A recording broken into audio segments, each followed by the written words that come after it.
president. This is Bloomberg.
The big concern is climate change. We can see the global warming accelerating at the moment, and the goals that we must hit are so ambitious. It's 1.5 degrees by 2050, being climate neutral in terms of emissions by 2050. That's a huge challenge. We have to reduce emissions by 50%, 2030, 2040 again. It's very, very ambitious, and mobility plays such a crucial role in there.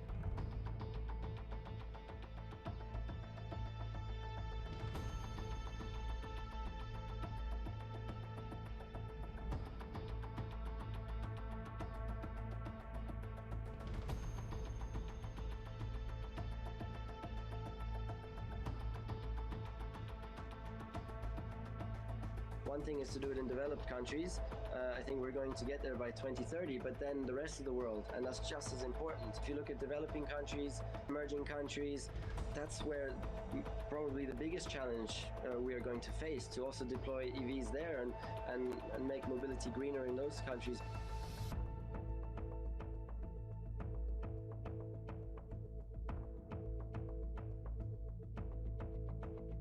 I know it's possible to move mobility forward fast enough to be able to do its part in this fundamental threat that we're facing.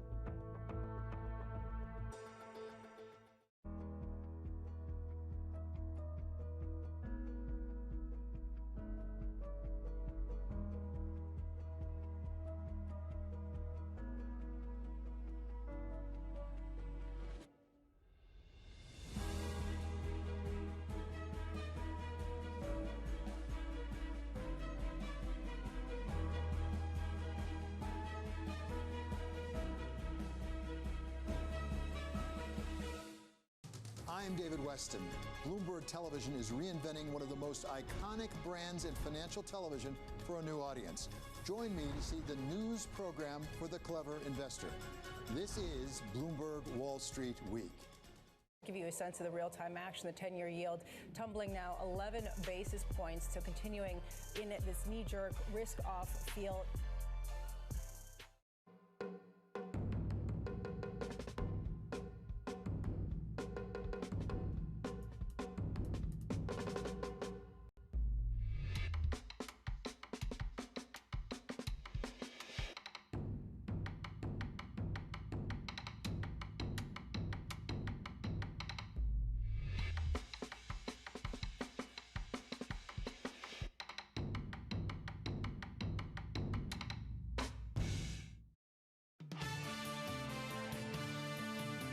The world is desperate for yield. The world is desperate for income. With vaccines in sight, there is much hope. We are in the beginning of a new economic and market cycle. By the end of this month, the market will be very overbought. The breadth will start to narrow. We still have a lot of bad news to get through over the next quarter or so. Certainly some support is going to be needed going forward. This is a time when we should not be worrying about $100 billion here or 100 there. This is Bloomberg Surveillance with Tom Keene, Jonathan Ferro, and Lisa Abramowitz.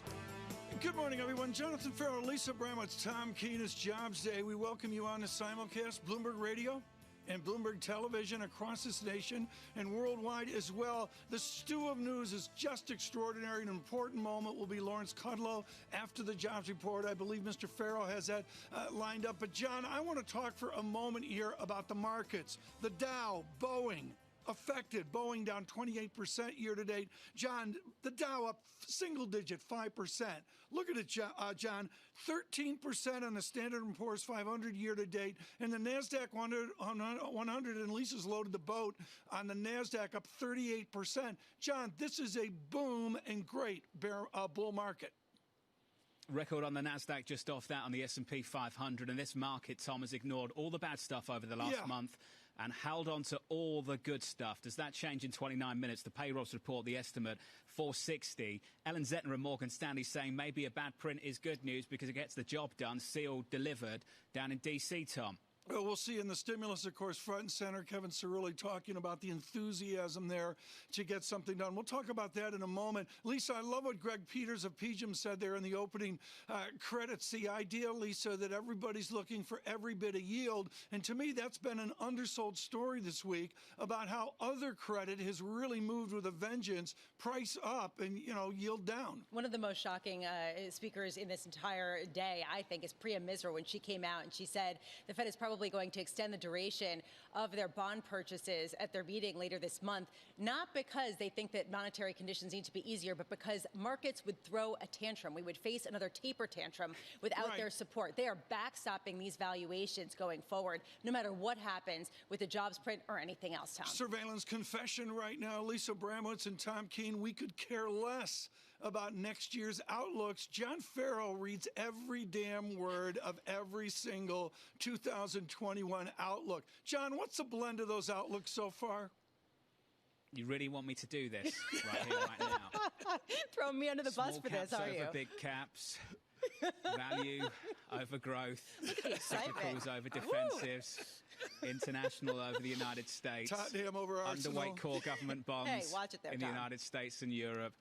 I mean, we've heard it all before, haven't we? You'll hear it again, I'm sure, at some point today, right here on Bloomberg TV and radio. Here's what's important in Bloomberg journalism today. A good friend of John Farrow's, Andrea Felstad, over in London, writing it up on the real backstory of 2020. You can't get a dog, you can't get a cat. Farrow riveted on cat news. The average price of a cat was 42% higher this year. What's the benefit? Or as Andrea would like to say, what's the return on invested cat? I love that. CFA level 3.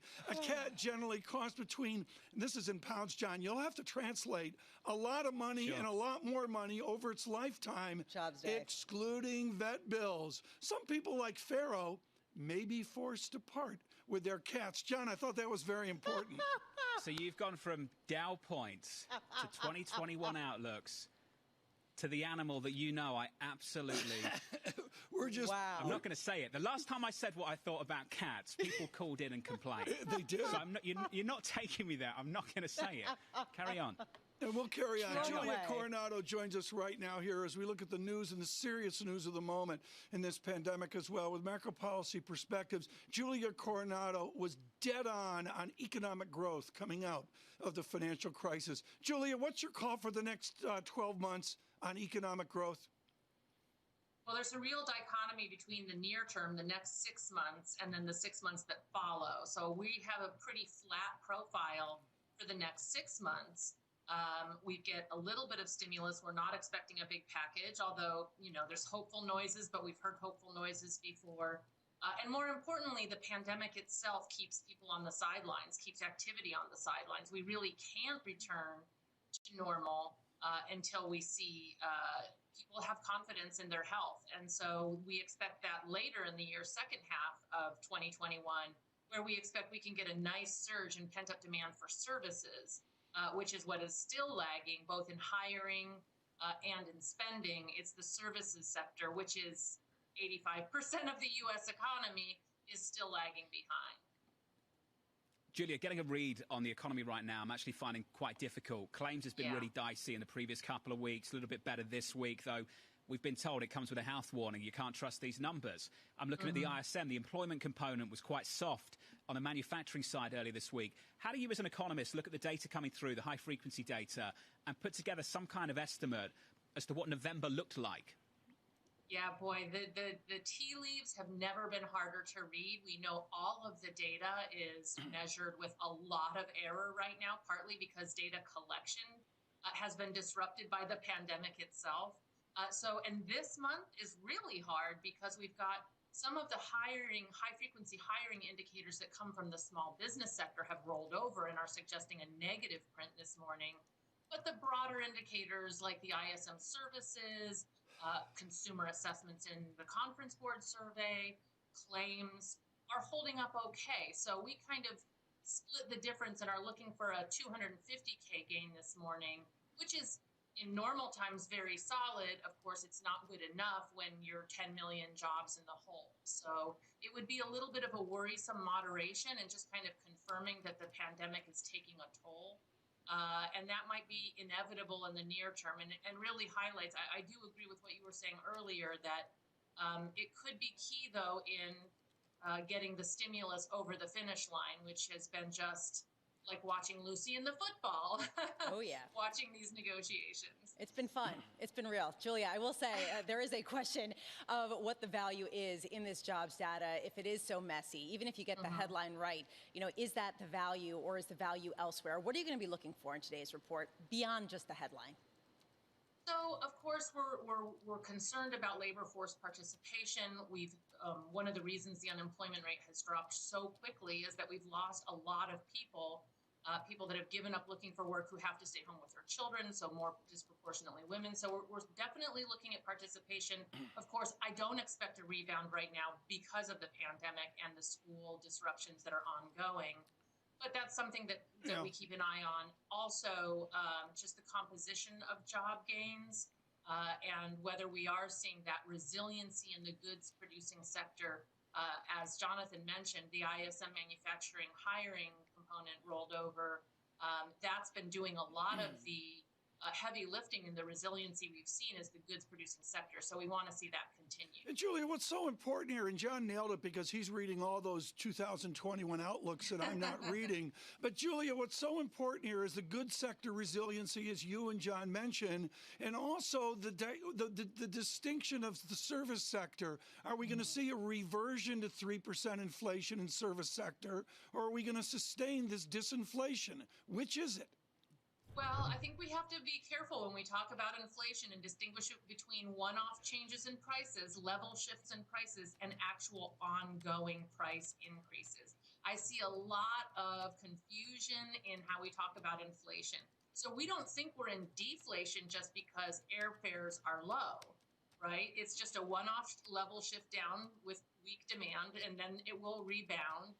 Inflation, ongoing inflation, which is broad-based increases in prices, has to come from the labor market. It does have to come from increases in purchasing power. Otherwise, jumps in prices, it's why we ignore commodity prices when we're looking for the tea leaves of trend inflation. It's just a demand destroyer or a purchasing power enhancer, depending on which way the prices are going. It's not inflation or deflation. So there's a lot of excitement about the potential for inflation in the second half of next year. If all of that is reversion to normalcy in services prices, that's not inflation. That's a level shift in prices. What's going to happen in 2022 depends on how strong the labor market is, how much bargaining power workers have in their wages, et cetera, et cetera. So I do think we could see some reversion if we get a surge in demand and a recovery in services in the second half of next year. That doesn't lead me to boost my forecast for inflation 2022 and beyond. That will depend on the broader strength of the economy here and abroad. 2020 not over. Already talking about 2022. Julia, we always appreciate your time. Thank you for joining us. Julia Coronado, Macro Policy Perspectives. Always smart. Always sharp. Thank you. The payrolls report in about 20 minutes' time. The report. I'll get my words out properly. Tom Keene, the Fed is just going to sit this out, no matter how good things get through 2021, no matter how much things improve. They've already told us they are going to sit this out. Yeah, I'm glad you bring that up because I'm behind on this, John. I used your vacation days and was away here. You can do this, folks, on the Bloomberg Professional Service. I can look to the January 27th Fed meeting. John, can they even wait that long? I mean, they're going to get a jobs report first week of January. The other sport, 7 days before the inauguration, do they act before January 27th, even with or without stimulus? So I don't think there's pressure on the Fed to act right now at all. Financial conditions are still really, really loose. I think what they will have at the end of January, Tom, is some clarity on what the Senate looks like. And then they can start to get their hands around what fiscal policy is going to look like for the next 2 years. And I actually think that's really important. Mike Schumacher of Wells Fargo made that point. Why would you believe that the Fed in 2 weeks' time is going to do something big, drastic, significant, material with the asset purchase program when they don't know what Congress will look like for the next couple of years? But what's so important is the conversation, John, of 2 weeks ago is different than now just because of the stimulus talk of the last 48 hours. I mean, there's been an abrupt shift, and we have to see where that goes in these remaining days. Agree. And where I think there could be an air pocket is in treasuries. And Priya Misra of TD Securities touched on this. If enough people expect the Fed to do something in a couple of weeks' time on extending the average maturity of the asset purchase program, that could get a little bit messy. It depends how much they're willing to look through that. Alongside Tom Keene. John, David in Brooklyn says he's got cats for sale. Straight to the break. Keep trying, John. I know you've got something else to say. I'm going to talk about your Christmas tree habit in a minute. Do you know what Tom Keene does for the month of December? He buys a tree, he doesn't decorate it, he leaves it there for 3 weeks. And then, literally, before he goes away for the week of Christmas, he decorates the tree, and it sits in the living room with nothing on it. I've seen it, and I have photos. That's my comeback. This is Bloomberg.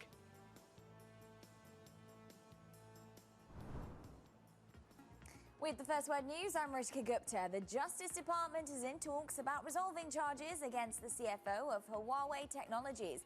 It's a long-running dispute that's fueled a clash between the US and China. Canada arrested Meng Wanzhou 2 years ago on a US request, and she has been confined to the city of Vancouver ever since. Dow Jones reports there is talk of a deferred prosecution agreement on violating sanctions against Iran that would allow Meng to return to China. On Capitol Hill, the chances are now higher for a deal on a stimulus package by the end of the year. A bipartisan plan endorsed by Democratic leaders as a basis for negotiation is now getting more interest from the Republicans. The proposal calls for spending $908 billion. That's less than what Democrats are calling for, but they say it is a starting point. And DoorDash has boosted the price range for its IPO and is now seeking to raise $3.1 billion. The biggest U.S. food delivery company is marketing 33 million shares at $90 to $95 a piece. DoorDash is part of a group of consumer-orientated web-based companies that have IPOs lined up for this month. Airbnb is another. Global news 24 hours a day on air and on Bloomberg Quick Take, powered by more than 2,700 journalists and analysts in more than 120 countries. I'm Rishka Gupta. This is Bloomberg.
We have some good news in terms of vaccines and a chance to overcome the health crisis, but we are not there yet. We need the fiscal stimulus, and we need it relatively quickly, because I can see where the second wave's coming.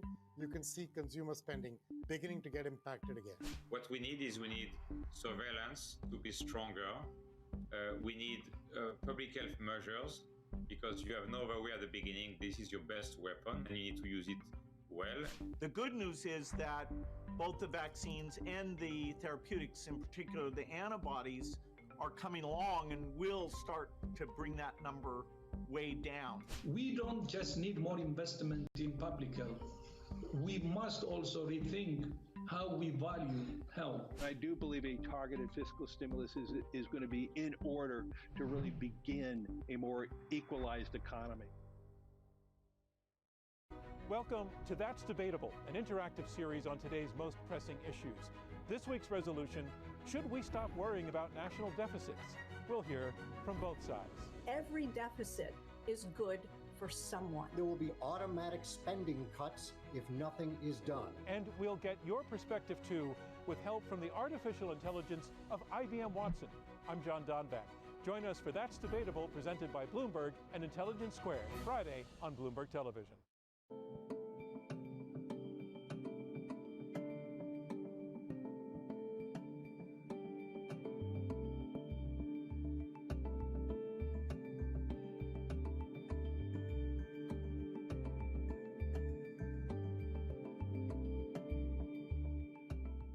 Valuations, particularly, sort of the technology landscape, have gotten to some pretty extraordinary levels. So I think it's not a surprise. I don't think it's any indication of the beginning of the end, but I do think markets don't like uncertainty.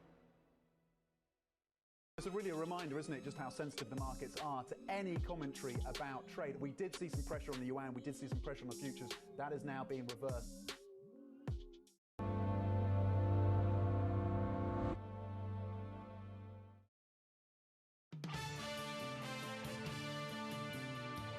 This is the moment to use fiscal resources. So I would go bigger now rather than smaller. And when the crisis is over, talk in a reasonable way about how to get back to a sustainable path. And I just want to be clear, the crisis being over is when most of those 10 million people are getting back to work and the unemployment rate is starting to look the way it did before COVID. And we hope we get there quickly. That was the former U.S. Treasury Secretary Jacob Lew earlier this week on Bloomberg TV and radio. Alongside Tom Keene and Lisa Abramowitz this morning, good morning. I'm Jonathan Ferro, live from New York and London on Bloomberg TV and radio. Your payrolls report 12 minutes away. Price action looks like this going into it. The median estimate, 460,000. Equity futures up 11. We advance 1/3 of 1%, looking for another all-time high on a benchmark in America. In the FX market, euro-dollar just off highs for 2020. Euro-dollar 121.57. And the story of the week, arguably, cross-asset worldwide. The breakout again in 10-year Treasury yields. Up another basis point or two on the day, Tom. Your yield on a 10-year maturity, 0.922. 8%. John, commercial banking is simply the relationship of banker and client. At J.P. Morgan Chase, James Glassman has spent a distinguished career speaking to J.P. Morgan clients, business, small, medium, and large, about the state of the economy. And best of all, Dr. Glassman has listened to them. Maybe more than ever, it's now good to speak to Jim Glassman about what he's hearing across this nation. Jim Glassman, what are you hearing from J.P. Morgan clients? And the truth is you learn more when you listen to people than they learn from you. Yeah, what I'm hearing, it's very mixed, right? This is a Charles Dickens year. Some people are just unbelievably doing really quite well. Others are struggling, and the guys that are struggling, the restaurants, the bars, the air travel system. The guys that are not struggling are the ones in real estate, consumer products, capital spending projects. So I think everybody is a little baffled because from their particular perspective, they see a lot of noise. And depending on where you look, it could be either great or awful. But so I think people look to folks like you and me for guidance because we're supposed to be looking at the broad picture. And I think I try to translate what I think is going on in the equity market for them. And I think most people buy the idea that the fundamental issue here has been if you get a medical answer, you're going to be thinking very differently about things in a few months, maybe by next summer, as Tony Fauci says. We won't be talking about pandemic by then. So the medical answer has been the key issue here. We've already seen some pretty tremendous progress in the job market with all the help we got from the initial rounds of fiscal stimulus. People are seeing that, and they feel it. They are becoming, the folks I listen to, they seem much more confident that we're going to get out of here. And I personally think, they may think I'm too optimistic. I tell them by this time next year, we'll be back where we started the year. They may think that's optimistic, but they kind of know where the drift is going. And it's all about the medical answer, which we now know has a very good chance of working and getting out there. So, Jim, this is the common line, the idea that equity markets are pricing in the future. Is that what's really going on with the equity rally, or is there some sense that investors are looking at the now and seeing profits that are pretty darn good for the big companies, that's a good point. And they're buying because they got cash? Well, that's a good point, because until last week, I kept telling myself, it must be imagination that's driving this. We think this is making us more efficient. We saw all this fiscal stimulus.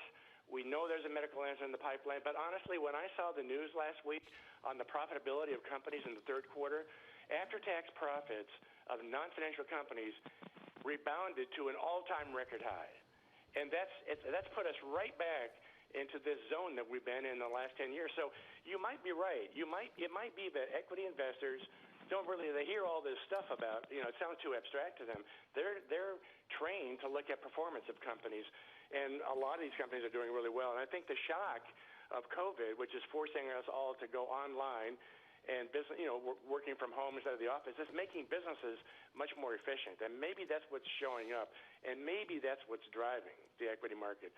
Because if I didn't know, if I didn't have a view about the future, and I'm just looking at the reality I see now, as you point out, is pretty much impressive.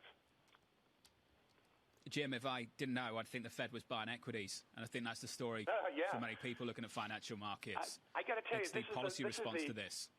Yeah, this is the biggest, to me, the most unusual thing in my career is to see the value of the U.S. stock market running up to almost twice the size of the U.S. economy. I've never seen that before. And I think it tells you the equity market is looking beyond this crisis, and it's telling you something big is going on in the world. And it shows up in the change in attitude about inflation from the Fed. It's the innovation that is giving us ways to transition through this crisis pretty easily. And the globalization is not changing. It's been a powerful transformational force. In about 7 minutes, we'll have some payrolls numbers. I want to talk about the labour market with you, Jim, if we can. In the ISM earlier this week for manufacturing, the employment component was a little bit soft. And within the report, there was a quote from the ISM talking about absenteeism, the struggle with hiring, getting workers to return. Are you hearing the same kind of things, Jim? I was hearing the same kind of things back in June. People were saying, I'm having a hard time getting my people back off of unemployment because people were getting compensated pretty well on unemployment. Well, some of that is expired, right? So it shouldn't be all that difficult. So I think the best thing you know about the job market, frankly, is the weekly insured unemployment trends. They're no longer distorted like the GAO claims. That's a bigger problem for the PUA program. But it's only a distortion if I'm having to file multiple back weeks of claims. This is not so anymore, and the trend in insured unemployment, counting the guys who are running out of benefits, has been improving very steadily. A little less dynamic in the last month than it was before, but it's still showing you a gradual trend in improvement, which is surprising because you would have thought that all these new lockdowns would be taking some of the steam out of the momentum in the job market. I think it's a reminder that we still have a lot of momentum out there from the earlier actions this year, and now we're just waiting for that vaccine distribution. Decent momentum, still a lot of work to do. Jim, we've got to leave it there. Jim Glassman at JP Morgan Chase Commercial Banking. Thank you, sir. Let's pick up the pace a bit. 6 minutes away from the payrolls report. Your estimate, median estimate in our survey, 460,000. That's the headline number we'll be looking for, Tom, in about 5-6 minutes' time. Yeah, frame the data. Let's say the data's not going to move, and the data's going to move in 4 weeks, the first week of January. John, what we need to focus on is a 10-year yield at a 0.92% is distant from a 0.70% of not too long ago. How high do you want to drive these yields going into a Fed meeting just a couple of weeks away, Lisa? I think that's got to be the question many people are asking themselves right now. Yeah, and a lot of people are not going to potentially sell treasuries because they believe the Fed will come in and be that put if yields go too high. The key to me is what's the breaking point for the Fed to get in and take action? Are they going to do it preemptively to avoid a taper tantrum, as Priya Misra was talking about? Is bad news good news? It's good news, bad news. Oh, he's exhausted again. I can't get my head around it. I always find this absolutely amazing. If you accidentally tune into a business network for Payrolls Friday and you hear people talking about this, we'll try and explain it in about 5 minutes' time. The payrolls report is just around the corner for the United States of America for the month of November. Your estimate, 460,000. Your previous number, 638. Full coverage and breakdown with Michael McKee and BlackRock's Jeff Rosenberg. Alongside Tom Keene and Lisa Abramowitz, I'm Jonathan Ferro. For our audience worldwide on Bloomberg TV and radio, payrolls next. This is Bloomberg.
Retirement is confusing. That's one reason why 42% of people age 18 to 29 have no savings, and partially because of things like student loans and other priorities like just being able to pay rent. But if you do have the means to save it all, here are some ways to get started. First, there's the one everyone thinks about, which is your 401k. This is a savings account that lowers your taxable income because you don't have to pay taxes on the money you contribute. The downside is that when you take that money out, you have to pay taxes based on the income bracket you're in at retirement age. But there's one major benefit to your 401k. Employers often offer contribution matching, which means essentially you're getting free money. Another option is the Roth IRA. With this, you pay taxes now on the money you put in. This gives you a savings account you can withdraw money from at retirement without having to pay taxes on the money you take out. You can only put $6,000 a year into a Roth. This is also a great option because with a traditional 401k, you may have to pay a penalty if you have to cash that money out early, but that's not the case with a Roth. Most financial experts suggest a combination of the two if you're able. To save more and worry less, you can set up automatic transfers into a savings account from your regular bank or credit union. Tools like Betterment can also help you set up automatic payments into a Roth IRA so that investing can be simple and mindless.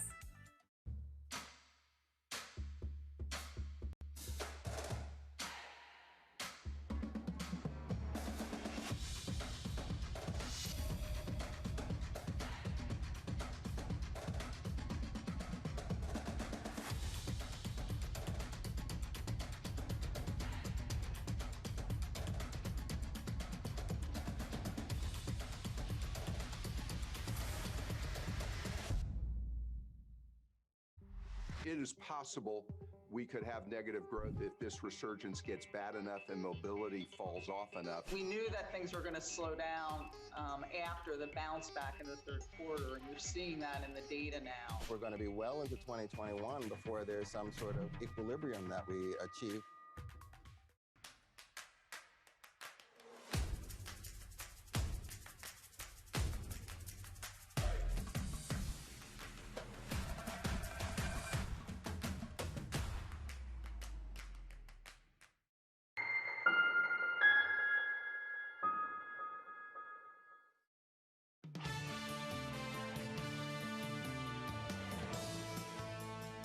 For our audience worldwide, live on Bloomberg TV and radio, the payrolls report just seconds away. The median estimate, 460K. The previous read, 638. With the number, here's Mike McKee. Just getting the numbers in now, 245,000, a significant decline from what we saw last month of 638,000 unrevised. The forecast, as you mentioned, was for 460,000. The unemployment rate does drop as forecast to 6.7%. from 6.9%. So there's a good data point in that. We do need to see what the overall labor force participation rate is, and I'll get to that as we go along here. And let me just quickly see what we got. The participation rate is up. The participation rate falls to 61.5 from 61.7, so that may explain some of the reason we're seeing a lower unemployment rate. Average hourly earnings up 0.3. That leaves us at 4.4% for the year, but of course that is dependent on the fact that there are fewer people who make less money in the payroll numbers at this point.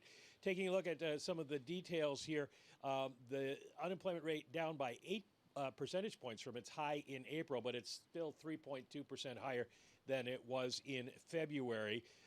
The number of persons on temporary layoff, and this is something everybody's been watching, has decreased by 441,000 in the last week to 2.8 million, down from 18.1 million in April, but 2 million higher than February.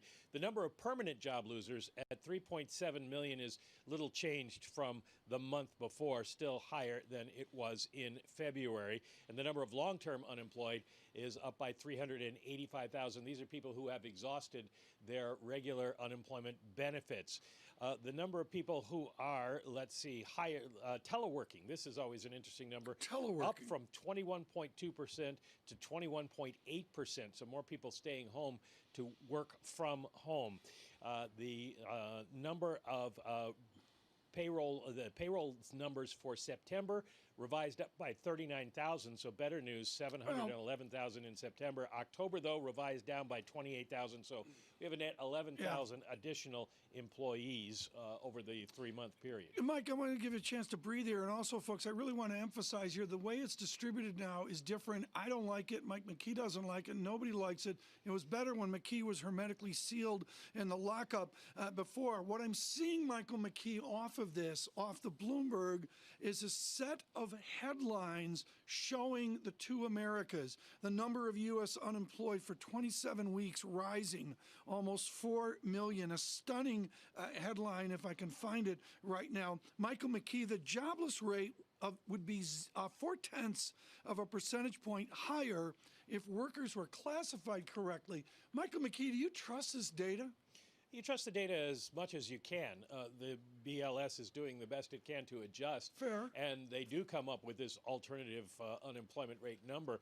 And it's basically the data that we have. And we know that statistically this is about as good as you're going to get given how much data they collect and the difficulties in this pandemic. So, it's comparable to prior months, so that at least gives us something to work with. Quickly looking at some of the numbers here in terms of hiring, government employers down, employment in local government down 21,000. We saw 86,000 fewer people working at the federal level, but that's because the census is ending. So some distortions upward now coming down. John, what do you see in the markets? I think we've got to go straight there. Intraday, S&P 500, can barely see it. Quick drop off the back of a huge downside surprise, then a quick pop off the back. Now we're higher than where we were before the number. That's the story in equities right now, shrugging this off. And we talked about this 1 hour, 30 minutes ago. This number for this market is going to be seen as stale. It's important for policymakers, and maybe this is the thing that drives them over the line down in Washington. Check out 10-year Treasury yields. They don't move lower. They pop a little bit higher. On a session now, on a 10-year, up by 2 or 3 basis points to 0.93%. Euro dollar just breaking out just a little bit. These are subtle, mild moves, and I don't want to draw too big a conclusion on this, Tom, but I think for many people coming into this print, it was less about the meaning for markets directly and more about what it meant for the policymaker down in Washington. Well, I love your idea of subtle moves. Michael McKee, just very quickly here before we get to Jeff Rosenberg, I mean, this is really, really important. Did we get a little bit of an advance here on the December report due the first week of January? That disappointing non-farm payrolls, did that have a December-ish feel to it? Well, it does. Remember, the survey's taken in the week, the pay period that includes the 12th of the month. So this is really the first half of November, and we've seen a lot of lockdown activity since then, and it just continues to get stronger. So you can expect a disappointing number in December. One of the weird things about this number, this is the holiday hiring season, yet retail hiring went down by 35,000. Interesting. Some of the detail there, we'll glean that through the morning. Of course, Michael McKee will parse all of that data. John, with these market moves, it's important to bring in our next guest. Jeff Rosenberg joining us now from BlackRock. Jeff, let's get your ready take, please. Your thoughts. Yeah, John, I think you really hit the nail on the head here with this market reaction. You know, it's a weaker report than expected. You know, certainly you're seeing the impact of the pandemic surge here, particularly strong in leisure and hospitality, which disappointed to the downside. And the market reaction is really looking through this, as you highlighted, so importantly, to the policy response. Obviously, this week we've had a lot of acceleration in terms of movement on that. And this is the kind of news that the market is interpreting as pushing them over the finish line. And that's why you see bond yields a little bit higher. You see a little bit of steepening in the curve. You're absolutely right. These are very small moves. But it's not the kind of response that you'd expect from a disappointing payroll report, yields rally, curve flattening, because you're seeing the anticipation that this is reminding us that this is about the pandemic and it's about fiscal policy. And this implies a better expectation for fiscal policy that eases the pressure on the monetary policy to have to do more to restrain yields. And that's why we're seeing a little bit of curve steepening, higher yields, barely, but higher in response. Jeff, do you think that markets are right here? Do you think that this is bad enough news to prod policymakers into the potentially good news for the economy of passing some sort of fiscal support bill? Well, it's not so much that this is bad news. I mean, it's disappointing relative to expectations. But again, remember how wide the expectations are. Moreover, what it's really a reminder of is just that we are seeing a slowdown. We're seeing a weakening. You're seeing particular sectors get negatively impacted. It's a reminder of how important the fiscal policy response needs to be given the surge that we're seeing across the nation in the pandemic. Jeff, let's get out front of your monthly note here. We saw ECB talk about extending bond buying today. What is the Fed's flexibility to deal with this labor economy, the new politics of the nation, and their ability to buy assets? Does any of that change into the new year? Well, you know, obviously we saw some of the change with regards to ending some of the CARES Act's flexibility. The most important policy supports were extended into the new year. So certainly some of the most extreme market reaction, policy reaction, I should say, responses are starting to fade. That doesn't mean that we can't re-up them in a new bill, that we're either contemplating this year or next year. I think the Fed retains tremendous amounts of flexibility to respond, but their response, as they have been saying themselves for so long, is limited in what monetary policy can do directly. What monetary policy can do, most importantly, is to support fiscal policy. But it's really the fiscal policy support through the employment support, through the extension programs, that is the direct support. What the Fed is going to do is they're going to mitigate any market reaction to future expansion of debt, impact on debt service. They're going to maintain the ability of governments. And this is not just the Fed. The ECB, as you highlighted in your question, is also pursuing exactly the same kinds of policies. Enable fiscal policy to provide as much support as needed without the cost of increases in interest and debt service. And, Jeff, that could mean extending the average maturity of the purchase program over at the Fed. That meeting 2 weeks away. Your yield on a 10-year right now, about 93 basis points. Jeff, how far would you push that move on a 10-year yield before you think the Fed gets a little bit uncomfortable? Well, you know, I don't think the Fed gets as uncomfortable with small basis point moves, 5, 10 basis point moves as we do. I think 93 basis points, 100 basis points, 125 basis points, that may be a little bit more. It's really about the pace of increase that the Fed will concern itself with. So if you're talking about in the next 6 months, a gradual increase in interest rates, I don't think the Fed needs to react to that. What the Fed would be reacting to would be a very sharp rise in interest rates. Certainly, we saw that during the taper tantrum, the Fed's history. They react to big moves because that's disruptive to financial market conditions, to financial market functioning. Small moves and slow moves that the market can absorb, I think the Fed can absorb. But they're going to want to keep the lid on interest rates here, particularly because of the benefits that we're seeing to the housing sector, right? The most interest rate sensitive sector is benefiting greatly, and those benefits extend across the economy. They're going to want to ensure they retain those benefits as we go forward. Do you agree with Priya Misra that if the Fed does not extend the duration of their bond purchases at their meeting in 2 weeks, that there will be a taper tantrum? I'm not sure there'll be a taper tantrum of the sort that we saw during the original taper tantrum. Certainly, there's a lot of expectations built into will they, won't they extend. But I don't think the extension in the December meeting will result in such a large disappointment that you see a taper tantrum outcome. I think you could certainly see some rise in interest rates, some steepening of the curve, but it's a lot more uncertain whether or not at this point in the economic pandemic cycle, they need to spend that bullet. And because of that, I think the market is more balanced with regards to the potential reaction. Certainly the reaction might be a little bit bear steepener, but not so much to call it like a taper tantrum. Jeff Rosenberg, thank you so much with BlackRock. Let me do a data check before we go back to Michael McKee, who's been studying the state of this American labor economy. Futures up 13, the VIX 21.00. As John Farrell mentioned, down we go abruptly and come right back up in yield, 0.93%. On yield, 30-year bond 1.68%, maybe a fractional dollar weakness here as well. Michael McKee, in honor of Bernard Bailyn, the great historian who died this year, I want to talk not about the depeopling of America, but the de-employing of America. It is stunning, Michael McKee, as you know, where the employment ratio of this nation is versus the peak of 2000 or even the average of the last 30 years. How unemployed is America? Well, we're still significantly unemployed, and I can actually give you a figure on that. I believe the Labor Department put something out in terms of the total number of people who are unemployed here. See if I can find it while I tell you here. I mean, we are still 10.7 million people below where we were in February when we started this. So there's still a lot of people unemployed just because of this. Now, we're also seeing trends in labor force participation decline because the baby boomers are retiring, and we're also seeing the impact. Yeah, everybody's wondering why you're still around. Yeah, particularly fair. Lisa's been asking. Keep it up, McKee. Really? Why doesn't he go away? You're going to throw me under the bus again. My God. The other issue we have, of course, is schools being closed, and so a lot of people, particularly women, having to stay home right now to take care of children.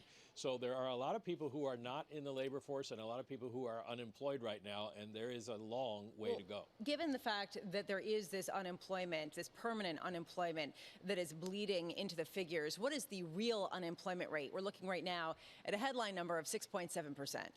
Well, 12% is the U6 number. There are other people who calculate it a little bit differently, a little bit higher, but it's still a significant number of people who are either looking for work or discouraged workers or those who can only find part-time jobs. So you look at 12 to 15%, I think, are the rough estimates of where we are with that kind of unemployment. Mike, I want to turn to the bond market quickly and just get to what 10-year Treasury yields are doing off the back of this number that came out 13 minutes ago. Yields are up by 3 basis points to almost 0.94% on a 10-year now. We've talked about this initial read. It's a really mild move off the back of that downside surprise, but it's pretty clear the conclusion for a lot of people in the early part of the read, Tom, is that this pushes the fiscal talks over the line. That's why you've got a little bit of a lift in yield. You've got equities breaking out a little bit more, up 11, 12 points on the S&P 500. I have no idea if that's where we'll be at the end of the day. That seems to be the conclusion many people are drawing, Tom, just after the data drops. Yeah, it's a correlated move, and I totally agree with what you're saying. But, John, what I would say that's so important here is the idea of two Americas. I mean, John Edwards of Louisiana, John, this is in your ute, but John Edwards of Louisiana came up with this phrase, and all I can tell you is I've never seen two Americas like I see it this December morning.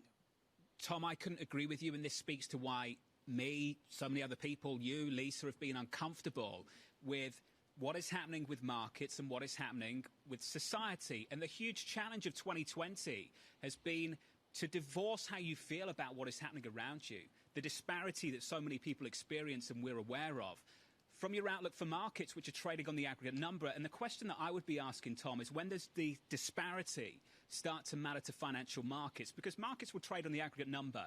And I would argue that the disparity starts to matter to markets when it starts to matter at the policy level. and it will matter at the policy level if you get a Democratic sweep. And that's why I think January 5th needs to be part of the conversation in a much, much bigger way, because it could be the difference between two very, very different regimes for the next couple of years on a policy front. Very good. John, tell us about Lawrence Kudlow. How hard are you going to grill him today?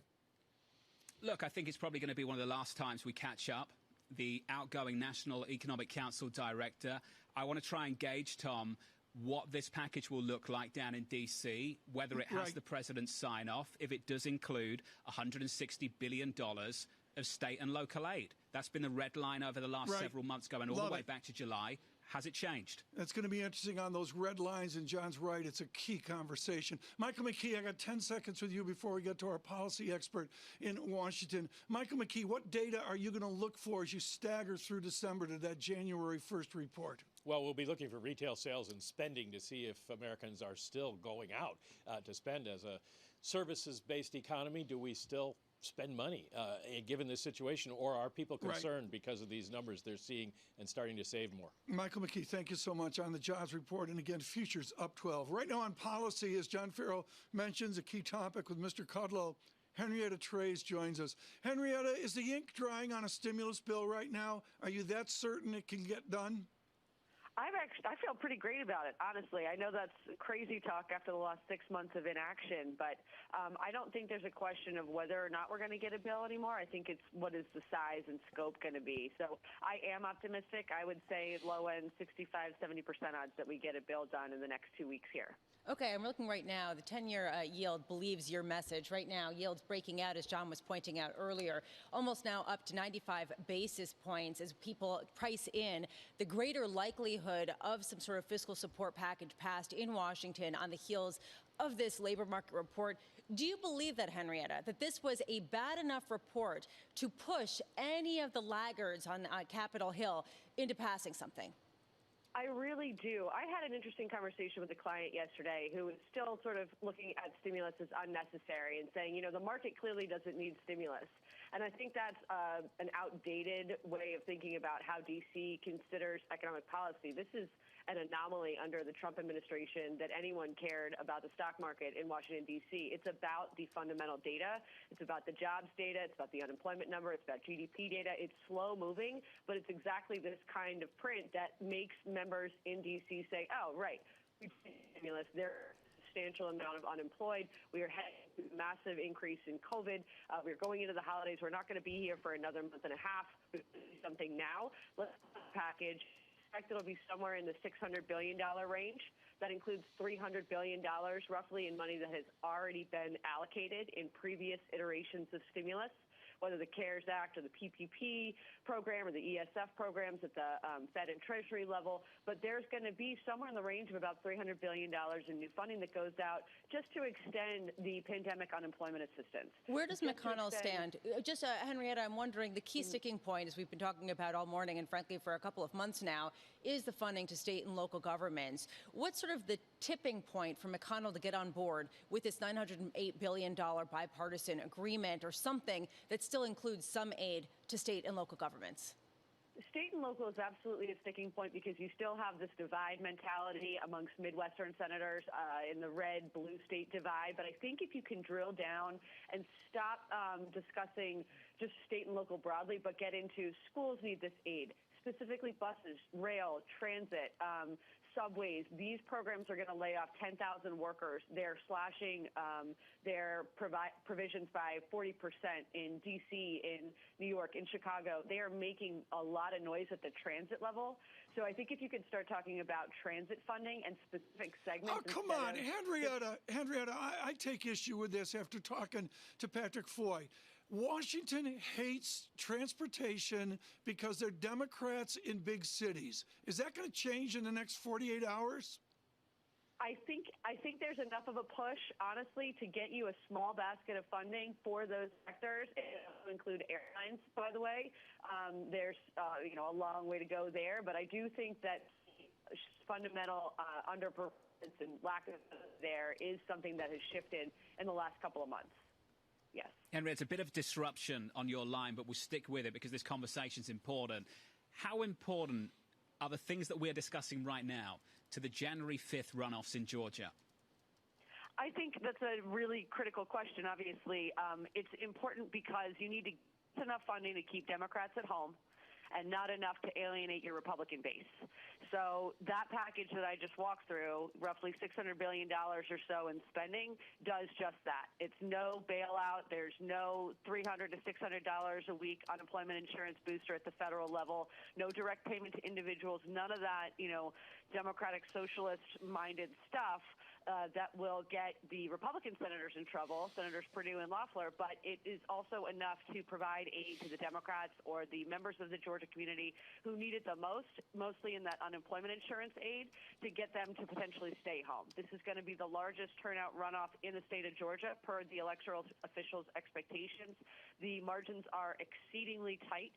The latest data shows that Ossoff is up 50 to Perdue's 48, whereas Warnock is up 52 to Loeffler's 45 in the polls. And Georgia polls, for what it's worth, were pretty accurate in November. So there needs to be a concerted effort to turn out the Republican base, which means the stimulus needs to be relatively small, but there needs to be enough to keep the Democrats home as well, which creates some concern around whether President Trump should or should not go to Georgia, or whether or not they should or should not pass even a minimal stimulus bill this cycle. So I think they will. I think that's threading the needle from McConnell's perspective, and that's what they'll get.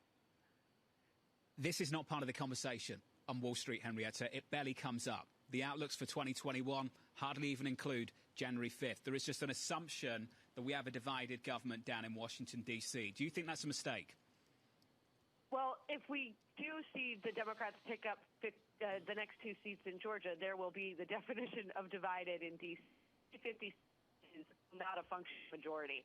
We're going to need to watch the two at-risk members for flipping sides. That would be maybe Lisa Murkowski or Joe Manchin, a Democrat out of West Virginia. You're going to look at a 60-vote threshold for any legislation, regardless of what happens in Georgia, in my opinion. That is what President-elect Biden is signaling he will make his State of the Union address about, his inaugural speech about, and concentrate on exclusively the coronavirus, the need for stimulus, and that will occupy all of the first quarter, at least, of 2021 until they get it. And then if there is a 50-seat Democratic, quote-unquote majority, they'll try to pursue things like reconciliation instructions and get more funding, but you're not going to see any more legislation pass. So I encourage our clients to focus on things that can change at the regulatory level, and then, of course, trade policy, U.S.-China relations, U.S.-EU relations, U.S.-Japan. That's the focus for the future. It's a conversation for another time. Henrietta, we always enjoy catching up with you. Thank you. Henrietta Trays there, Verdi Partners, the Director of Economic Policy. Here's the story of the last 22 minutes. Downside surprise on payrolls, 245K. The estimate, 460. The previous read revised lower to 610 from 638. The market read pretty clear on this. A soft read on the headline number, Tom, being seen as the stimulant to provide the stimulus down in Washington, D.C. Equities higher. Bond yields up and away, up 4 basis points to almost 95 basis points on a 10-year Tom. Yeah, I've never said this, John, but we're on the 1% watch here. You get a set of good news. You're only 5 basis points away. You may get a 1 print today. You think so? If you get Mr. Kudlow to say the right things, yes, I think you'll get a. John, the burden is on your shoulders. We have team surveillance. I believe I speak for Queen Abramowitz that the burden is on your shoulders. Always. You must get Kudlow to say yield to 1%. Well, I think to get him to say something that would lead to yields to 1% would mean, Lisa, that there is an agreement down on Capitol Hill, an imminent agreement on Capitol Hill, with the state aid, all the above, and a deal that looks something close to $1 trillion, which is the bipartisan proposal, and something a little bit further away from the $500 billion on offer from Leader McConnell. I got to say, John, this just confirms the charade of the whole thing. It's not a surprise that the labor market is weakening as we have an increase in the pandemic and the virus counts and record numbers of hospitalizations. This is not surprising. It is going to get worse. People are staying home. They have to. People are not going to restaurants. Restaurants are closing. So the fact that this pushes over the edge some talks about stimulus efforts really is notable as far as the PR aspect of it and the idea of trying to garner popular support, especially at the time of that Georgia election, as you keep pointing out, John. Talks that I might add that have been going on since, Tom, before July on this particular package. We've been talking about this for a long, long time. I mean, John, you slide in at 6:50 a.m. I'm starting the morning early, and the most important thing I heard across the hours of Bloomberg surveillance was from Ms. Trez. Georgia's a mess. That's the reason they're going to get the stimulus through. For the Conservatives, for the fiscal hawks, Tom, isn't the equation just a little bit different? I thought she was a bit more nuanced than that. Yeah, maybe. I don't know. I think that McConnell's going to collapse here on stimulus because he's scared stiff of the outcome in Georgia. Look, I don't think it's going to be about the data. It's going to be about the economic restrictions that are set to come across states, across the United States of America. I think California has said this is the threshold, and many people, Lisa, think, unfortunately, will breach it. Yeah, and people are expecting a new rounds of restrictions around the nation. Well, this was fun. I enjoyed sticking with you guys. Thanks. Do it again. You know, your entourage is in lockdown, the anniversary. So you couldn't get to the other set. I get it. We're going to keep talking, John. John, they're happy with me. Coming up, Larry Kudlow of the National Economic Council. Reaction from the White House in the next hour on Bloomberg.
Me indigna a forma que esses governantes dirigem esse país pensando só naqueles que já têm muito e já têm demais.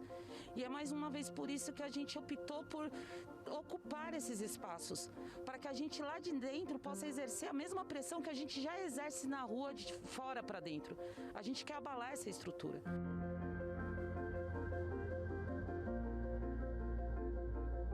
Eu tenho muita esperança, tenho muita fé em Deus que aqui a gente ainda vamos conseguir a nossa moradia digna, a nossa casinha para, ao menos nos últimos dias de vida, se vender numa casa.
This is a market that over the past few weeks has made it clear it wants to go higher.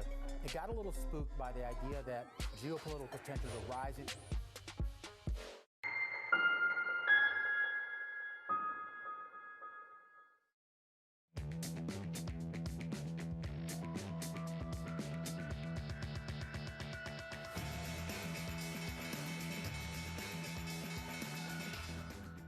From New York and London for our audience worldwide, good morning, good morning. The countdown to the open begins right now with equity futures holding on and bond yields breaking out. We begin with the big issue, COVID And the recovery. The US payrolls report coming in much weaker than expected as the surge in virus cases weighs on the labour market, giving economists plenty to worry about in December and beyond, fearing a setback as the pandemic continues its spread, accelerating across the United States. Another day of record-setting infections, another day filled with state officials urging caution. The bottom line is if we don't act now, our hospital system will be overwhelmed. If we don't act now, we'll continue to see a death rate climb, more lives lost. And that's why today we are pursuant to the blueprint we put out some 14 or so weeks ago, pulling that emergency brake. Governors finding increasing support on Capitol Hill with President-elect Joe Biden seeing the need for additional measures as well. My inclination, Jake, is on the first day I'm inaugurated to say I'm going to ask the public for 100 days to mask. Just 100 days to mask. Not forever, 100 days. While negotiations continue on the next stimulus package, a bipartisan proposal gaining momentum, increasingly gaining Republican interest as well. Senator Mitt Romney telling reporters, quote, "We're continuing to negotiate. We're getting more and more support from Republicans and Democrats." Senator Lindsey Graham backing the proposal, indicating the path to an agreement runs through the president. The country's commander-in-chief sounding optimistic. I think they're getting very close, and I want it to happen, and I believe that they're getting very close to a deal. Yeah. And you'll support it? You'll I will, absolutely. Joining us now is Michael McKee, Bloomberg International Economics and Policy Correspondent. Good morning to you, Mike. Good morning, John. Well, if you are looking for something from the economic data to stimulate stimulus, this is probably it. As you mentioned at the top, 245,000 jobs were created. That's only about half of what had been anticipated. It's the 7th straight month that we have seen job growth, but every month since the first time jobs started to rebound in May has been slower and slower. As companies go out of business, there just aren't jobs to go back to. The unemployment rate does fall to 6.7%. Part of that, though, because the participation rate is falling. Hold on to that thought. I'll come back to it in just a second. Lisa Abramowitz asked me earlier about what the real unemployment rate is. You take a look at the U6 rate, which includes discouraged workers, it's 12%, so almost double what we are in terms of the unemployment rate, the regular one everybody looks at. Here's kind of one of the stories of this number today, and that is retail hiring. This is the time of year when we add a lot of extra retail employees to help with the holiday sales. Didn't happen this time. Lost 35,000 jobs. You can see the little kink on the right-hand side of the screen there. That is not what was expected. However, I don't have it on this chart, but if you look deeper into the numbers, 82,000 people were hired as couriers and messengers. In other words, UPS and FedEx drivers. So we're going to see a real shift in the way the economy operates this holiday season. Finally, let me just show you this labor force total number, and this is what I meant by the participation rate. Even though we have seen a lot of people get jobs, and we've had 7 months in a row of expansion, we're still 10.7 million jobs below where we were in February, and we're seeing people drop out of the labor force because they can't find jobs. So the real unemployment rate doesn't even include the U6. The real unemployment rate still higher than that. We're not in a good place, and of course, November was the month when we started to see lockdowns, more and more coming now, John. There's work to do. There is definitely work to do. Michael McKee, thank you, sir, as always. About 27 minutes away from the opening bell in the equity market. The story, though, is in the bond market. 2s, 10s, 30s, 10s and 30s, yields breaking out. On 10s, we are up by about 5 basis points. On 30s, we're up by 6. That curve is steeper. Treasuries are lower. Yields are higher. Off the back of the idea that a downside surprise in the payrolls report could be the stimulant to get the stimulus over the line down in Washington, D.C. I want to bring in Rick Reeder of BlackRock to continue this conversation off the back of the payrolls report. Rick, it's always fantastic to catch up with you on Payrolls Friday. Let's just start with your early take, Rick. What is it? Thanks, Jonathan. So it was, it's definitely weaker than anticipated, although I will say, the industry always has this a whisper number when you actually go through this because of adjustments, et cetera. That was actually lower than consensus. So this is not that far off the whisper number. But, John, I think it says a couple of things. One, November was a tricky period. There were some retail adjustments in there that were going through. Clearly, there's some shutdown around COVID that was taking place, and probably you're going to see that work through, I would say, almost definitely into December. That being said, when you actually look at the income levels, they continue to be very solid. And listen, a lot of the jobs that are not coming back today because of this temporary dynamic are going to come back. The reason why, there are two reasons why the market's doing what it's doing. One is the anticipation that don't read too much into this, given the short-term influences we talked about, and that these jobs will come back. And I actually do believe that's right. And the second being this, as Michael said, this augurs for more stimulus, and that, maybe as early as the next couple of days, you'll see something along the lines of stimulus. So markets, I think, are rightly reacting to that.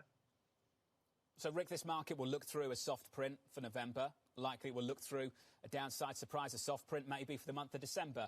Rick, when does it start to matter? If it goes to January, February, March, when do you think it starts to matter, if at all?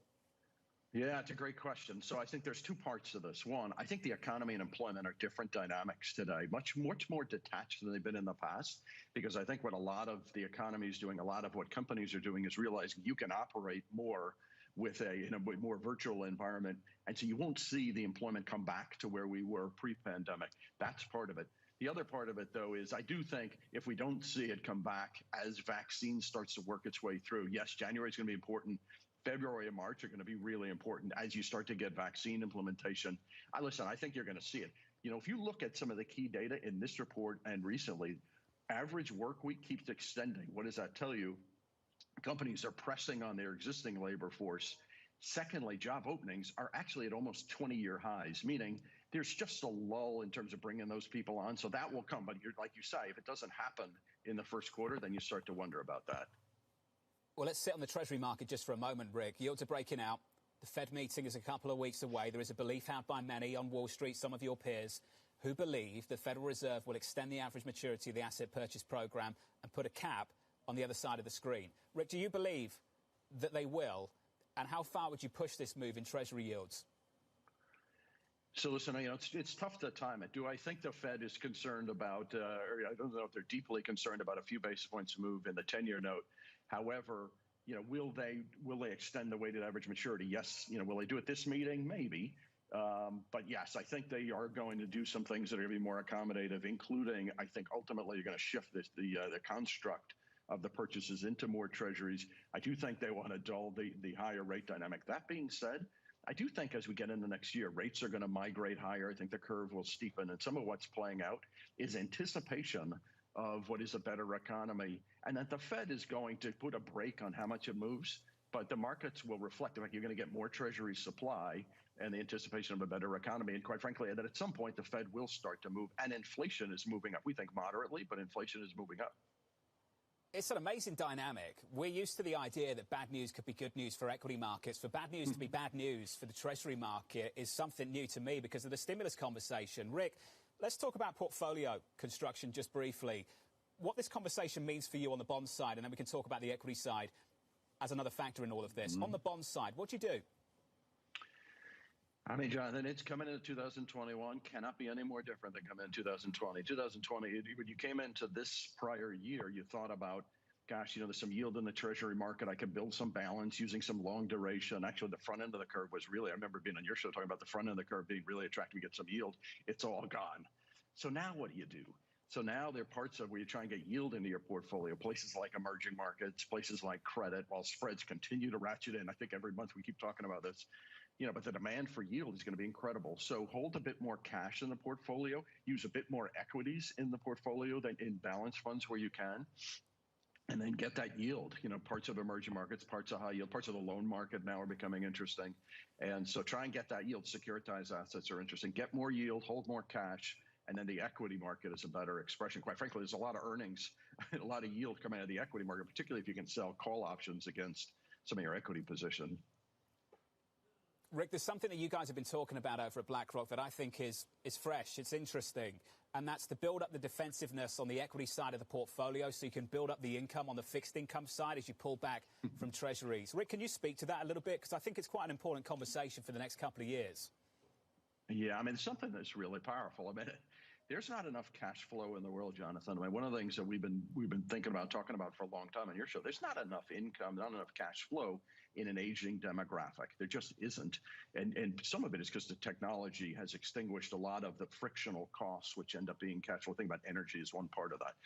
So now what do? And you think about in the environment we're operating in, what the Fed has done, what the ECB has done is pull the discount rate down, get the rates to zero or lower than that. So now where do you get your cash flow? Where do you get your income? Gosh, the equity market earnings yields are over 4%. Free cash flow yield, which is pretty remarkable today, is still above 4%. By the way, earnings have recovered to pre-pandemic levels, which is also pretty amazing. But you can also sell things like options. So you look at some of these markets, the volatility is still high. And I think for months we've been talking about it on your show. You know, the equity market is higher, but volatility is still higher. So you can actually hold some equity, sell some calls against it, and create what is functionally an income surrogate in your portfolio, and it becomes more effective. And by the way, the assets go up as opposed to treasuries or agency mortgages today, where there's no convexity to the upside, and you're pressured by moderately higher inflation. Rick, smart, sharp, always. Great to catch up, sir. My best to you and the team ahead of Christmas if we don't catch up. Rick Reeder, always fantastic. Thank you, sir. Looking at this bond market right now, your yield, 0.96%. The high on the session, 0.9692%.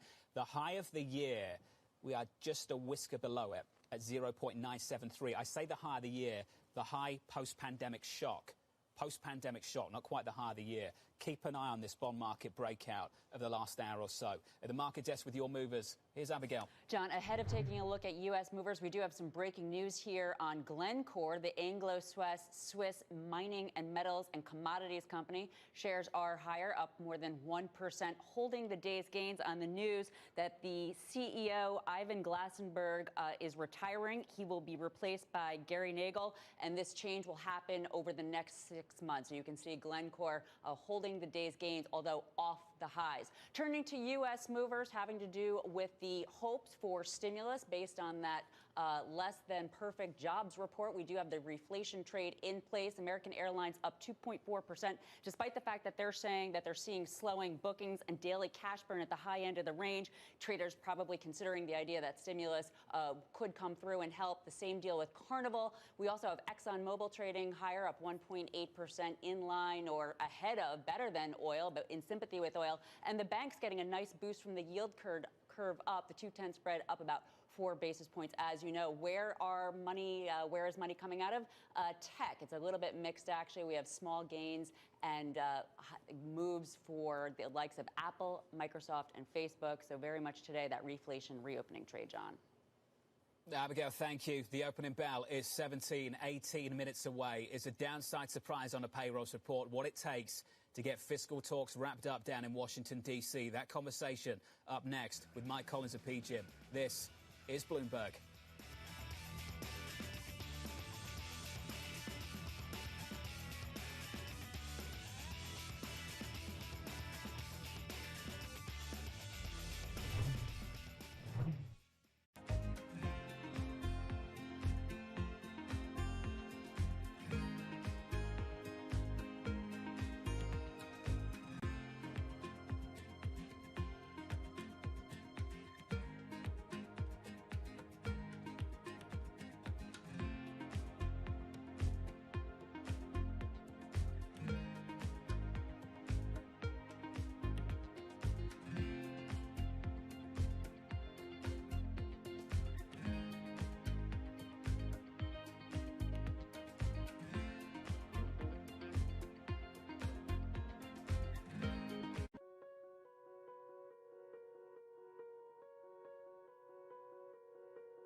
Give you a sense of the real-time action. The 10-year yield tumbling now 11 basis points, so continuing in this knee-jerk risk-off feel. their CPG history, their experience, and really how we might be able to combine together to really create this fantastic public company. And so we kind of got into the SPAC thing a little bit before it became such a hot method of going public.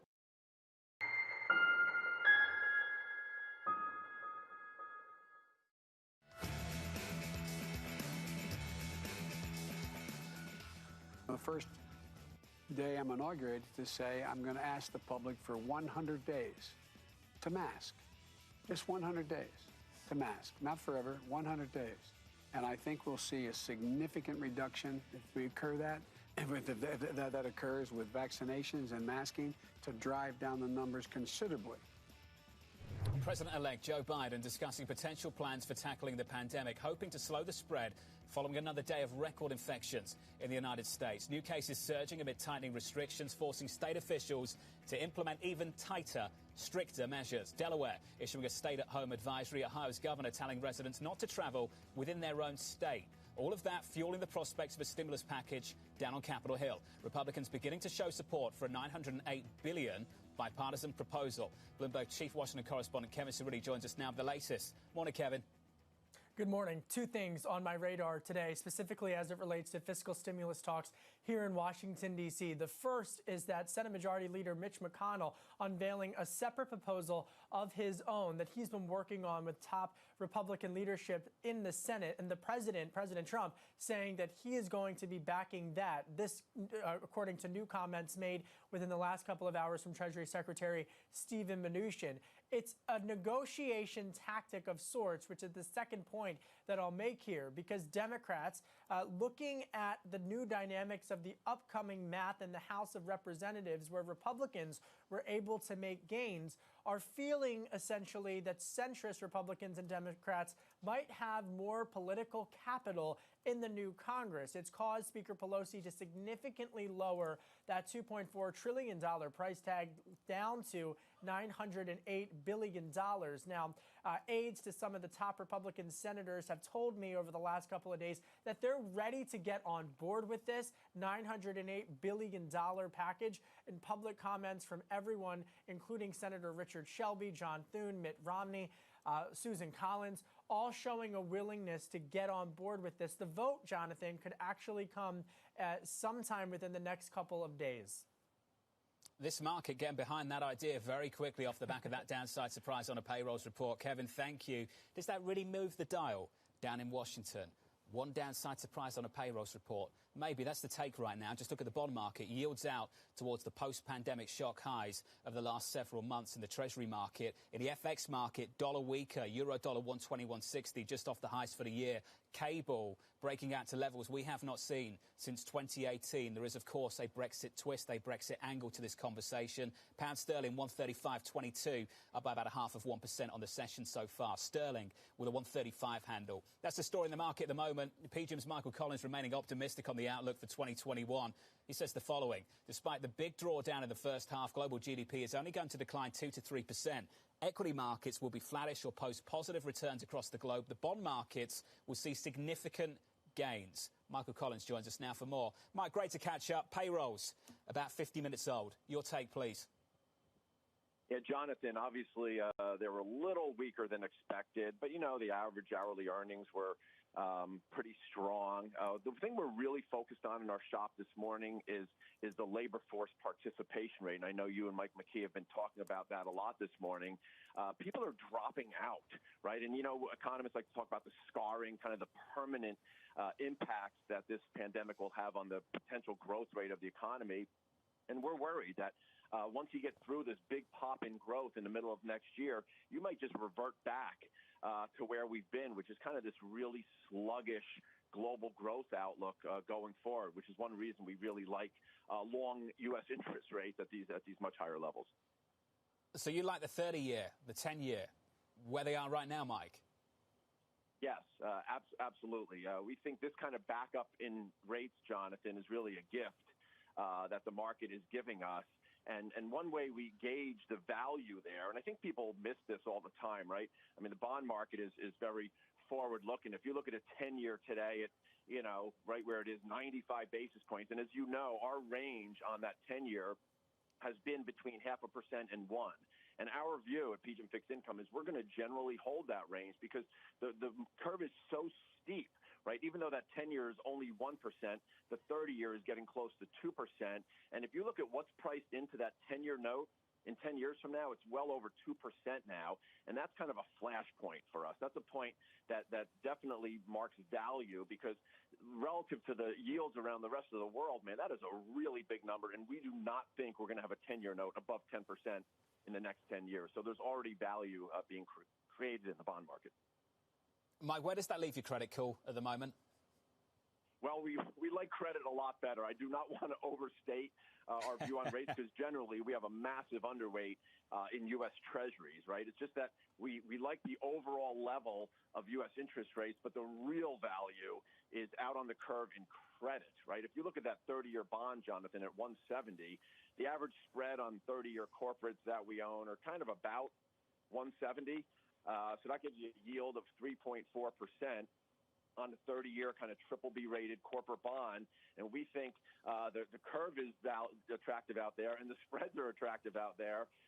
So you can actually have pretty significant total returns over the next year or two by investing in the right bonds in that part of the curve. But it really is a credit story, Jonathan. You do not want to own treasuries here. You do not want to own cash. You want to own a variety pack of credit, and that's where the outperformance is going to be for sure. Well, let's talk about credit selection then, Mike. I caught up with your colleague, good friend of ours, Greg Peters, earlier this week. Triple C's tighter now than they were before the pandemic. That's the junkiest of junk. Where are you looking for that total return? Where'd you get it?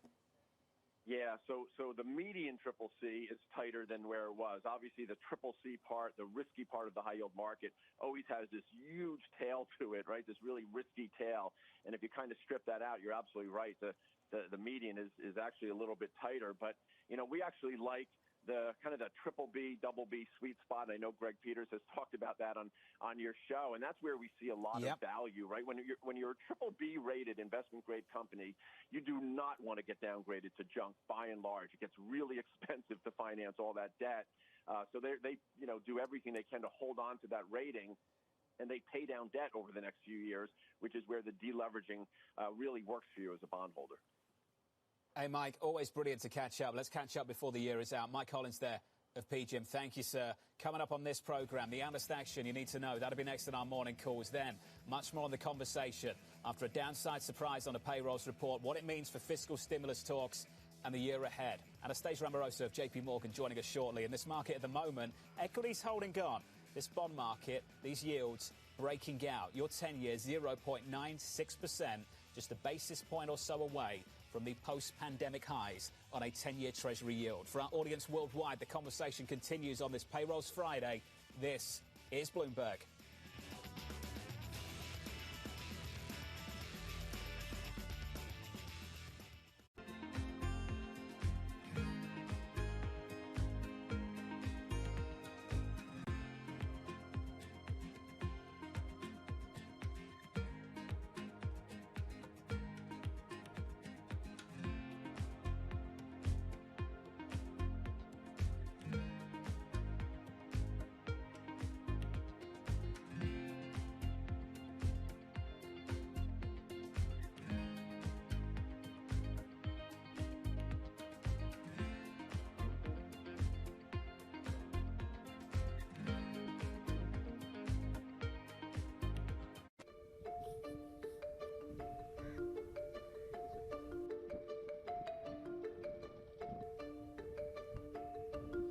हमारा survival सिर्फ और सिर्फ इस इलाके में drip irrigation system की वजह से है और इससे हमारा मुस्तकबिल भी और इससे हम फ़ायदा भी ले रहे हैं।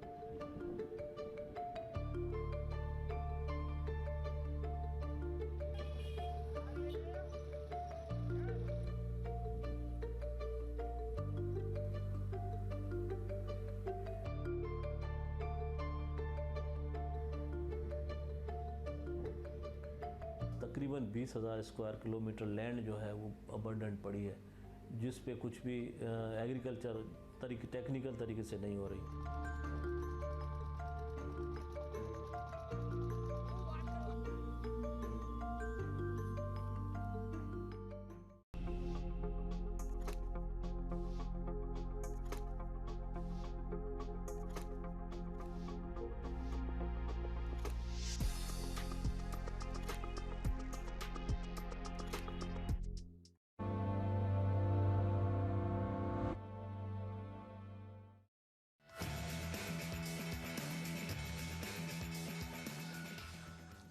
5 minutes away from the opening bell in New York City. For our audience worldwide, 55 minutes ago, a downside surprise on a payrolls report does nothing to this equity market. Up 10 points to the S&P 500. We advance 1/3 of 1%. That's the story for stocks. Here are your morning calls. A look at some of the analyst recommendations on Wall Street this morning. First up, Guggenheim downgrading Dish Networks to neutral with a $53 price target. The analysts seeing limited upside with increasing headwinds stemming from the wireless industry. That stock is negative 1.4%. Next up, Wolfe Research downgrading Boeing to underperform your price target.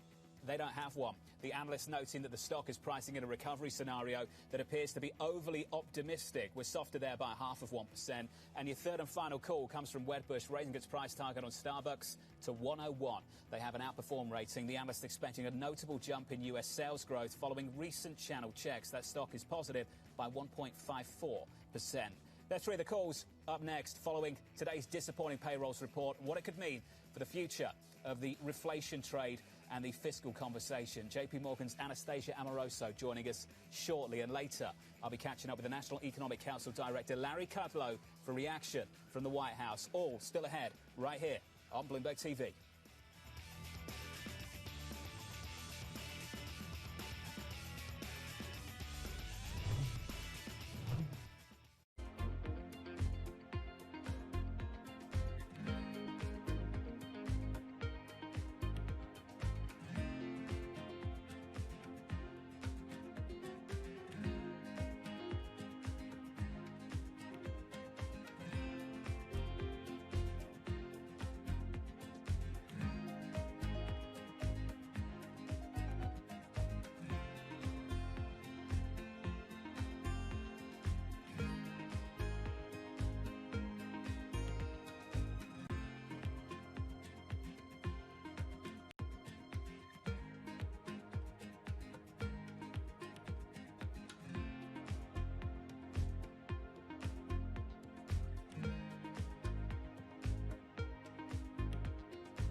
The pandemic swells the gap between the rich and poor around the world.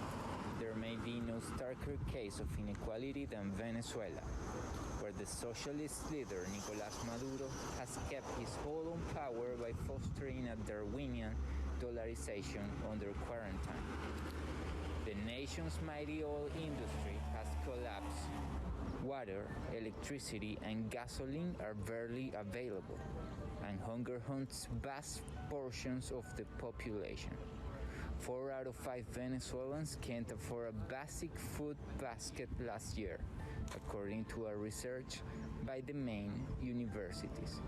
Meanwhile, Caracas neighborhoods have a dozen new delivery services bringing to their doors everything from truffle salmon poke bowls to electronic cigarettes and $50 gluten-free birthday cakes.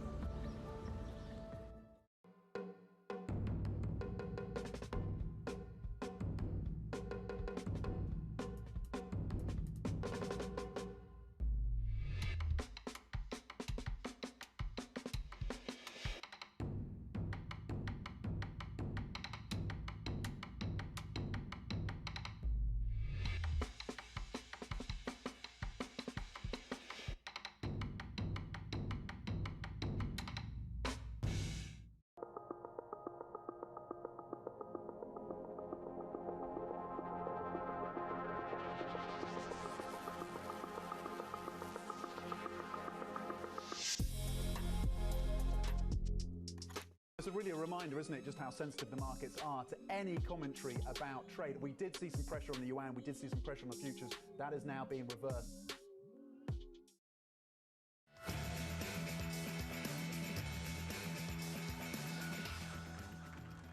Do you long for the slightly more intuitive days when good news was good news and bad news was bad news? Or are you comfortable with the era of good news is good news and bad news is good news too? It's the story at the moment. Downside surprise on payrolls. We're negative below the 4060 number. 460 was the estimate, 245 positive. Just make sure we're clear in case you missed that number. 245 was the number, 460 was the estimate. Equities up by 8 points on the S&P 500 by 0.25%. That's the story for stocks. For bonds, bad news is bad news. Treasuries, lower yields higher, up 5 basis points to 0.9592%. In the FX market, dollar weaker, euro dollar 121.58, cable breaking out. We'll touch on that a little bit later. And crude up by 1/3 to $45 and about 76 cents. That's the cross-asset story at the open. Here's Katie Greifeld at the market desk for more. Hey, Katie. Hey, John. Well, one place where bad news is on the earnings front. Ulta Beauty missed on revenue last quarter. It was down 7.8% year to date, and it also withdrew first quarter guidance in another warning sign over rising COVID cases. Marvel also down about 2% after only matching EPS estimates and warning on supply chain issues.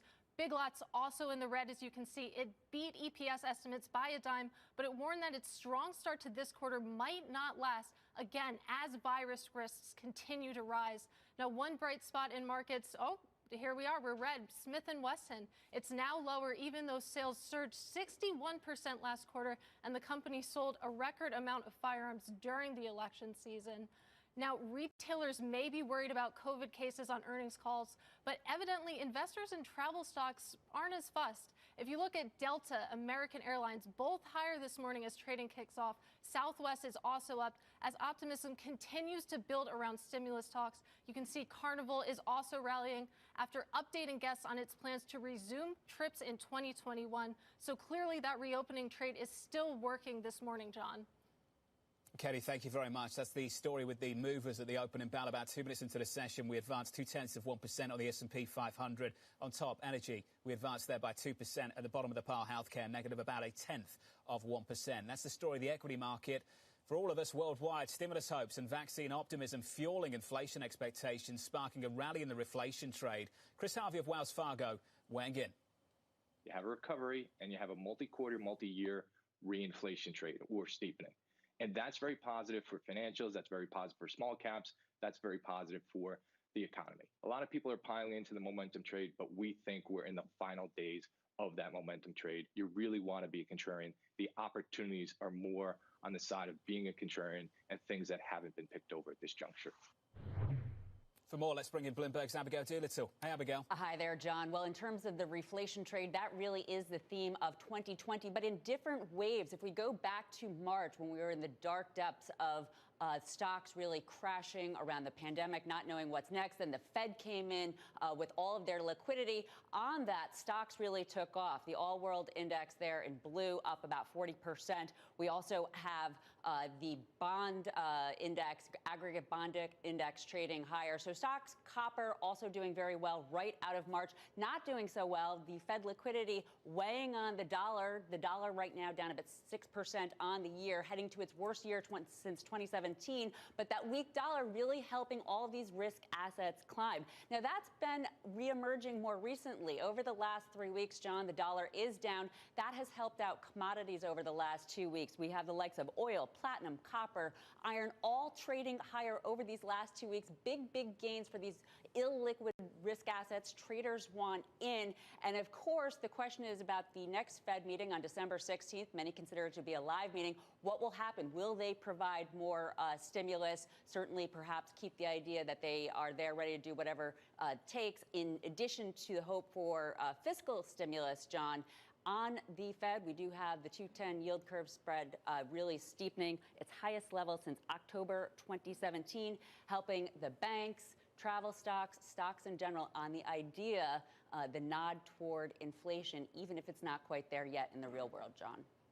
Treasury yields breaking out off the back of that payrolls report, which was a downside surprise. The argument pretty clear for the last hour or so. Many people believe that is the nudge to get them over the line down in Washington, D.C. JP Morgan's Anastasia Amoroso identifying opportunities within the reflation trade. She goes on to say the following: investors should look for real assets that outperform when inflation is rising from lower levels. These could be opportunities in equities, property, infrastructure, and commodities. Investors should position for a steeper yield curve. We have that steeper yield curve this morning, and Anastasia joins us now for more. Anastasia, great to catch up. The difficulty for so many people through this year is to embrace this recovery, given everything going on around us. How do you do that?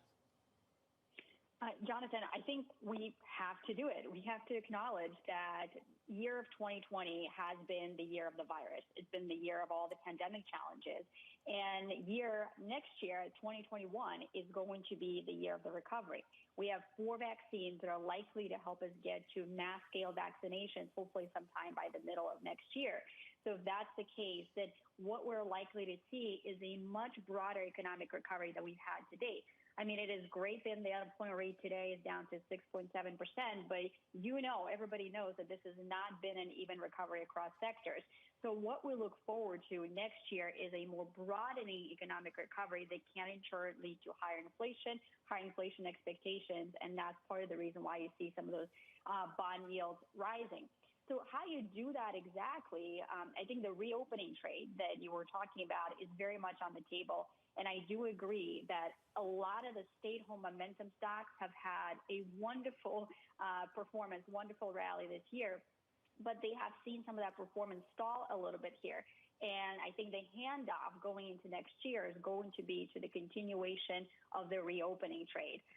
Reopening trade, especially in the real asset side that has the ability to experience rate increases. Because if next year we're in a situation where bond yields are rising, however modestly, you don't want to be in bond proxies. You certainly don't want to be in U.S. Treasuries. You want to be in assets that are starting from depressed levels of valuation, but where you have some opportunity for income growth. And of course, it's pockets of real estate and it's pockets of infrastructure as well. Let's unpack that a little bit. The lockdown stocks, the reopening stocks, and try and draw a firmer, harder distinction between the two. A lockdown stock could be Clorox, quite clearly an advantage, a winner from lockdowns, trapped in our home, cleaning everything. When we reopen, things get back to normal. I imagine they'll suffer. Then reopening, Macy's had a massive month last month. Kind of makes sense. Footfall, traffic starts to pick up again. People start shopping again. I get that. But Amazon's somewhere in between. It lives in both worlds. Can still have success. How do you draw that distinction between what does well and what won't? Yeah, what I was referring to specifically are some of the tech darlings, the stay-at-home darlings that have done so well. If you think about the behavioral adaptation that we've made this year, it is work from home, it is work out from home, it is buy anything from home and have it delivered to you. So if you look at the tech performance, it's interesting because the tech sector has continued to move higher, but you have seen some stalling in performance in the tech names that you mentioned that are tied to the stay-at-home trade.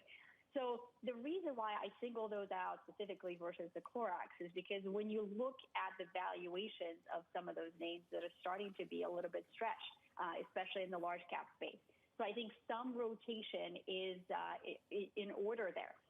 On the flip side, when you look at the reopening stocks, there's 3 categories of reopening stocks that we look at, which is the mobility, banks, and REITs. And if you look at the mobility category, airlines, hotels, cruise lines, and rideshare services, which is quite interesting for us, we've seen a collapse in mobility in the last month. We've seen it in the U.S., we've seen it in Europe. As 2021 progresses and that mobility metrics start to pick up, we would expect those stocks to do well. And clearly some of them maybe help with the fiscal stimulus as well. Banks, they've had a stellar quarter so far, and I think that bank performance can continue. They're still down year to date. It is the cheapest sector in the S&P 500, and the steeper yield curve certainly helps there. And then there's REITs, which is a bit of a mixed bag because you've got some REITs like the warehousing REITs that have done phenomenally well. Their cap rate's around 4%, so pretty full valuations there, but they're still benefiting. And then the other side, you have something like apartment REITs that are actually in the public markets trading below what we think might be the fair value of their underlying real estate. And by the way, the rent collection rates are still in the 90% range, 95%. So these are, I think, kind of diamond in the rough assets, undervalued assets that could see their performance improve next year. Before we go, let's get into dangerous territory. Would you consider leverage? We would consider adding leverage for select clients where it makes sense. And the reason I say this is because we expect that the Fed is not going to do much in terms of higher rates for a long, long period of time. So rates are pegged at 0. And at the same time, we've seen a collapse in yields across the fixed income curve. However, looking at high yield, looking at high quality emerging market credit, you still have a pretty decent yield there. But if you could add a turn of leverage, you could just potentially boost that yield by 1.5 to 2 percentage points. So I think carefully and selectively we would consider it. Be very careful with the credits to which you add leverage. But in this environment of economic recovery into next year and the Fed at zero, that does make sense to us. Anastasia, great to catch up with you. Let's catch up soon for sure. Anastasia Amoroso there of JP Morgan Asset Management. In this market right now, bond yields breaking out, the curve steeper. Your 10-year up by about 5 basis points. Your 30-year travels north by 6 basis points. And your financials start to do well off the back of that. With more, here's Abigail. John, well, you just described the reflation trade right there, and that is indeed what is happening on the day. As you know, energy and financials, top sectors on the day. The top stocks for the S&P 500 right now, JP Morgan and ExxonMobil. Let's also take a look at Chevron. We see nice gains here. The banks, of course, gaining on the yield curve steepening as along the lines of what you were just talking about. Oil up modestly. It's enough for energy to rise. On the other hand, you have those stay-at-home stocks, this year's defense, the big momentum stocks, Apple and Alphabet taking a bit of a breather. Not a huge sell-off, but they are taking a breather. On the week, we have some interesting movers, a little bit of both. The best stock on the week for the S&P 500 is Carnival. So that is certainly the reopening trade, the hopes that this company is going to be cruising again, as they say, in 2021. Micron, however, technology stock, also top stock on the week after they basically pre-announced the upside. To the downside, energy this week, John, taking a little bit of a breather, but that's just because it's had such a big week the week before. So really not true selling there. And then Salesforce.com, of course, that is the worst stock for the S&P 500, a tech stock. That weakness comes on the announcement of their acquiring Slack, John. Abigail, thank you. You'd have to pay me a lot of money to be trapped on a boat with the same people for a month. That's just my view. Not worth much, I know. Coming up, a disappointing payrolls report and the expectation that we get more fiscal stimulus down in Washington, D.C. On that, Jim Bianco of Bianco Research. He joins us very shortly right here on Bloomberg. This is Bloomberg TV.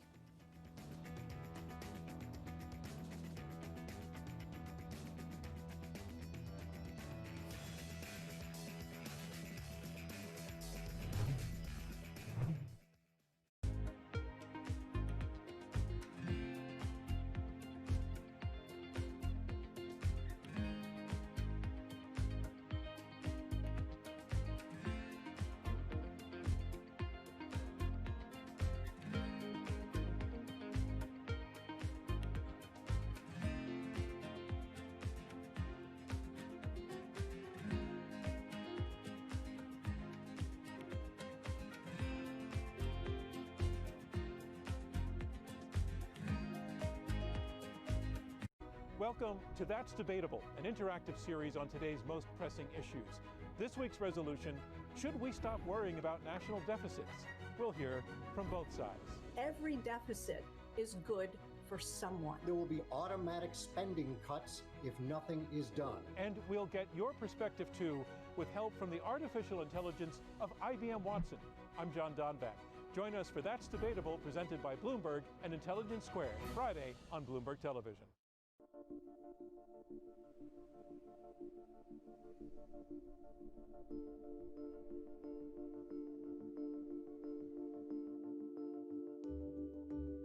So the reason we're interested in Post Office Rock is just the extreme nature of the erosion that is ongoing here. In the last, since 1940, it's eroded about 100 metres and in quite a unique fashion.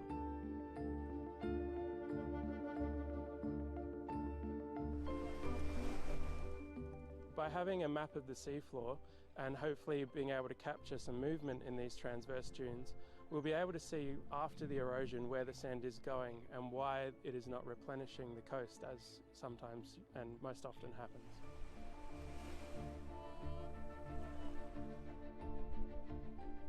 With continued sea level rise and future climate change, we're just going to see much more of this kind of event taking place. So it's a good proxy of what we expect to take place much more commonly by 2050, 2100 than is currently the case.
think it really is very important for the Fed that they do see what's coming through in terms of fiscal stimulus. That will be a key factor in their decision-making process.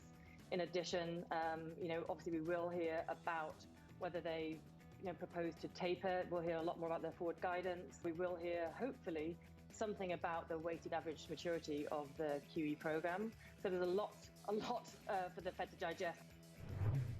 There is a lot for the Fed to digest, including a decelerating labour market. That was BlackRock's Marilyn Watson expecting stimulus talks to dictate the Fed's next move amid further signs that the pandemic is weighing on the recovery, with US payrolls falling well short of estimates this morning. For more on that, I want to bring back in Mike McKee. Hey, Mike.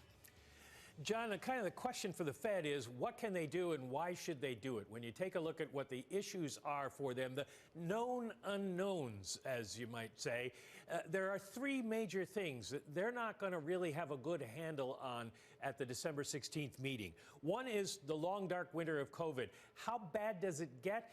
And how soon do we get the vaccines distributed? The second is the status of the fiscal stimulus. Maybe we'll have a package by then, maybe not. Hard to tell, and we don't know exactly what the impact will be because we don't know what's in it. And then the performance of the economy. As you mentioned, we did see a slowdown in hiring this month, but what happens to retail sales? Are people still spending money? Are they spending their savings? Where is the economy going? When you look at what the Fed is expected to do in the markets, the folks at BMO do a survey before payrolls, and about 45% think that the Fed will stand pat. And you can see that in the market pricing for Fed funds. When you look at the dots go chart that we have on the Bloomberg that reflects the dots that are put out by the Fed, you can see the orange line there is the option indicated spread for what they think interest rates will be, and it doesn't really start to move until the end of 2021. So nobody really thinking the Fed is going to do a lot coming up now in terms of any kind of stimulus. And finally, the question is, what do they do if they want to do something? And that gets back to the same thing that Marilyn Watson was talking about, the weighted average maturity. They've been buying at the short end, and you can see the maturities there. Do they push that out to the longer end to try to push down on long rates? That may depend on where we are when we get to the 16th. If there's a stimulus package, you've seen rates rising. Do they continue to rise? If there's not, do they fall? A lot of questions for the Fed. No clear answers as to what they could or should do. No clear answers at all. I think this comes down to expectations, Mike, on what people expect in a couple of weeks and whether the Fed meets them or not. Mike, thanks. Jim Bianco of Bianco Research cautioning the Fed to tread lightly when adjusting their policy approach. He writes the following: the Fed should be very careful in changing the program, like extending maturity, which is a popular call. Fed programs are forever. Jim joins us now for more. Jim, expand on that. Why do you think they should be so careful? Well, Fed programs are forever. Remember, QE was started as an emergency program during the financial crisis in 2008. 12 years later, it's bigger and better than ever before. The big story of the last month was the shock that the temporary bond buying programs were indeed temporary, and they're going to end on December 31st. If the Fed were to expand and buy longer-term bonds, they have to say to themselves, this is going to be forever. We saw what happened in 2018 when they tried to reduce the balance sheet on automatic pilot and the market threw a hissy fit. They're going to have a hard time getting out of this. So if they do decide to buy bonds and something like inflation or higher yields or concerns come that the Fed needs to raise rates, it's going to be very, very difficult for them to reverse that policy somewhere down the road. So use it when you have to, and that would mean maybe when you get into another uncertain market environment like we were in the spring, but don't be running it out there just because you feel like you should. You might regret it. Jim, from a policy perspective, do you see the positives in a steeper curve in higher yields at the long end? It depends on why you're getting higher yields. Interest rates typically go up because of expected nominal growth. Nominal is real growth in inflation. If the reason rates are going up is real growth is expanding and the curve is steepening, that's good. If the reason is because inflation expectations are expanding, excuse me, that's not good. So it's not just a case of higher yields are always better. I know that's been the case for the last 25 years, but if it is the case, like Bill Dudley wrote yesterday or the day before on Bloomberg, that we might be seeing inflation, then higher yields are not necessarily the panacea that everybody thinks they're going to be, because if they come on the back of inflation, that could cause all kind of problems. Jim, you've been quite critical of the Federal Reserve's response at times through 2020. You haven't hidden that. You've come on this programme and shared it with me. Jim, when do you think we pay the bill, and what is the bill? What does it look like in the years to come? I think the bill is going to be inflation. If you have all of this, these purchases, the expansion of the Federal Reserve's balance sheet, add in the massive $3.2 trillion deficit, which is one of the highest debt to GDPs ever in American history, that all of that should lead to inflation. That's why we've never done it before in American history, because whenever you've had this kind of massive government and monetary response, it's always led to too much inflation. If it doesn't lead to inflation, I'd always like to talk about the other side. Well, then let's just send a check to everybody every week, because if there's no consequence to doing this, there's no reason to stop it. But I do think there will be a consequence, and that consequence very well could be in 21 and into 22.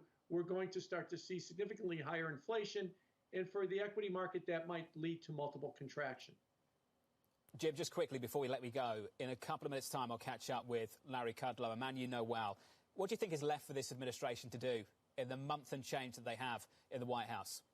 Probably get a fiscal deal done at this point. That is the most important economic story that Larry would have to have, is where are they with the fiscal deal, and what type of deal would it be? Looking forward to catching up with Larry Kudlow in just a couple of minutes' time. Jim, great to catch up, sir. We'll talk before Christmas. Jim Bianco there of Bianco Research, thank you. With your sector price action, let's bring back in Bloomberg's Abigail Doolittle. John, well, it is shaping up to be a risk-on Friday and a risk-on week. The S&P 500 headed to a second up week in a row, up about 1% currently on the week. Now, relative to today in the sectors, most or all sectors are trading higher. Utilities flipping between small gains and losses. But up top, it is all about the reflation reopening trade that you've been dissecting this morning. Energy, materials, real estate, industrials, financials, those are the best sectors. Energy, once again, soaring up 3.2%. And this is the story of the fourth quarter. If we take a look at what's happening in the fourth quarter, the best sectors, energy up more than 30%, financials up 20%, and the industrials up 15%. Risk on toward reflation. Those cyclical sectors certainly getting a bid this quarter, with oil rising, the dollar down, and of course the yield curve steepening, John. What a couple of months it's been. Abigail, thank you. Coming up, the market-moving events you need to be watching into next week. We'll bring you the trading diary. And still ahead, National Economic Council Director Larry Kudlow. In your market right now, bond yields breaking out, equities holding on. This is Bloomberg.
I think what we've seen during this period of time is that communicating via video is not a fad. We are using it in all aspects of our lives, for work, for learning, for communicating, for staying in touch.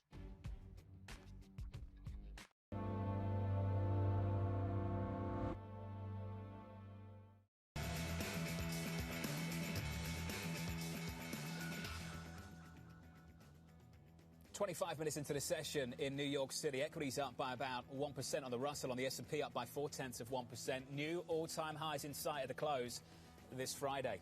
Let's get the trading diary, what you need to be watching through the day and into next week. President-elect Joe Biden delivering remarks on a jobs report this afternoon. President Donald Trump holding a rally in Georgia for the two Republican senators facing runoff elections there on January 5th. On Tuesday, Trump hosting a coronavirus vaccine summit. Thursday, we get an ECB rate decision and President Christine Lagarde holding a news conference. And then through to the end of the week, another round of jobless claims on Thursday morning, CPI data and the Treasury budget statement. That does it for me about 26 minutes into this session. Equities advance, Treasury yields break out in just a moment right here on Bloomberg TV and radio. We'll get you the White House reaction to that payrolls report. Larry Kudlow just around the corner. This is Bloomberg.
We have some good news in terms of vaccines and a chance to overcome the health crisis, but we are not there yet. We need the fiscal stimulus, and we need it relatively quickly, because I can see where the second wave's coming.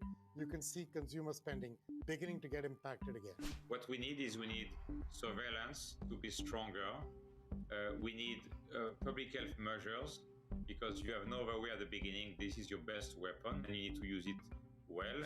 The good news is that both the vaccines and the therapeutics, in particular the antibodies, are coming along and will start to bring that number way down. We don't just need more investment in public health. We must also rethink how we value health. I do believe a targeted fiscal stimulus is going to be in order to really begin a more equalized economy. Our generation's biggest problem. Climate change is happening. And the world's most innovative solutions. Transport, industry, buildings, electricity, all of those things.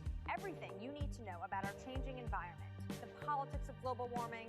We can and we will deal with climate change. In the fight against climate change, Bloomberg Green has you covered.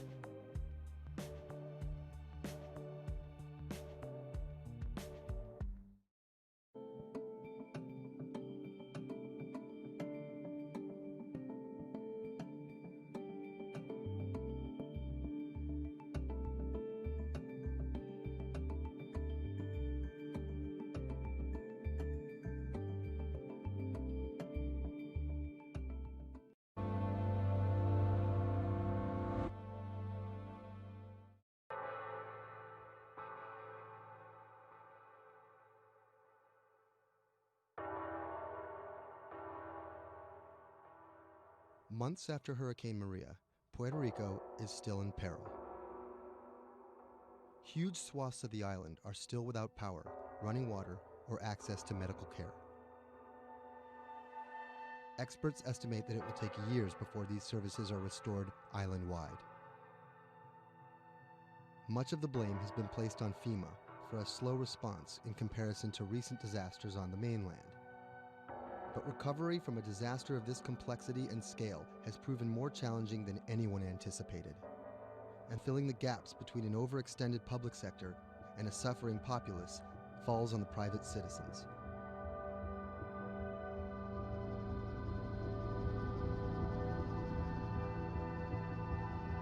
Robert Anderson is a Puerto Rico resident of 4 years. The eye of the storm came in south of El Yunque, swept up towards San Juan and out to Arecibo. Everything on the right-hand side is what we call the dirty side of the storm.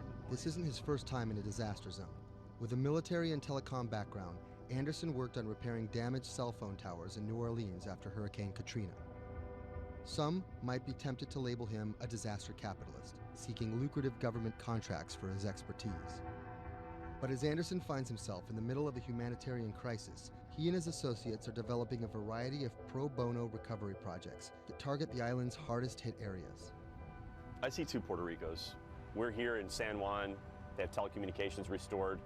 They may or may not have power, but basic services are in place. They're able to get food, they're able to buy things. They're surviving.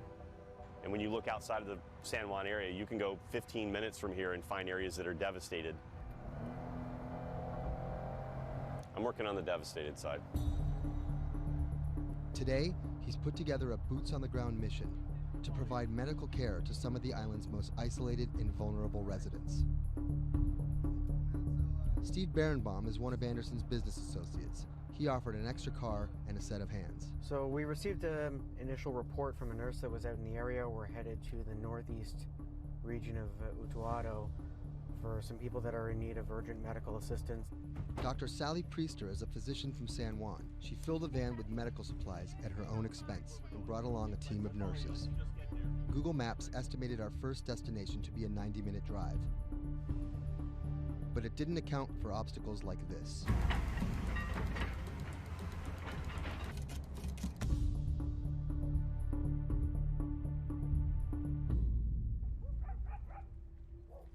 Our first stop was the home of an 82-year-old blind Vietnam veteran.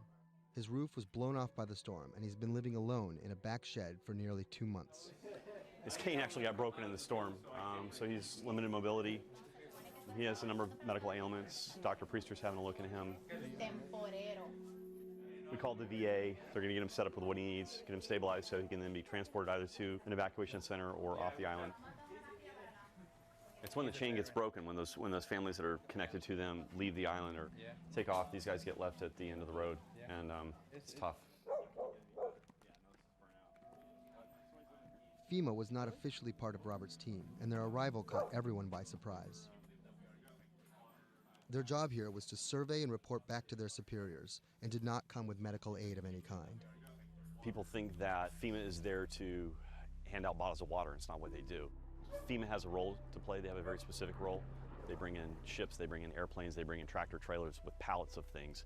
But they're a big machine, and there's gaps in that thing. And you're seeing one of the gaps here, and we help fill that role.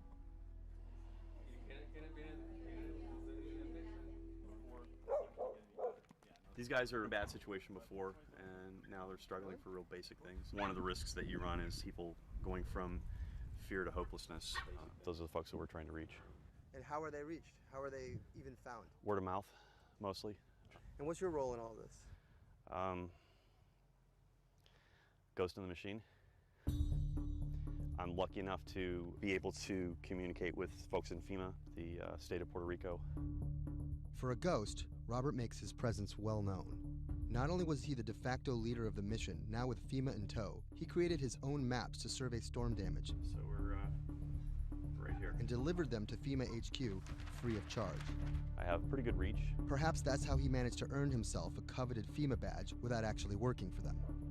And it's these relationships that allow him to operate more efficiently than an NGO or a government agency. We're able to resolve problems at a different level. Our next stop was on a mountaintop, a family of 11 struggling to care for their special needs brother in what was left of their house. Probably we are the first health team to come and visit this family. Muy bien, todo muy bien. The patient has Down syndrome. He is all day in bed. The difficulty with this is the patient cannot be alone. The most important thing is that you need to take care of the chronic disease besides disability, because they have been not going to a doctor, and no doctor has coming here yet. So we need a refill of this medication. After maybe 54 days, it's not getting better. And the only way that you can be able to see that is coming to the ground, drive, and see the people and talk to the people. You can see San Juan from here, but you can't get there. It's like the Emerald City.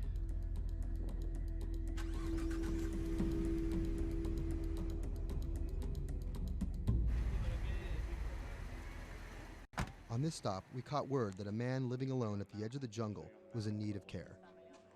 So we decided to take a little detour, come up here and check out and see what's going on. One of the challenges is to find those people that are at the end of these roads that need help.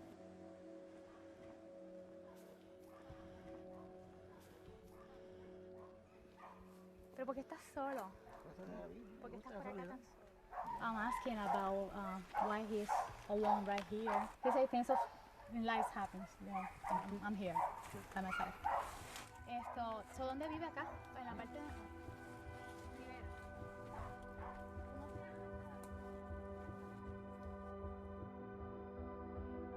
This is not a job. To do this, you need to have passion for what you can do. You're not going to get paid. It's said in disaster response and emergency response that the real first responders are your neighbors. You don't need to wait for a lucrative FEMA contract to go out and do good and to help the community. In the end, do you feel like you're making a difference?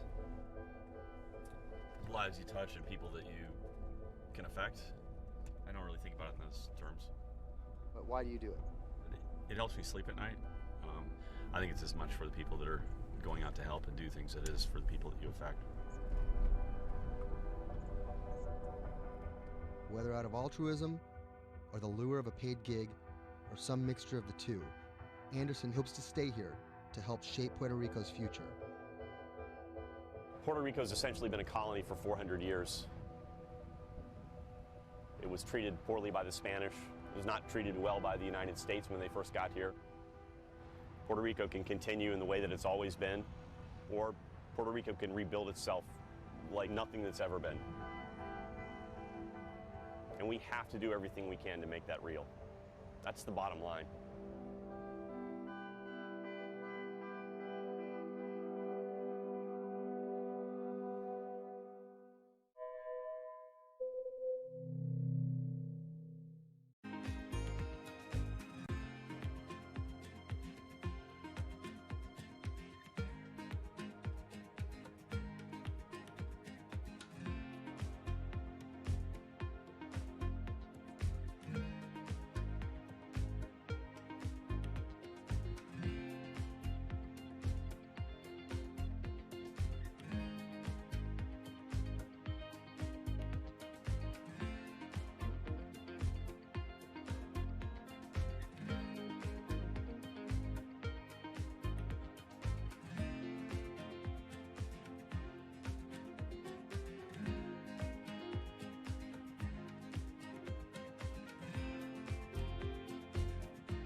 When I met him first online, I found him to be really sweet.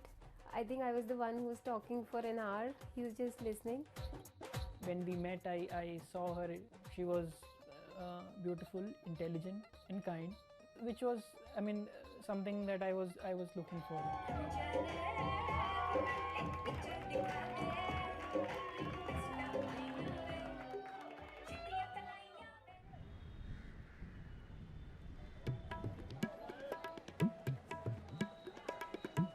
Anshu and Sumit are one of about 12 million couples that get married in India every year. Unlike their parents' generation, they're not from two close villages, but from two cities on opposite sides of the country. And their love didn't start through community matchmaking, marriage brokers, or classified ads in newspapers, but began online. So we met through jeevansathi.com. So it's basically an online portal where we have detailed profile of different grooms and brides. It makes a lot of remote profiles who are located in distant areas more accessible. Thanks to growing internet and smartphone usage, matrimony websites and apps in India are starting to disrupt the matchmaking industry. More and more people are finding their partners at the click of a mouse. jeevansathi.com, where Anshu and Sumit met, is one of the biggest players. Young Indians looking for love set up profiles including their caste and horoscope, but their criteria for choosing spouses appears to be changing. We have seen the shift from traditional caste community conservative parameters to something like which is more focused on education, employment.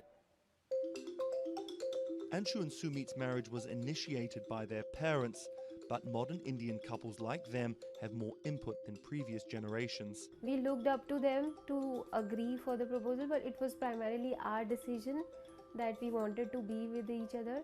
So what's the emoji like you use the most to send to each other? So there's a bear which basically we use for indicating a hug. Yeah, that's our language basically, bear icon for a hug.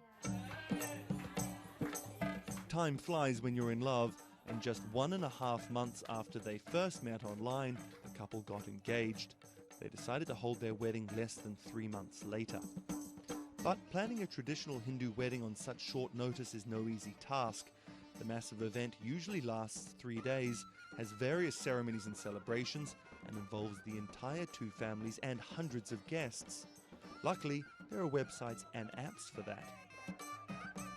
We searched online, we got in touch with Wedding Brigade, and they helped us finalize the venue. And it makes the search faster and efficient.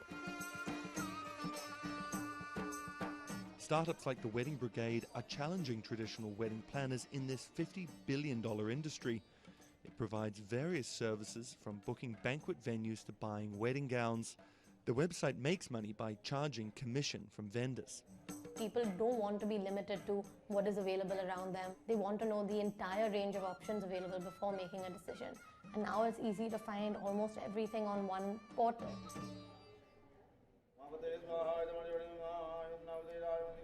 Anshu and Sumit are officially married in a ritual that has gone on for thousands of years, but their love started in a very new way.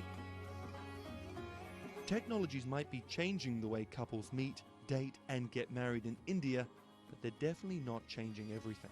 The technology was only the first level help that we could get to find each other. Everything else was like very humanly and emotions and feelings based.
Massachusetts Senator Elizabeth Warren has become a symbol of everything the Republican Party stands against. Everyone gets a right to basic health care. We need strong oversight of these banks. A legal scholar and a consumer advocate turned politician, Warren has branded herself as a champion of the working class and made a career out of standing up to big business. While rumors of a 2020 presidency bid remain just that, I'm not running for president. her Senate seat is up for re-election in 2018, and Republicans are already pumping millions into super PACs to defeat her.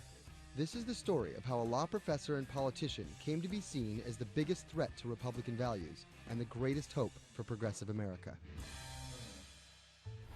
Elizabeth Warren was born Elizabeth Ann Herron, the youngest of 3 siblings, on June 22, 1949 in Oklahoma City to middle-class parents. After waiting tables to help her family pay the bills, Warren became a star on the high school debate team. She landed a scholarship to George Washington University at the age of 16, but 2 years later dropped out to marry her high school sweetheart, Jim Warren. By 1980, Warren was a mother of 2, divorced and remarried, had earned a bachelor's degree from the University of Houston, a juris degree from Rutgers, and practicing law in New Jersey. Warren then went on to become an influential law professor, teaching, lecturing, and publishing highly cited work on bankruptcy and commercial law at 7 universities around the country, eventually settling at Harvard Law School. But Warren wasn't always a liberal lion. Elizabeth Warren used to be a Republican, actually. That's Stephen Dennis. I'm a Senate reporter for Bloomberg. Around the time that Elizabeth Warren switched parties, she became a fierce opponent of a Republican drive to make it much harder to file for bankruptcy. She fought that for a decade. It ended up passing anyways. While her efforts ultimately failed, her warning calls were heard in 2008.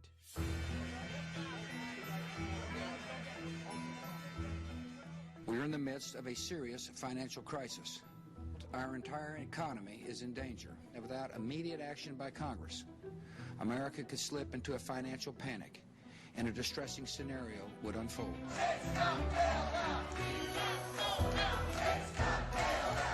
Professor Warren was tapped to help with oversight in the government bailout. She would excoriate bankers and their bonuses and their practices. Why should the U.S. taxpayer alone carry Citi? She proposed a series of tough regulations, which became the basis for much of the Dodd-Frank financial law that we have today. That sort of catapulted her to national stardom, particularly among the progressive left.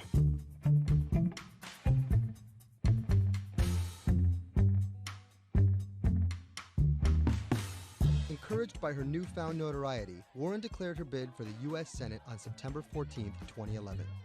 During the race, her opponent Scott Brown tried to derail Warren by accusing her of falsely claiming Native American heritage, a controversy that earned her the nickname Pocahontas.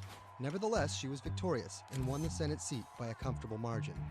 She used her new tenure to challenge everyone, from banking regulators and Treasury officials to members of Wall Street and Congress. I'm really concerned that too big to fail has become too big for trial. We need tough new laws to hold corporate executives personally accountable. No one should be above the law. She called for Wells Fargo CEO John Stumpf to resign for fraud, introduced the Bank on Student Loans Fairness Act, and reintroduced the 21st Century Glass-Steagall Act. In 2016, after staying silent during the Democratic primary battle, Warren finally endorsed Hillary Clinton and had some harsh words for candidate Trump. Donald Trump is a loud, nasty, thin-skinned fraud who has never risked anything for anyone, and that is just one of the many reasons he will never be president of the United States. But she was wrong. The forgotten men and women of our country will be forgotten no longer. Warren wasted no time resisting Trump's agenda. Have you ever managed or overseen a $1 trillion loan program? I have not. How about a $1 billion loan program? I have not. Okay. In the Donald Trump era, Elizabeth Warren has been playing defense and trying to prevent Donald Trump and his cabinet appointees from rolling back protections that she helped enact. Warren actually found herself rebuked by Mitch McConnell for reading a letter by Coretta Scott King about Jeff Sessions' record on racism during his confirmation. She was warned. She was given an explanation. Nevertheless, she persisted. That moment became something that's on T-shirts, bumper stickers, slogans, and that really galvanized a lot of support for her. It's been very hard for Republicans to get much of anything done this year, and that's at least in part to this resistance movement that Elizabeth Warren has helped champion. We are here to fight back. Enough of Elizabeth Warren. Like you. Millions of dollars are being funneled to defeat Warren in the midterm elections in 2018. But it's the rumors of a 2020 presidential bid that has further prompted powerful donors to fund her opposition, often using the same playbook of constant and ruthless ad campaigns that many believe helped Trump win in 2016. It's anyone's guess if she will endure what Hillary could not. You know, the question for Elizabeth Warren is whether she can go from being a liberal firebrand to somebody who can regularly get 60 votes for initiatives in the Senate and 218 in the House and drive an agenda, and whether she can bring together coalitions for political victories. That's the challenge, and we'll see what happens.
Sadiq Khan, the mayor of London, has made some powerful opponents. He doesn't know me, never met me, doesn't know what I'm all about. I think they're very rude statements, and frankly, tell him I will remember those statements. My message to Donald Trump and his team is that, your views of Islam are ignorant. He's the first Muslim mayor of a major Western capital and proud of it. This is how Sadiq Khan went from the son of Pakistani immigrants to a lawyer, lawmaker, and now the mayor of London. Khan's parents emigrated from Pakistan. His father was a bus driver, his mother a stay-at-home seamstress. The 10-strong Khan family squeezed into a 3-bedroom flat in South London. He wanted to be a dentist, but TV in the 1980s convinced him otherwise. Objection! LA law with its swagger and ill-fitting suits caught Khan's eye. He graduated in 1991 with a degree in law from North London University and joined a human rights firm. Khan worked a number of high-profile cases, often clashing with London's Metropolitan Police Force. But he had bigger political ambitions. This is what being a new MP is like, squatting on a bench in the absence of an office, dealing with letters from constituents. Reports are just coming in of an explosion here in London.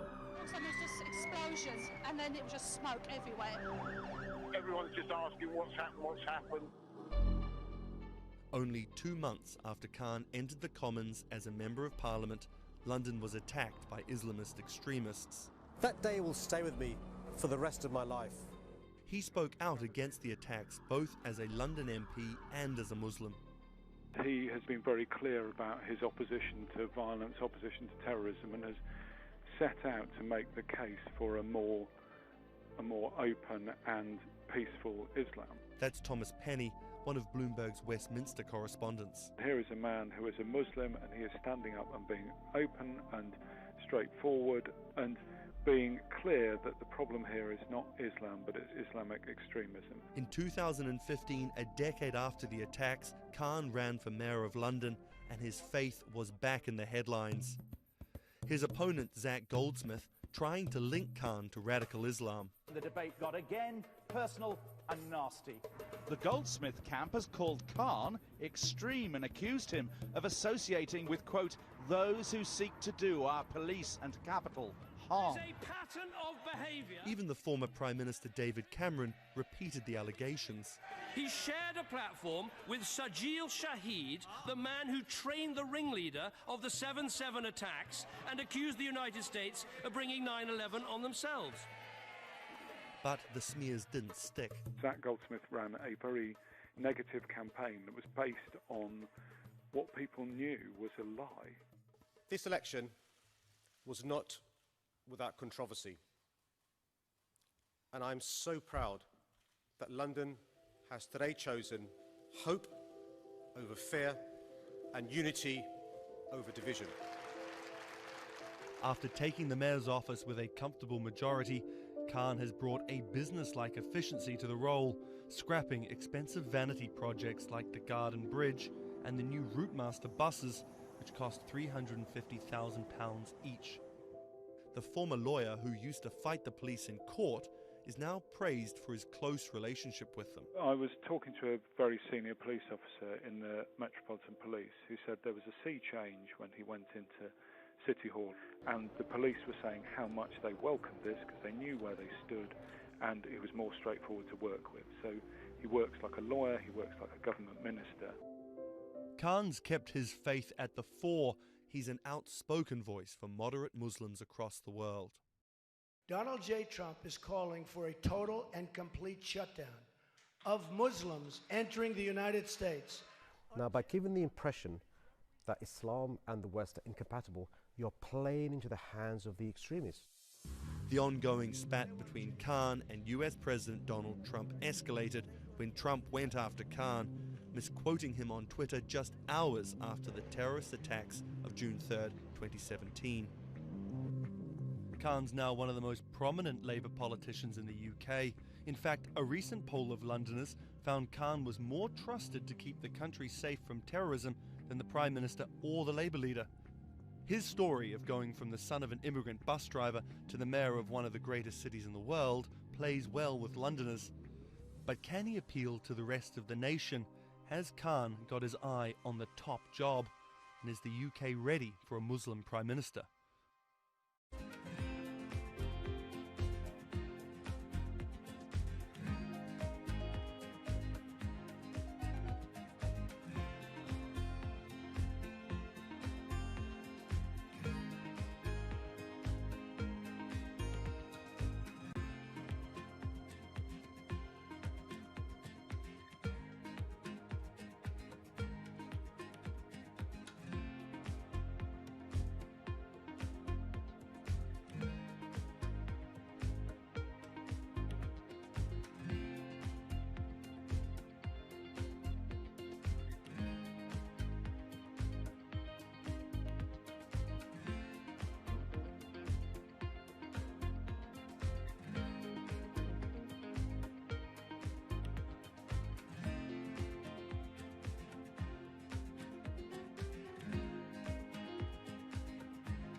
What does it take to change the world? A big army? A cure to a pandemic? A revolution? All of these take either a lot of people, thousands of hours, or massive amounts of space. But for Julian Assange, all he needs is one room, an internet connection, and the world will listen. Assange is located here, and more specifically, right here. And from that location, he's posted government secrets, classified documents, and leaked emails from some of the world's most powerful people. And in doing so, has been labeled a hero, a villain, a nihilist, and everything in between. This is how an Australian programmer sequestered in the Ecuadorian embassy in London became one of the most influential and notorious people in the world. Born in 1971 in Townsville, Australia, Assange has always been on the move. Living in over 30 homes by the time he was in his mid-teens, Assange, along with his mother and half-brother, finally settled down in Melbourne. His introduction to hacking started at 16 when he was given a Commodore 64, which he attached to a modem. He attended the University of Melbourne, where he studied programming, physics, and mathematics. He never graduated, but that doesn't mean he didn't get an education. By 1991, Assange hacked into the Pentagon, U.S. Navy, and other branches of the U.S. government. In 1996, he was caught by the Australian Federal Police and charged with over 30 counts of hacking and computer-related crimes. He didn't get any jail time, but he was fined $2,100. I think the first taste of what would come later was the hacking that he did as a young programmer, and that really sort of foreshadowed a healthy skepticism of the use and abuse of technology by governments. That's Vernon Silver. I'm a reporter for Bloomberg's investigations team. Assange's youth as a hacker laid the foundation for him to start WikiLeaks in 2006. But what is WikiLeaks? It's a website that posts unfiltered, usually classified documents. What separates it from every other media outlet is that they have no editorial hierarchy. With a publication like the New York Times, information comes in, they take that information, package it, then disseminate it for the public to see. WikiLeaks, however, cuts out the middleman. WikiLeaks gathers information, most of it given to them anonymously. So what they're doing is really very simple. They get the information in one end from who gives it to them and out the other with sometimes minimal interference. Julian Assange is the leader of that, the mastermind, the creator, and really, because he thinks of it as a journalistic enterprise, the editor-in-chief. But every story starts with a source, and Assange has some unconventional sources. Julian Assange does not hack as far as we know. He is the recipient of people who are either insiders who give him secret documents or hacked emails from a foreign power. That's Eli Lake. I am a columnist for Bloomberg.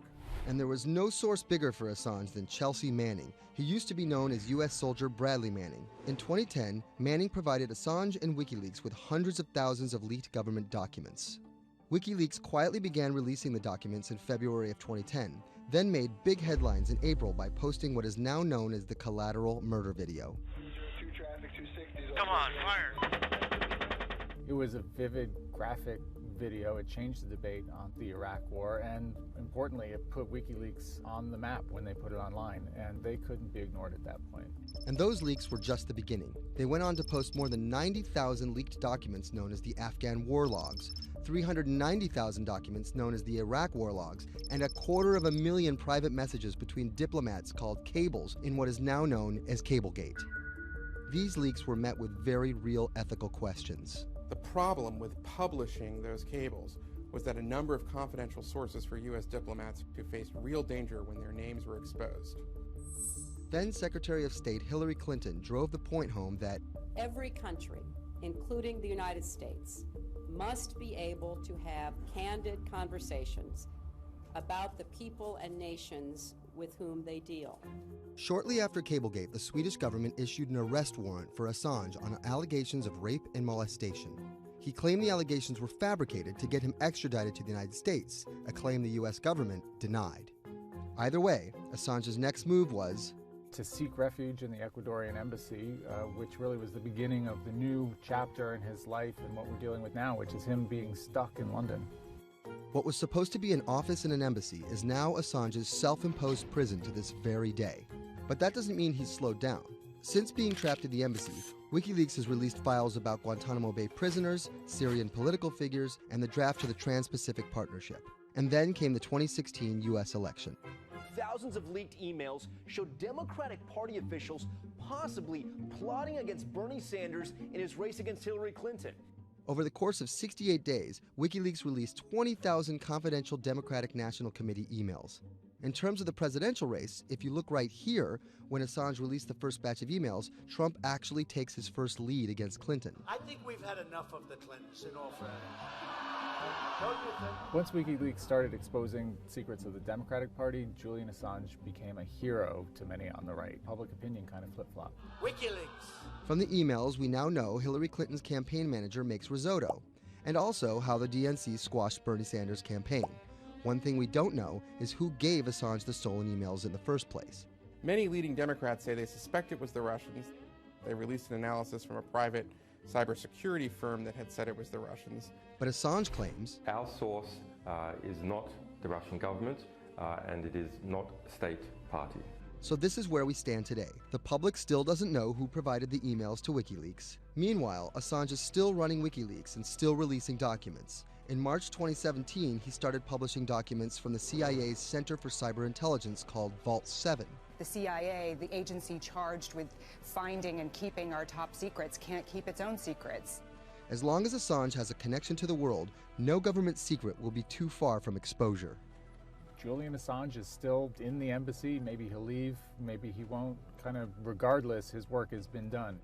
He's changed the way people think about their governments, about their own secrets, about their own hackability, and really the world has changed because of him.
When it debuted, the 4G wireless we have today allowed people for the first time to hit the road and explore unknown places with only a smartphone for directions.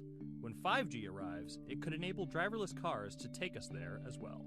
5G stands for 5th generation mobile networks or wireless systems. It's insanely fast and can accommodate a lot more connected devices. But the reason it's being called revolutionary is because 5G will allow connected devices to speak to each other as well as people.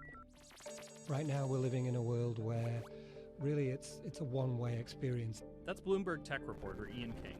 The network talks to your phone, you look at your phone and access data, then you send something back to the network. What we're being told about 5G is that really for the first time we're going to see machines communicating with each other over mobile networks in a meaningful way.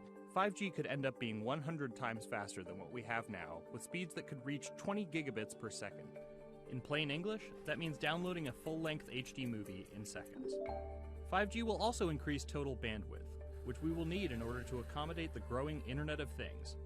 We're talking about the class of devices like internet-connected refrigerators, thermostats, dog collars, but 5G will enable many, many more. Things like your utility network, factories, where machines are just sat there not connected at all. Suddenly they're all going to be connected. Suddenly we're going to be able to have real-time monitoring. Other things like cars, like utility poles, like your light, the light poles. But perhaps the biggest advance will be a huge reduction in communication lag time, known as latency. A network of driverless cars will need the speed of 5G to ping each other multiple times per second to avoid collisions. Near instantaneous data transfers could allow doctors to perform surgery remotely with a robotic scalpel. So how will all this work? First, you need to improve network density. And that's just a fancy word for saying you put more towers out there. What we're being told is that's not actually the case with 5G. The idea is 5G will not only use the existing mobile spectrum, but also tap into higher frequencies called millimeter waves. Millimeter waves can carry more data, but only travel short distances. This may mean you'll see a lot more of these base stations around town. And the new towers may have as many as 100 antenna ports, compared to about a dozen on 4G cell towers. So when will we get 5G?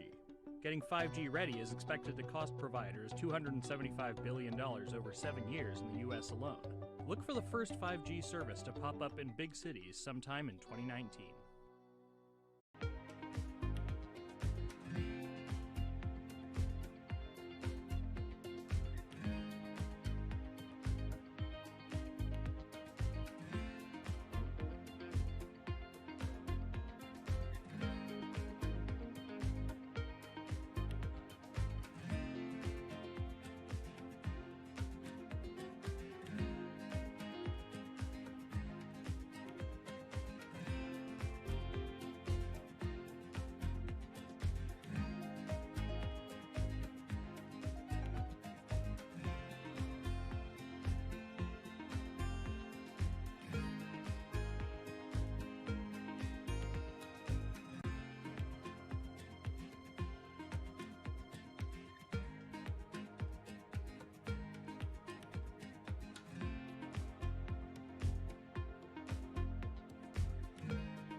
When people think of Vladimir Putin, they think of capital P, power.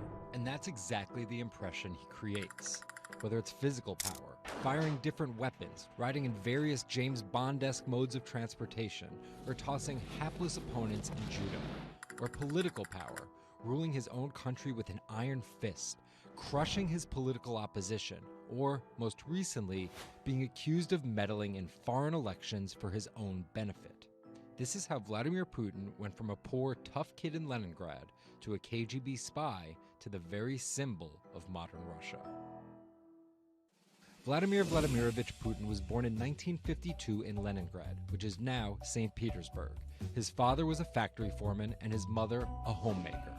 It is widely said that Putin's public-facing tough guy persona can be traced back to him getting into fights when he was younger, which paved the way for him to take up judo.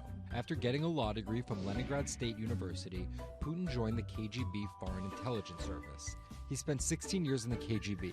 When Putin returned to Russia, he began his political career. He went to work for Anatoly Sobchak, who was then the mayor of St. Petersburg. That's Leonid Bershidsky. I'm a columnist at Bloomberg View. Putin thrived in Sobchak's administration because he was sort of considered pretty efficient city official at that time. He was very loyal to Sobchak. So loyal and efficient that he was noticed by Yeltsin's close circle.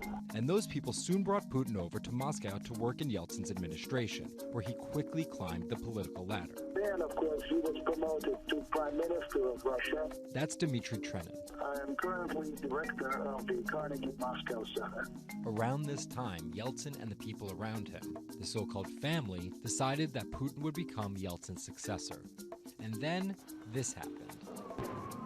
The apartment bombings were carried out in 3 Russian cities, killing 293 people and injuring more than 1,000. Putin immediately accused Chechen separatists for the bombings and followed it up with action. He was credited with having a very successful military campaign against the terrorists. And it worked. After that, he became an heir apparent in the eyes of the Russian people. 3 months later, Yeltsin resigned.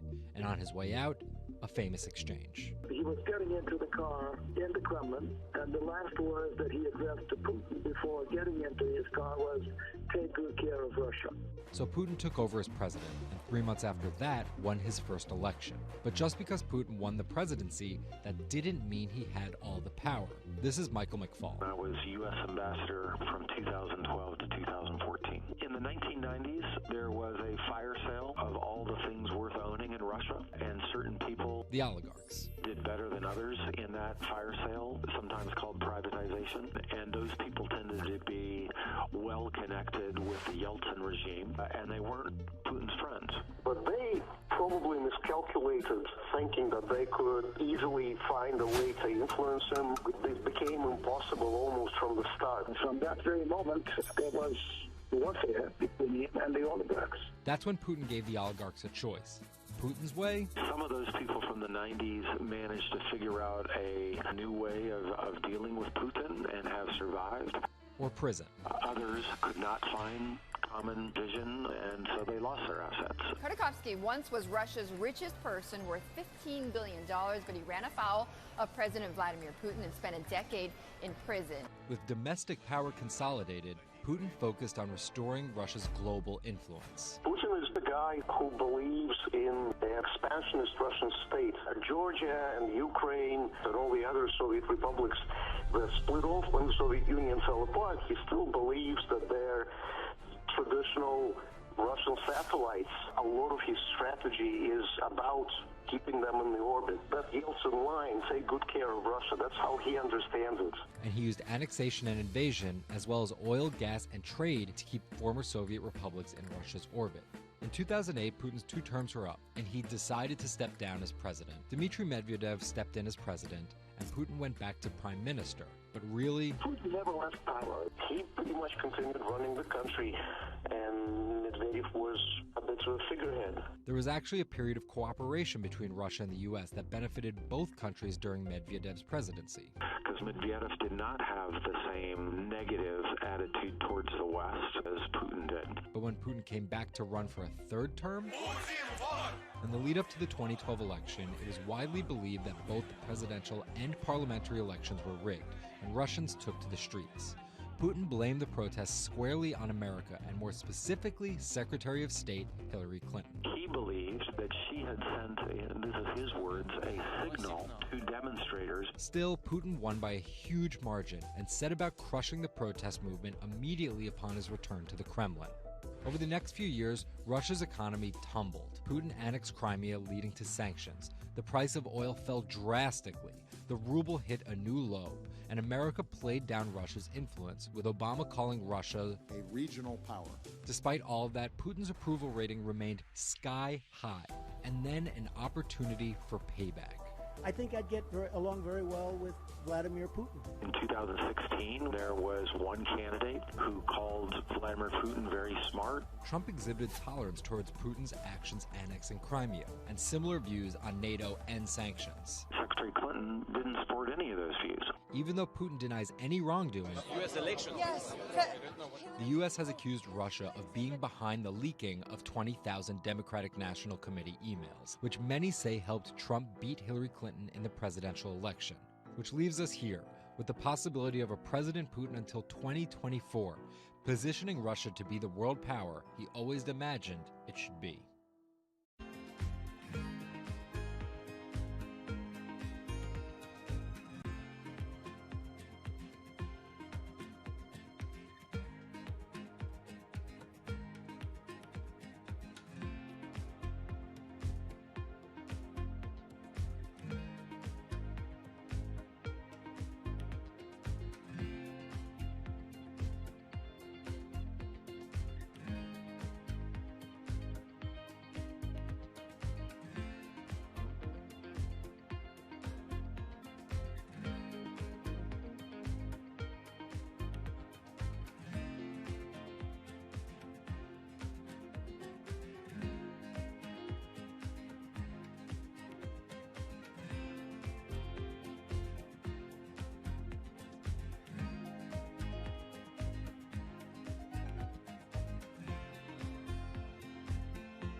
Jack Ma is Asia's richest man and most recognizable business tycoon.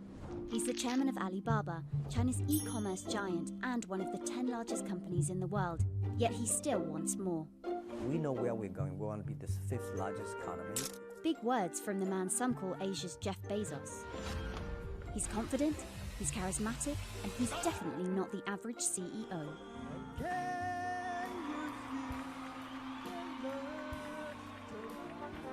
This is how a poor school teacher went from the classroom to being one of the most influential multi-billionaires in the world.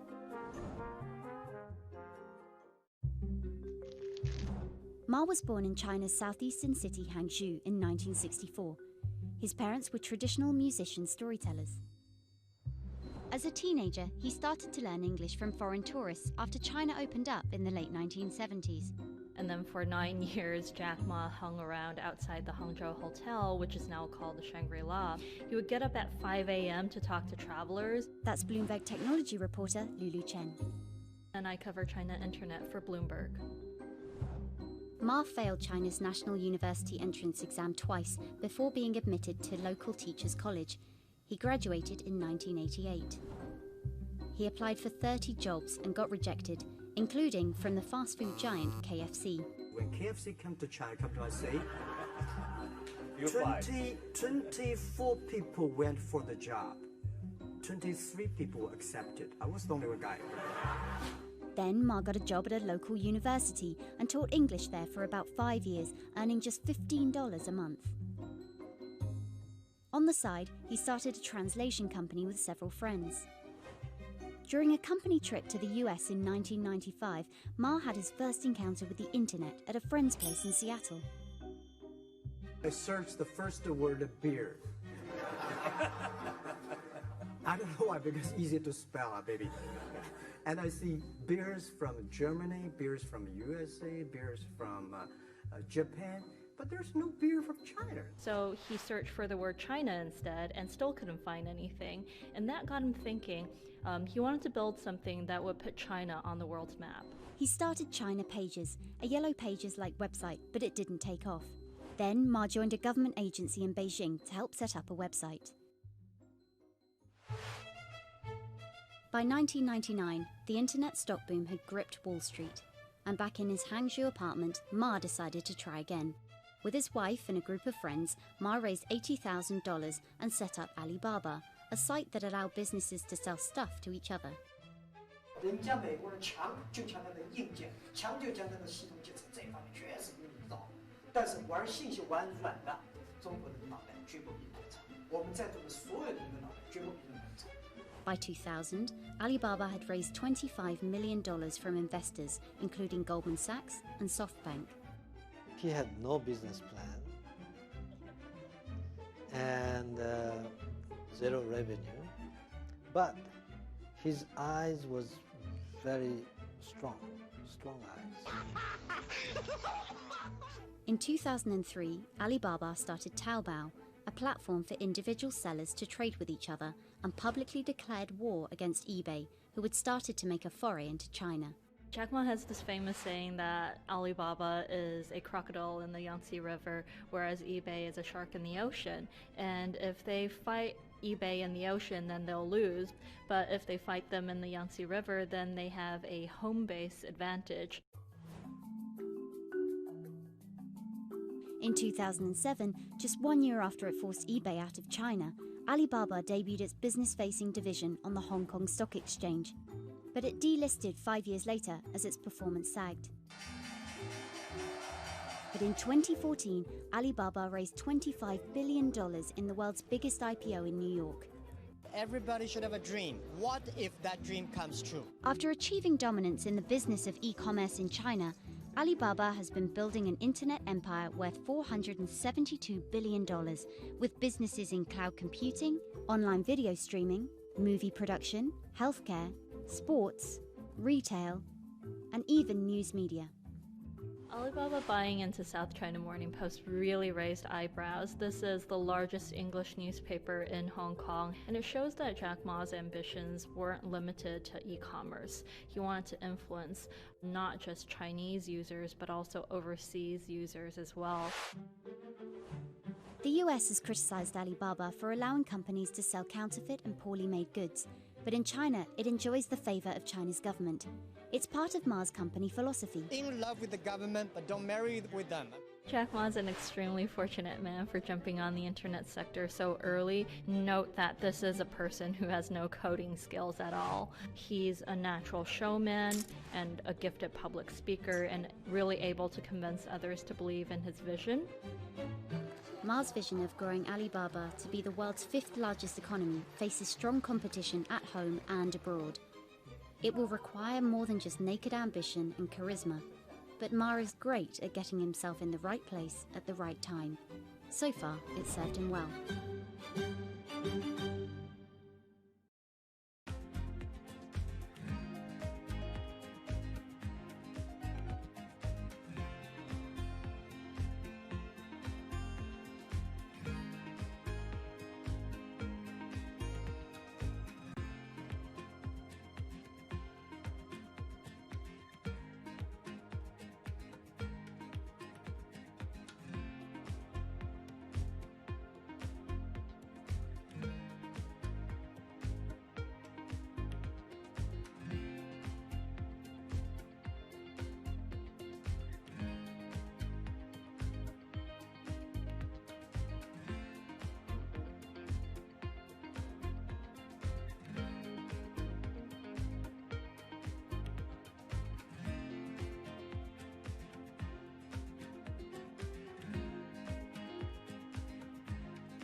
Peter Thiel is a walking contradiction.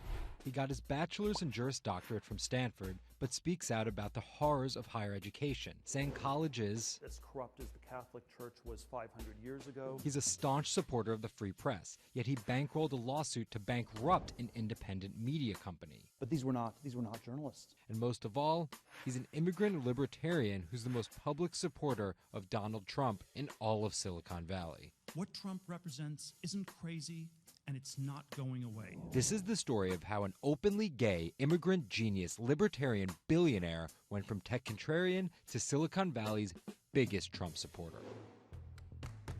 Peter Thiel was born on October 11, 1967 in Frankfurt, West Germany, to Suzanne and Klaus Thiel. Peter's family emigrated to Cleveland, Ohio when he was 1. An Ayn Rand devotee during his youth, Thiel attended Stanford University majoring in philosophy. His Stanford experience shaped a really big part of who he decided to surround himself with.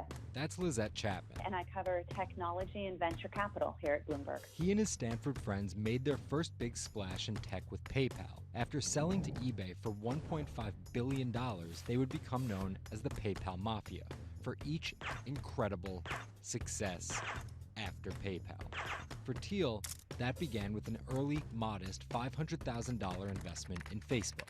And in VC speak, early means big risk, but also big reward. He turned that initial $500,000 investment into more than $1 billion in cash. But Thiel was just getting started with Facebook, and he went on to make a whole bunch of wildly successful investments. From SpaceX to Airbnb to one of the largest, most powerful companies in the United States, if not the world, and of course that's Palantir. The incredibly controversial secretive data mining startup he founded with his colleagues from PayPal. It connects data silos and then allows non-technical people to search that information for patterns. Data like financial information, feeds from video cameras, biometric details, passport information, flight manifest. Palantir doesn't talk much about how they collect this data, who has access to it, or what they do with it.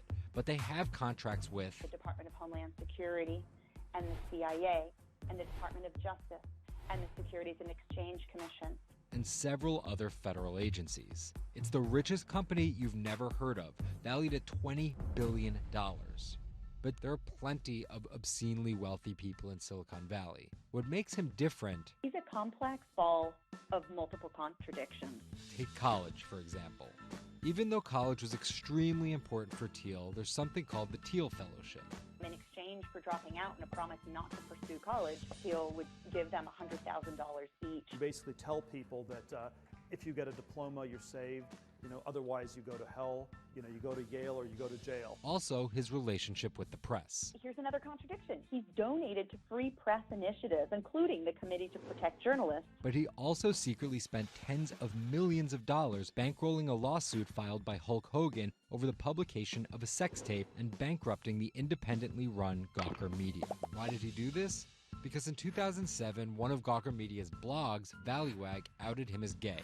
And with the lawsuit, he found an opportunity to get back at them by funding the lawsuit that Hulk Hogan was able to bring then, but he wouldn't have been able to do that without Thiel's money. And finally, Thiel's biggest contradiction, his endorsement of Donald Trump.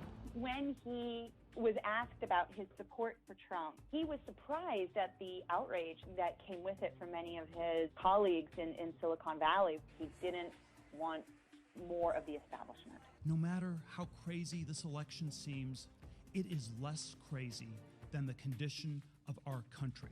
After briefly supporting Carly Fiorina in the primaries, Thiel pivoted to Trump, donating $1.25 million to Trump and his associated super PACs in October 2016. And he didn't just help Trump financially. He gave a full-throated keynote speech supporting Trump at the Republican National Convention. I'm not a politician, but neither is Donald Trump. He is a builder, and it's time to rebuild America. And when Trump was finally elected, Thiel was given the reins to an enormous amount of power. And I want to thank you, man. You have a very special guy. He was named the transitional advisor. And in that role, he did a lot of interviewing and a lot of vetting to fill hundreds of cabinet positions and different jobs within the administration. But it turns out Thiel's support isn't unconditional. Talking to people who spend time with him, I have also heard that he is no longer a great supporter of Trump. It was reported that Thiel was unhappy with the direction of Trump's presidency. Ever since, he's been mum, making no public appearances, no statements, and staying out of the spotlight altogether. Although there have been suggestions that Trump could tap Thiel for a top intelligence post or ambassadorship, there's no indication he'd accept. He's described his relationship with politics as schizophrenic. He gets really involved, and then he runs away as fast as possible. Whether Thiel takes a new position or simply continues as a board director at Facebook and Palantir, at just 50 years old, he's primed to wield some serious influence in technology and politics for decades to come. "...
2016 was again the hottest year on record, and the previous 17 years have seen our 16 most scorching.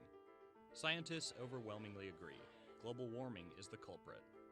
And it's just getting started. Ice caps, extreme weather, wildfires, droughts, and the hits keep coming. What are we doing about it? In 2015, the world took its boldest step yet to stem climate change with a historic accord in Paris. But now comes the hard part. Nations must change energy policies and invest huge amounts of money, and they will likely do it without the United States. President Donald Trump announced on June 1st that the U.S. would withdraw from the accord. The reality is that withdrawing is in America's economic interest and won't matter much to the climate. Here's the situation. Decades in the making, the Paris Agreement united the U.S., China, and more than 190 other nations in a push to limit fossil fuel pollution. The UN-sponsored plan secured pledges to cut greenhouse gases, the emissions that trap heat in the Earth's atmosphere, in an effort to avoid the rising seas and other environmental disasters that climate models predict. But even if all pledges are met, the globe is expected to warm by as much as 3.4 degrees Celsius this century, more than the UN target of well below 2 degrees. Meeting the Paris Agreement means that governments will have to offer more incentives for clean energy, scale back support for fossil fuels, make emissions more costly, and reduce deforestation. It's estimated that the deal will require $13.5 trillion of spending through 2030. Here's the argument. Unlike past climate pacts such as the Kyoto Protocol, each country set its own Paris targets and then promised to revisit and improve them. The U.S. was primed to play a lead role in climate change, but Trump's Energy Independence Executive Order reverses Obama-era rules and directives put in place to combat climate change, and expands production of coal, the dirtiest fossil fuel. The resulting policies threaten the global fight against climate change. Without the U.S. commitment to emissions reduction, other countries may join it in abandoning the Paris Agreement. This could make it almost impossible and even more expensive down the line to stop climate change. Optimists argue that the shift to a lower carbon future is already underway. Businesses, cities, and U.S. states, such as California, are already investing in wind and solar and taking other steps to make it work. I've actually been called an environmentalist, if you can believe that.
There's an inherent attraction to light and being human.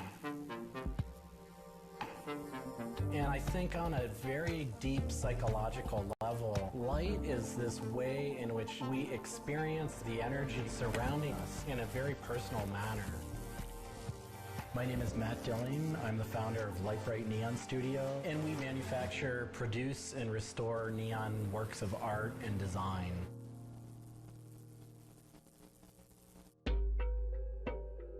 origins of the creative content of a lot of the work at Lightbright comes from a variety of sources. Sometimes people come with a napkin sketch, some people come with an Adobe Illustrator file, and we have a whole design team who then we kind of work together to help create layouts of what it might look like. Scale it up and create a paper template using a pen plotter. And that paper template actually becomes our guide for what we're going to bend the neon to. We take from the office into the glass shop. We pick out the right size tubing with the right color for the right size project. From there, we heat up the glass tubing.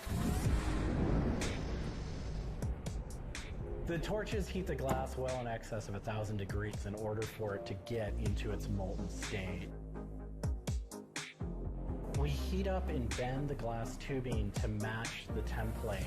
One of our chandeliers has over 100 different bends in it. So each one of those bends has to be marked for a heated up bend. We also have to allow the glass to cool between the bends so that the next area can be worked on and heated up in its own unique fashion.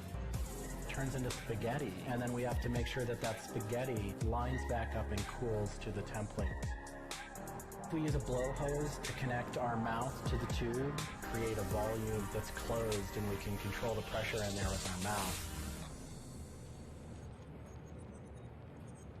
There's just a variety of challenges that come up inherently in working with glass. Glass can crack due to stress, and sometimes you'll just have a batch that all it wants to do when it gets near a torch is crack.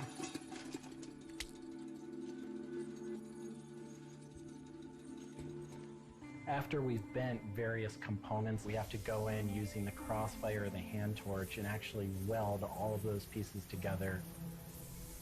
The last step on that is then to weld on electrodes onto either end. Each one of those steps is very, very specific.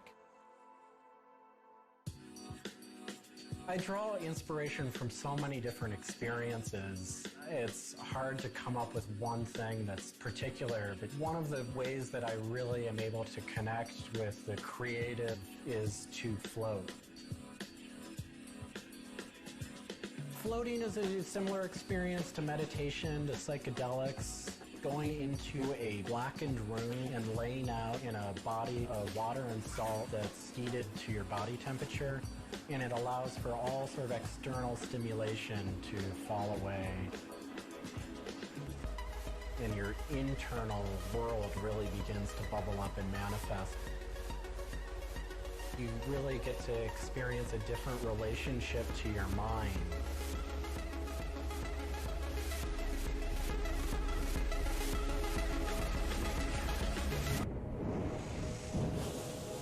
I think I work with neon because I can't not work with it. It's so challenging and so rewarding.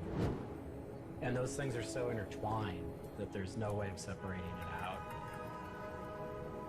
I've learned so much and continue to learn so much by working with it. I find so much inspiration in working with it, and I just continue to experience new and different things through the medium. It's that close to me at this point.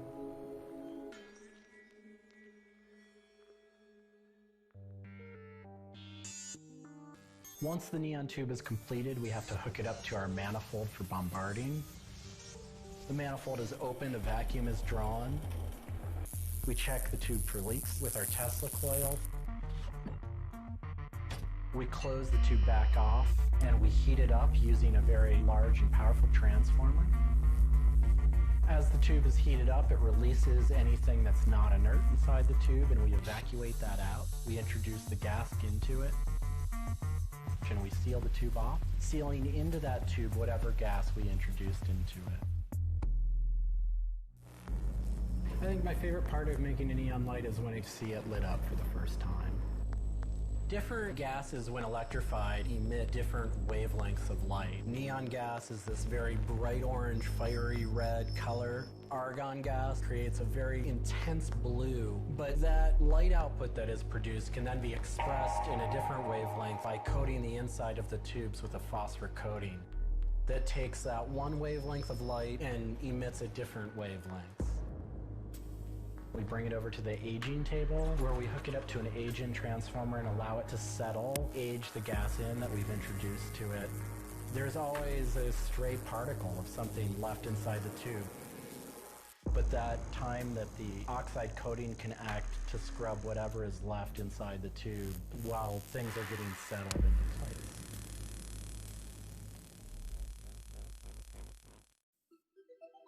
Once the tubes are aged in, we move on to our process of assembling two halves of the fixture together in a jig, gluing up the center of the fixture to its spindle.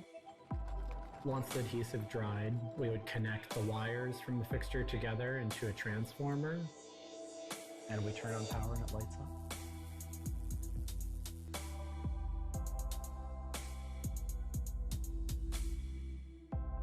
Part of what we love about what we do here is that we try and put out into the world the kind of things that we'd like to see. I still am surprised when it lights up. I'm still excited when I get to see it illuminated.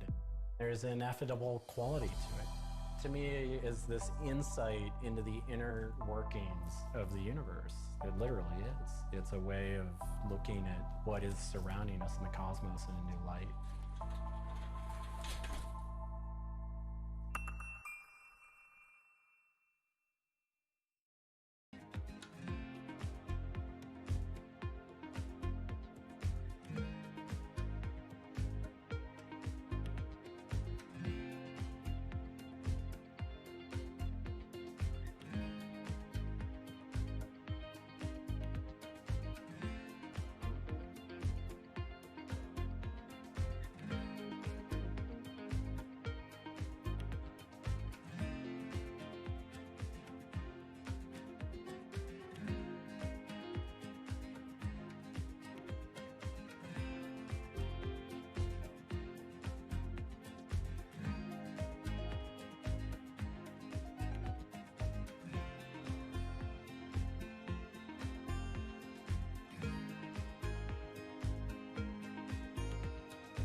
It's a bit like an addiction.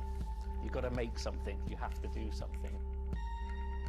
It's borderline obsession. And every bike we build is my favourite bike at the time, and as soon as it's done, I want to build another one.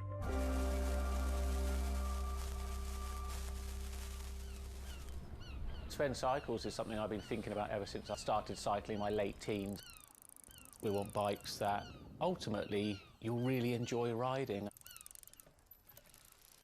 There's never a bike that's the same. There's always a slight change. And as we build them individually as well, they have the marks of a bike that's built by hand.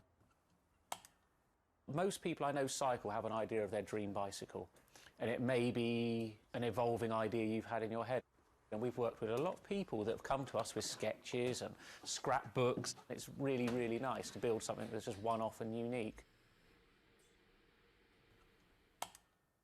I think a lot of people see a bicycle as two wheels and a frame in the middle. There are a lot of subtle changes and nuances in design which can change the riding characteristics quite dramatically. I'm a really big fan of modernist architecture, and the simplicity of a modernist building is really hard to achieve. And with some of our bikes, they may look very simple, but I think people should not underestimate the time and effort that goes into designing a product. Tubing is key to a bike's feel and ride. Reynolds tubing has been in my life ever since I can remember. Growing up, I could never afford a frame manufactured with their tubing. We can now put a badge on our bike saying manufactured at Reynolds, which is a sort of thing as a kid I just wouldn't have believed was going to happen.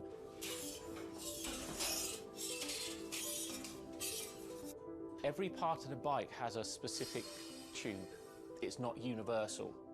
The first thing we do is get the tubes out, check they're correct, check the wall thicknesses, sand the edges, make sure it's all really clean, because if it's not clean, the tubes won't join together correctly. We build in steel because I still believe it's one of the best materials to use. It's been used in bikes since the late 1800s, and they're still using it now for a very good reason. It's the flexibility that we can replace the tube, repaint the bike, and you wouldn't know it's damaged. I just like working with it. It's very sculptural. This isn't sort of aerospace precision engineering. It's a steel rule and a marker. So when we're cutting the tubes, it's within a mil or two. But what we're trying to do is take the best from bicycle building in the past and add a little bit of modern flair to it.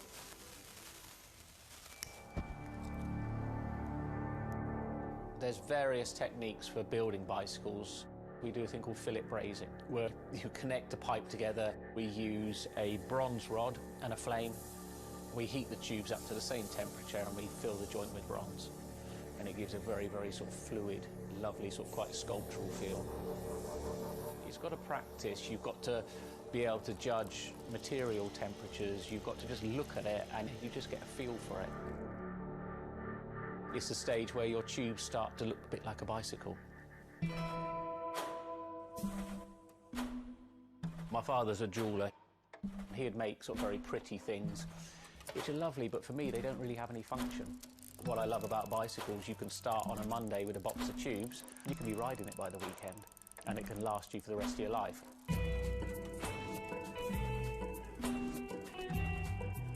Outside of the frame and forks, the other most important part is the wheels and tyres. When you build the wheels, you have to lace them, so there's little holes going all the way around the rim. You poke the spoke through. We do build all our wheels by hand here because a machine can't get 30 years worth of wheel building experience. Colour is very, very personal. With any of our bikes, you can have them painted whatever colour you want.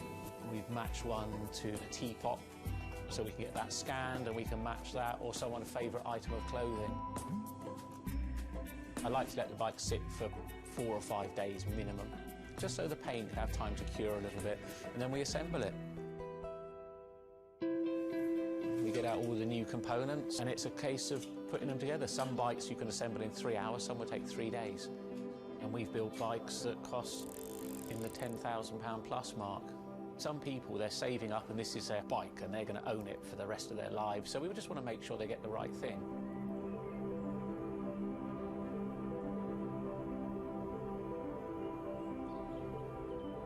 I think the bike for me was the first time I had some freedom, so as soon as I had one I was off. A lot of people still get that thrill as when they were a kid blasting down a hill, wind going through their hair. It's fun. Everyone has their favourite jacket or something that just makes them feel good. If you've got a bike that fits well, you actually feel part of it. Building bicycles as a creative outlet is fantastic. It's not something you do because you're going to get a big paycheck at the end of the day. You do it something you have a passion for it.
If you ever saw a wooden surfboard, it was probably hanging in somebody's house or underneath the deck. But kind of in the last 10 or 15 years, wood has made a big comeback. They surf wonderfully. It's beautiful and it feels great to be on one of them.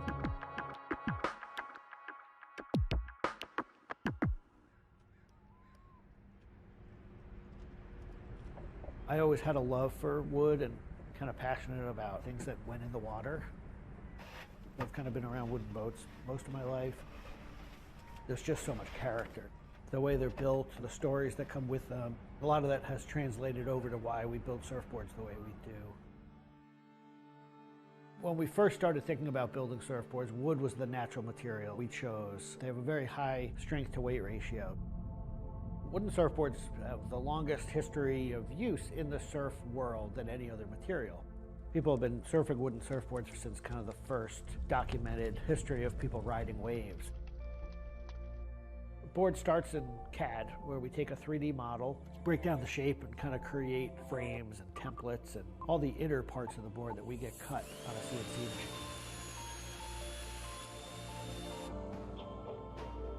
We take those frames and we just pop them out, assemble the frame into kind of a skeleton.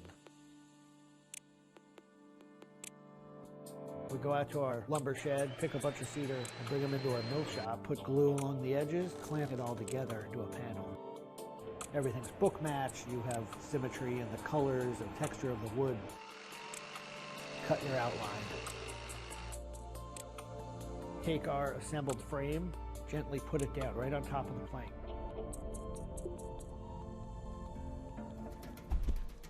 Once that foundation is started, you're basically building up the three-dimensional shape, the outside part of the board, using lots of strips that kind of interlock and fit together. Every piece of wood is going to be different, and it's all going to react differently. There are frustrations with it, but I think that's one of the things that keeps it challenging. You learn to read the kind of what the grain lines are doing and what the color of the wood is telling you.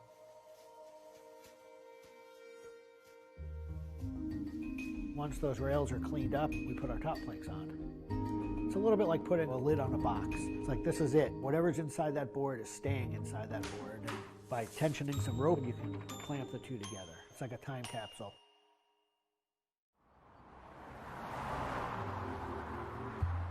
What makes our boards unique are they are built right here in York. They're built using material that grows right here in the state of Maine. They're built 100% by hand by local craftspeople and surfers.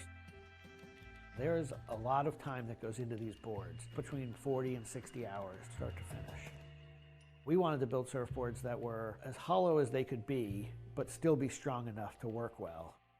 Too light and they don't surf well, but too heavy and they don't surf well. So there's a balance point there, and that's where we try to be. Taking the board off the rocker table once the top has gone on, that is by far one of my top favorite parts.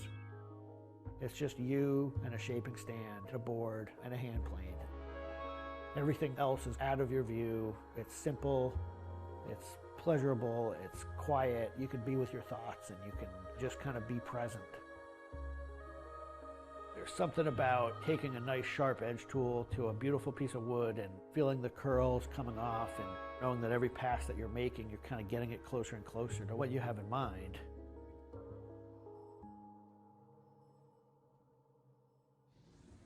Once we've shaped it down and the board's looking like it's supposed to look like, it's time for it to go into the glassing room.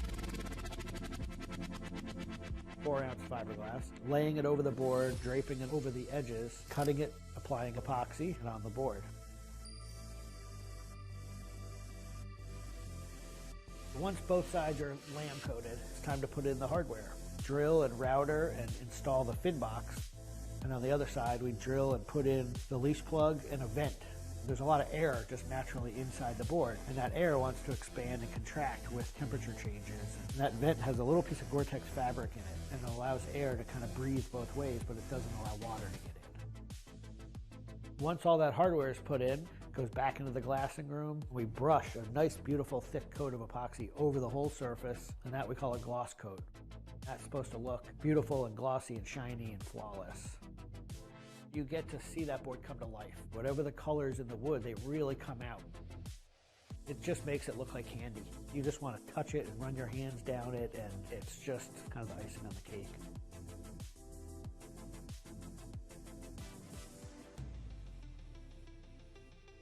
Once everything is hard, we put it into what we call the oven, get that epoxy to cure, really kind of bake it, and just get it to harden. Put in the fin, screw in the vent, and ship it out. We just love the idea of building something that's sustainable and long-lasting and made by hand. Kind of gives you a deeper connection to the product over something you might buy on a shelf.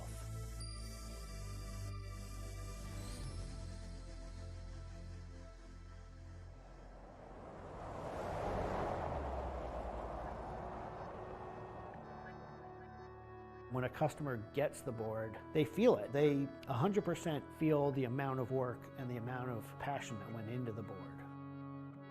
So I'm not really looking at hours and efficiency. We're looking at like doing it right and enjoying it as we go.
Ma Baoli, better known as Gang La, is one of the 4 Grand Marshals leading New York's Pride Parade this year. But in the country he comes from, being gay is still a social taboo. The CEO of a Beijing-based internet company is on a mission to improve the lives of millions of gay men in China. 对于每一个 LGBT 人群来说，即使这个国家不允许你跟同性爱人结婚，但是你仍然要勇敢地去选择你自己的生活，你仍然应该拥有幸福生活的权利。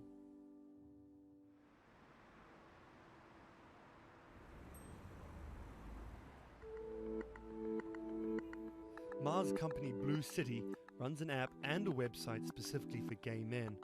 Blued is one of the biggest gay social networking apps in the world, with an estimated 30 million registered users. Unlike most other apps, Blued is more than just dating or hookups. 大家可以在我们这个软件里面找他自己的情感，然后可以阅读相关的内容，然后可以进行一些娱乐，比如玩游戏啊，比如看直播啊等等。Back in 2000, when Ma studied at a police school in northern China, he realized he didn't feel like everyone else. 因为他们都找女朋友，然后谈恋爱，但是我对长得好看的同性的男生，我反而觉得对我更有吸引力。所以那个时候我就到互联网上去找这样的一些资料，然后希望能够告诉我自己，我到底是谁。互联网上所有的信息都是负面的，都是错的，就是说同性恋要电击疗法，要被治疗，然后要吃药等等。After visiting some foreign websites with different attitudes to homosexuality, Ma created his own site for a Chinese audience, encouraging people that 他们也是正常的，他们不用自卑，然后也不用自杀。Even though attitudes towards homosexuals are slowly changing in China, it's still a social stigma. The virtual world of Blued, where members can be open about their sexuality, is for most a striking contrast to their real lives. This is live streaming, a function added to Blued in late 2015, right as the internet craze was starting to take off in China. Many self-made stars like Jin make decent amounts of money by receiving audiences' virtual currencies and gifts.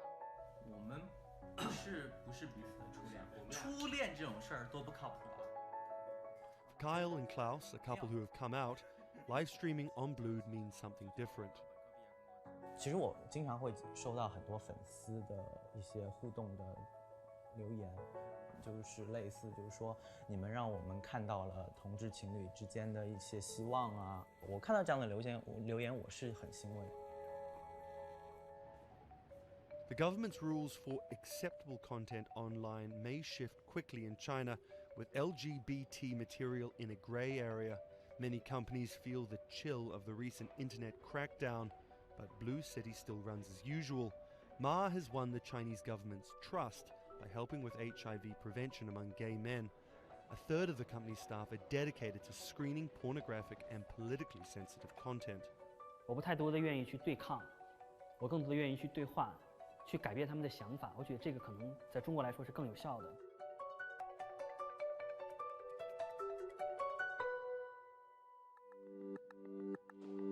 In the past 5 years, Blue City has grown from a team of 7 people to a promising business with about 250 staff. Ma said the company earned over $15 million last year, mainly through advertising and selling virtual currencies to live streaming audiences. Now the company is expanding overseas. 我希望吧，通过我们的努力，Blue能够成为全球第一家在美国纳斯达克或者是纽交所上市的这样的同志互联网公司。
This is Rich Chiga.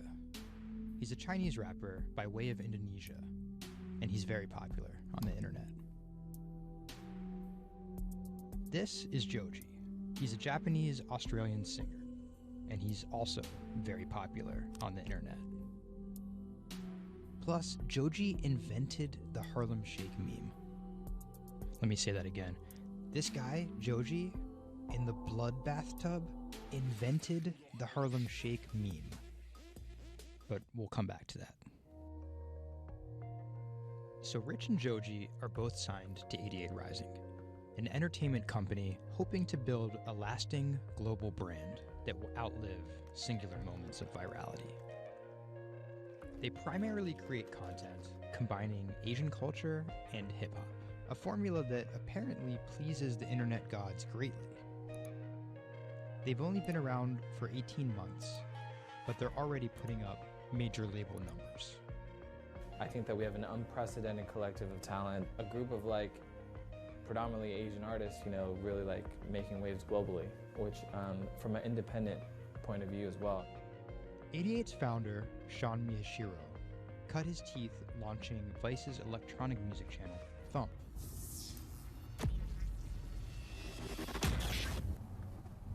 But quickly, Sean became interested in life beyond dance music.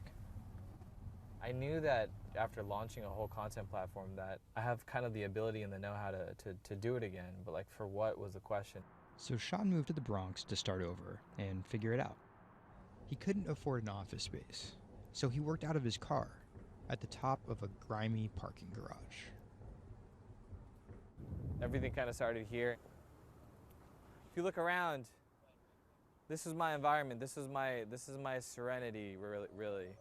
88 Rising was built here. Built on the grounds of LA Fitness, residence in a parking garage. I was living in the Bronx. I'm just like, damn, where the hell do I go?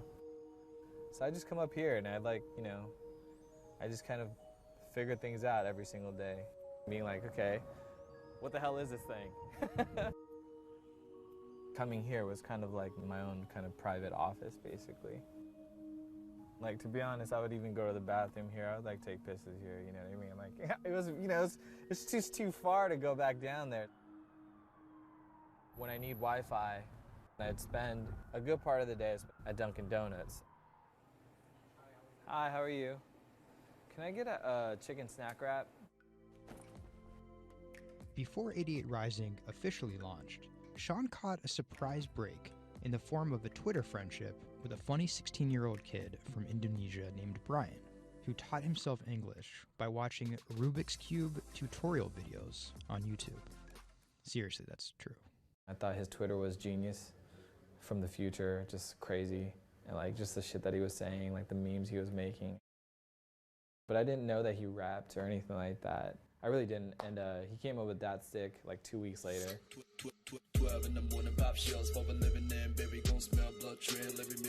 Dat Stick was Brian's first ever attempt at making a rap song, and it immediately went viral.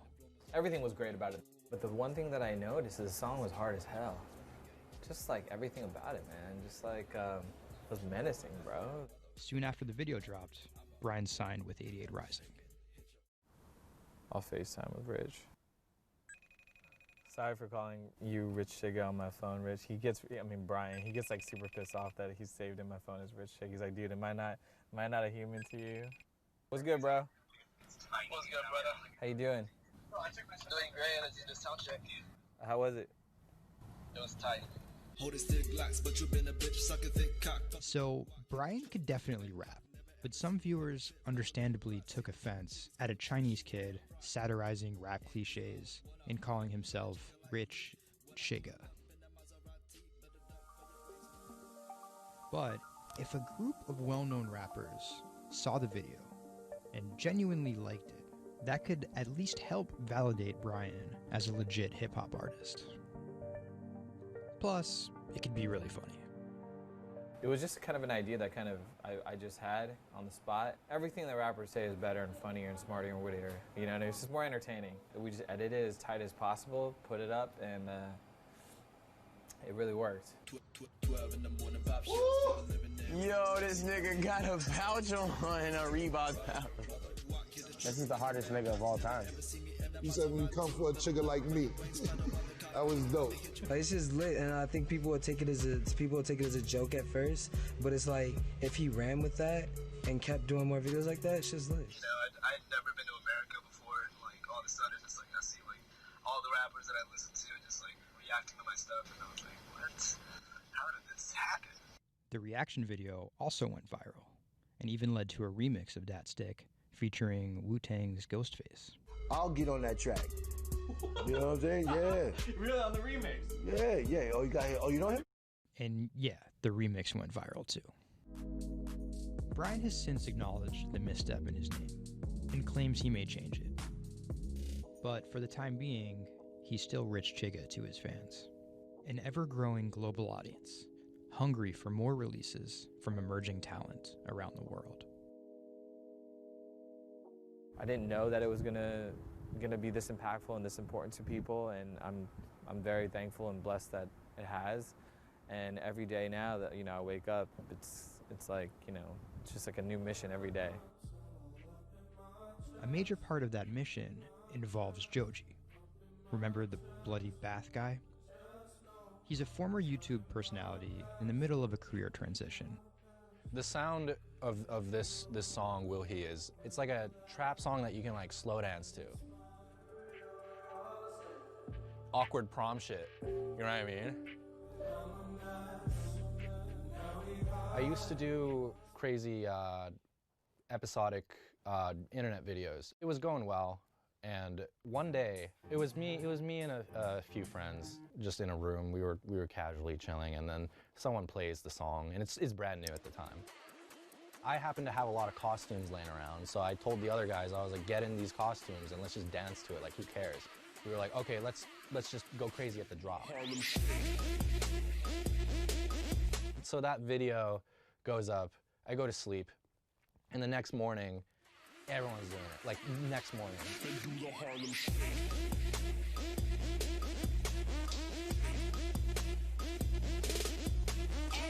That taught me a lot about the internet, how people want to just be a part of something. And from that point on, something changed, and I was a little better at understanding demographics and people and what they want to see and what they want to hear.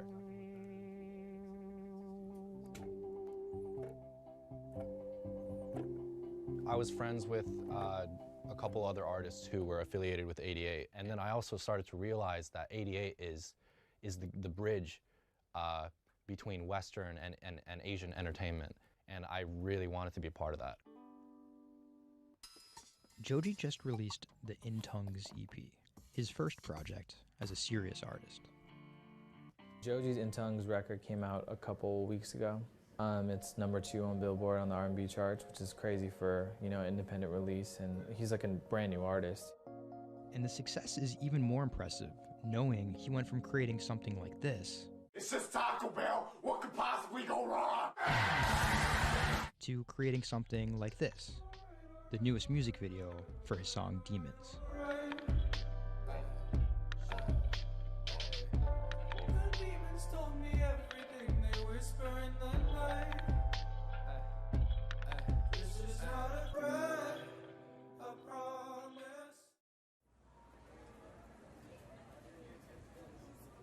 Tonight, Rich Chigga has a show in New York City. Tickets sold out in an hour.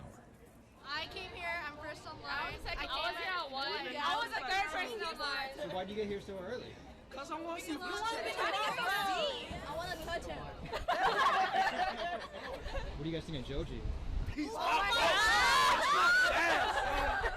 That's my dad, son. You guys cop the new EP or like? Yeah. I woke up at 6 in the morning just to cop that shit. And then I listened to it. And that shit started making me cry.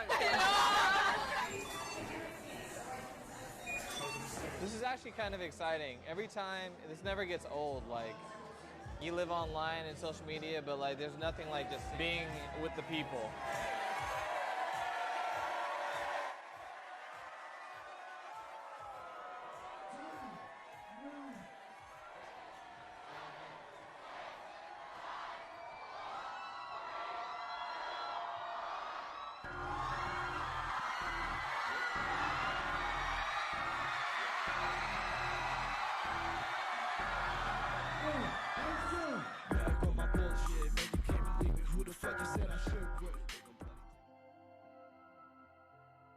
More often than not, viral success happens by accident.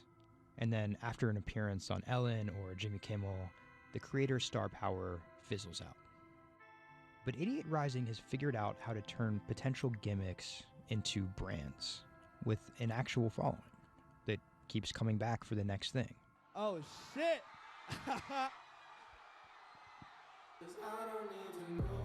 So keep an eye out for Idiot's next move. But more than likely, it won't be covered on network television or terrestrial radio. Although, as they've already proven, nowadays that really doesn't matter.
Online retailer Farfetch is betting it can shape the future.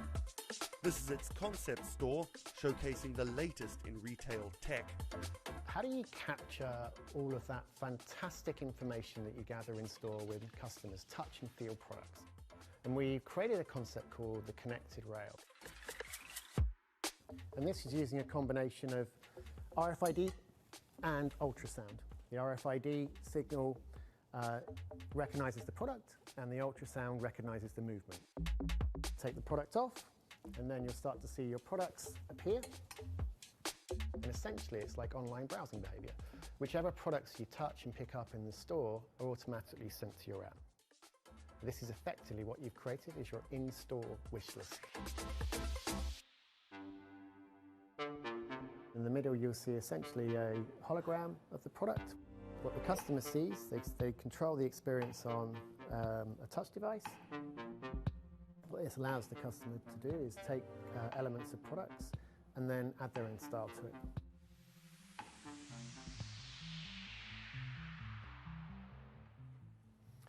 Right, so this is the connected mirror. So in this example, I see my products.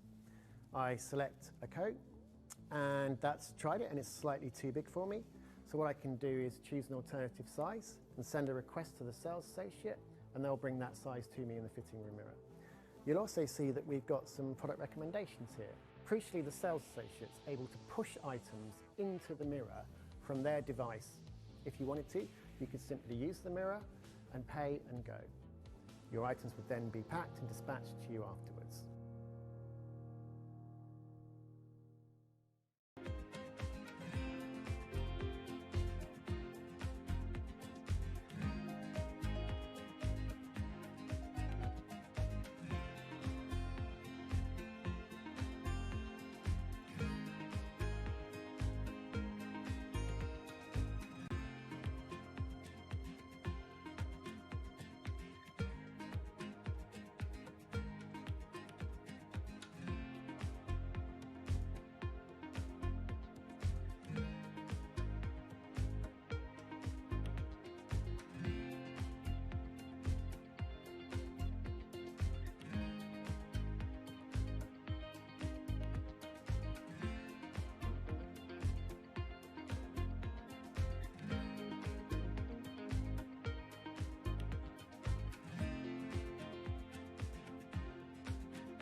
Do you want me to turn you so you're looking outwards? Yes, please. How about there?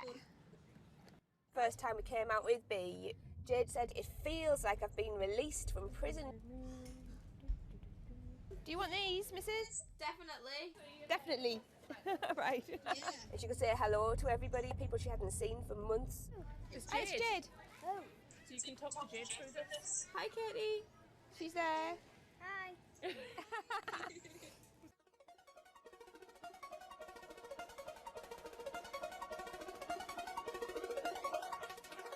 Every time anyone's seen her, they want to know why she's there.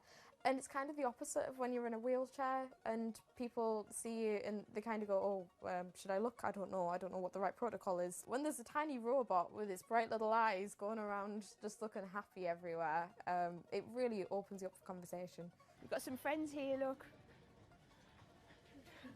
Hiya. When I saw her for the first time, I remember thinking, this is going to change things. This is one of those points where if this was a book, this would be the cliffhanger.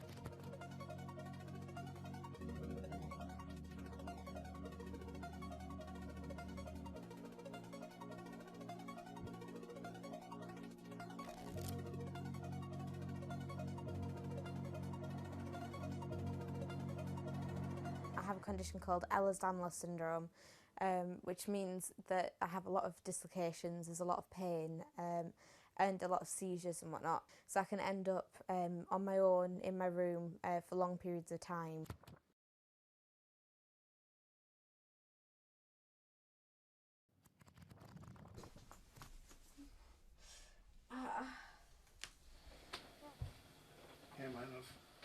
A lot of the time with a condition like my own, of course there's the pain, and the pain is bad, and the dislocations are bad, and the seizures and being in paralysis and never knowing whether you're going to be able to wake up properly tomorrow, that's bad.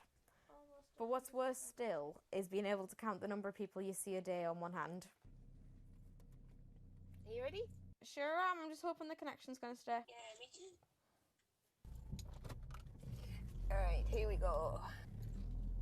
When you're used to just the same little metre by metre and a half window every day, and you've been there for months, being able to just see the sky from somewhere else, or the tops of trees, or a sign, is incredible. Or being able to have that kind of chat in the car that most people would probably take for granted. I'm going to go past Grandma and Grandad so you can give them a wave. Now, if Jade is particularly seizure-y, she can still take part. And that's brilliant, really, because before she would just be left in a bed or in a house with just her carers. It's quite a small world, that. Right, so there's one of her. Here, this costume I'm busy making at the moment. When I'm not on bed rest and I'm not just wearing pyjamas all the time, I enjoy being able to dress as different characters and go to Comic Cons and that kind of thing, because it just lets me show a different side of myself, and it's a bit of fun. If you can't go out that often, you've got to enjoy it when you do. Was that? Good. It's one of those weird things where I want to not have to use B because I want to be well enough to be able to go to those places myself. Like, it really makes a big difference to me to be able to go into school. But the thing is, with my condition fluctuating all of the time, I can't go into school reliably.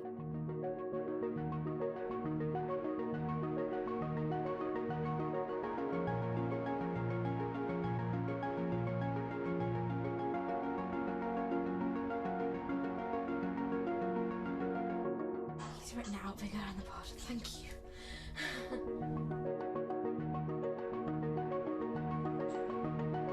Today's the first day that I've been in school via B, and so far it's interesting. Still a few little things that we need to work out, but for the most part I think it's going fairly well. And it's brilliant because I can really tell the difference between today and yesterday. How yesterday I forced myself to go into school when I wasn't very well, and I was really tired afterwards and ended up having loads of seizures, whereas today I've been able to do all of the work. I've been able to keep a clear head and not be ill, which means I'm able to be more focused on my schoolwork. So there is my first step of working, is to simplify root 8. The algebra test is next week. Now I'm trying to make friendships which I'll be able to maintain with B. Before that, I've ended up letting people down quite often. B gives me hope, yeah. She's just always there, and if I can't do something, she can, and if I need sort of assistance to be able to make commitments, then she's there, and she means that I feel like a more valuable person because I'm more reliable.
When it debuted, the 4G wireless we have today allowed people for the first time to hit the road and explore unknown places with only a smartphone for directions.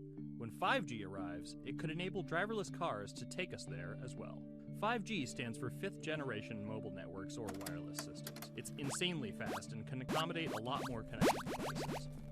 But the reason it's being called revolutionary is because 5G will allow connected devices to speak to each other as well as people.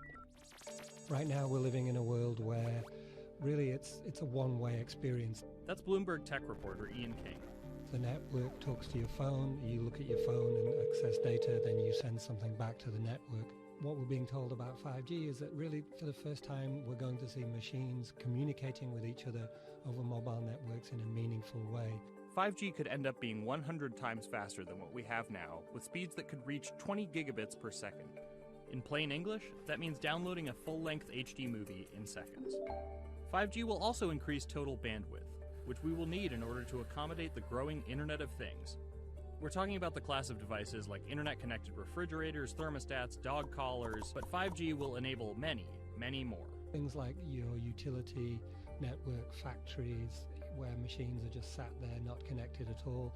Suddenly they're all going to be connected. Suddenly we're going to be able to have real-time monitoring. Other things like cars, like utility poles, like your light, the light poles. But perhaps the biggest advance will be a huge reduction in communication lag time, known as latency. A network of driverless cars will need the speed of 5G to ping each other multiple times per second to avoid collisions. Near instantaneous data transfers could allow doctors to perform surgery remotely with a robotic scalpel. So how will all this work? First, you need to improve network density. And that's just a fancy word for saying you put more towers out there. What we're being told is that's not actually the case with 5G. The idea is 5G will not only use the existing mobile spectrum, but also tap into higher frequencies called millimeter waves. Millimeter waves can carry more data, but only travel short distances. This may mean you'll see a lot more of these base stations around town. And the new towers may have as many as 100 antenna ports, compared to about a dozen on 4G cell towers. So when will we get 5G? Getting 5G ready is expected to cost providers $275 billion over 7 years in the US alone. Look for the first 5G service to pop up in big cities sometime in 2019.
The cubicle represents a tyranny. It confines your imagination, your thoughts, into a small physical area. Imagine pretty much every software engineer or finance person being able to, disconnect from their desk and look at holographic monitors on a beach and doing their work from there. That's not going to be science fiction. It's the modern office place. Silicon Valley is all about building the future. A startup called Meta thinks it's getting there first, thanks to a big bet that it's made on augmented reality. How are you? Good, thank you. Welcome to Meta. Thank you. Call it a 360-degree office where you can spatialize your thoughts as part of your workflow for education, architecture, design, engineering, etc. People often mix up augmented reality with virtual reality. VR totally blocks your ability to see or hear the real world. AR overlays holograms onto what you already see. Meta has tried to make its version of the workspace feel familiar. You grab the hologram instead of using a controller or a mouse, and your brain already knows how to do it. In other words, we've designed an operating system that humanity has always known how to use. So you can see this eyeball, which is, by the way, photorealistic. You can see my hand is occluding the eyeball, and now the eyeball is occluding my hand, right? You see those two circles? They get small, and then they turn into this glowing white ball, and then I can move my hand around supernaturally. I can do this with two hands and rotate the thing. I can stretch it. I can throw it back right into the shelving system, and that's all you have to learn to become a modern worker. And to prove this, the employees at Meta have started to get rid of their computer monitors, trading them in for Meta's augmented reality headsets. Myron thinks that in less than a decade, we'll all be just wearing strips of glass that can project holograms.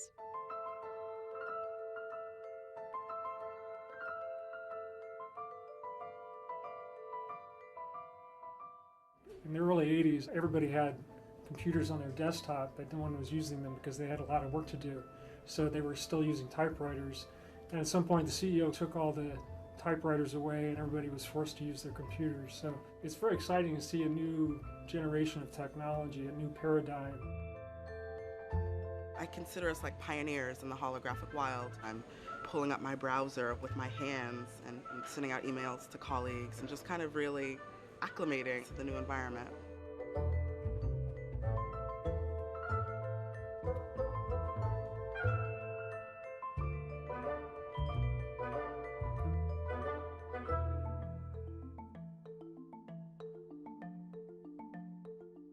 Now you're putting on my computer, essentially.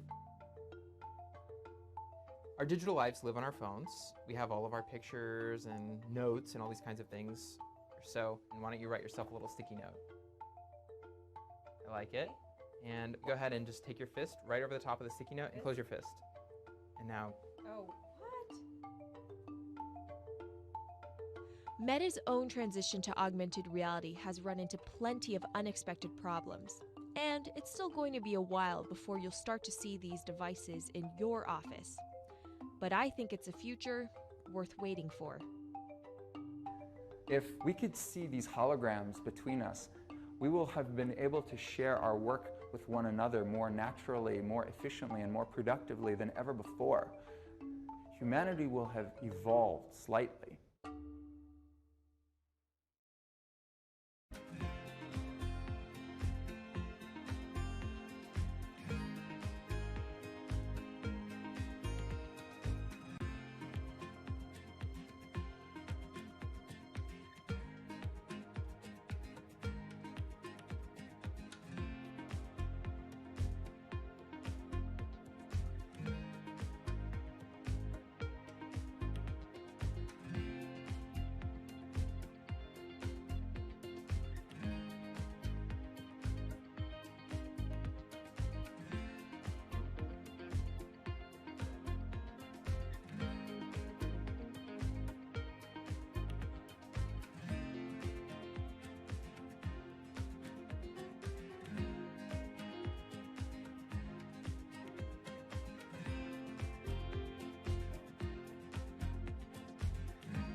This is Hatsune Miku, Japan's sensational virtual pop star. She's released over 100,000 songs in multiple languages and performed sold-out concerts around the world. Her image has appeared in games, on TV, in car races, and is even etched on the side of a Japanese space rocket. I came from Hatsune Miku, Carlos. She's Lady Gaga's favorite digital pop star and opened shows for her in the US 3 years ago. Tens of thousands of fans attended her exhibition and live shows near Tokyo recently. 理想のアイドルっていうと、どの曲でもミクはすごい綺麗に歌ってくれる。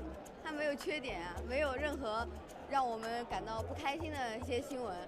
She's everything to everybody. That's probably why she's so popular.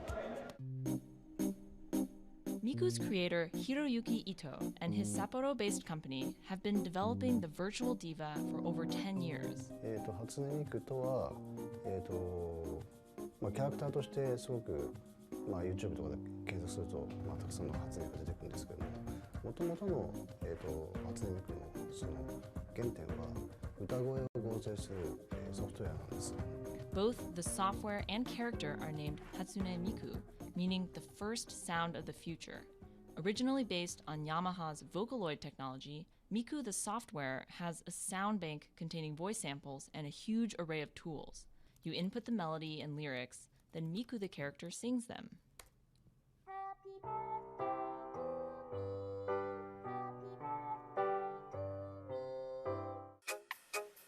To date, Krypton has sold 120,000 software licenses at $200 each to fans around the world who use it to create numerous songs and share them online. Some of the fan-created songs are chosen to be part of Miku's concerts, for which they're paid a royalty fee. もともと初音ミクっていうその、存在自体がそのボトムアップって言いますか、中にはアマチュアクリエイターじゃなくて今もうすでに、プロになって活躍している方もいらっしゃるんですけども。The company also has other revenue streams. It makes money from merchandising, licensing deals, and concert ticket sales. According to the real-life musicians who perform with Hatsune Miku, the virtual pop star is interesting and surprising. 今年で3年ぐらい、ちょうど3年ぐらいやってきて、ライブも数十本、数百本だったの。そういうことが演奏によって起こせるためのそういう器みたいな感じになってます。初音ミクらしさって僕はあんまりない。初音ミクって何だってあり。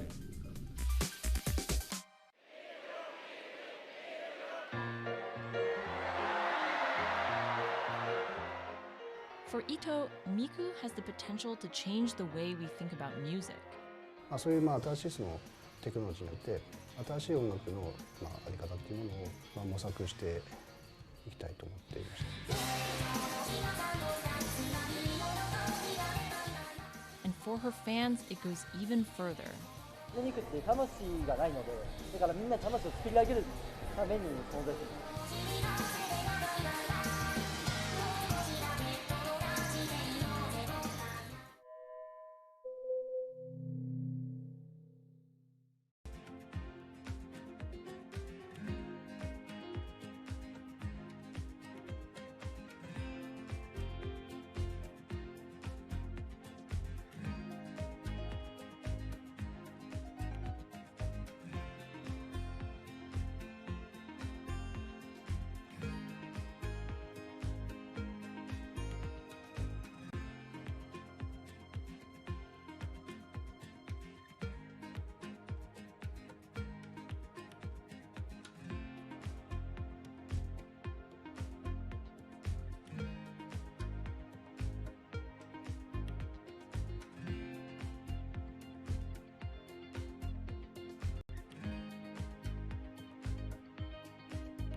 Now, there are a lot of fitness gadgets out there.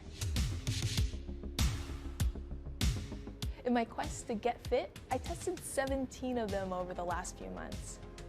At least one personal trainer I know was a little bit skeptical.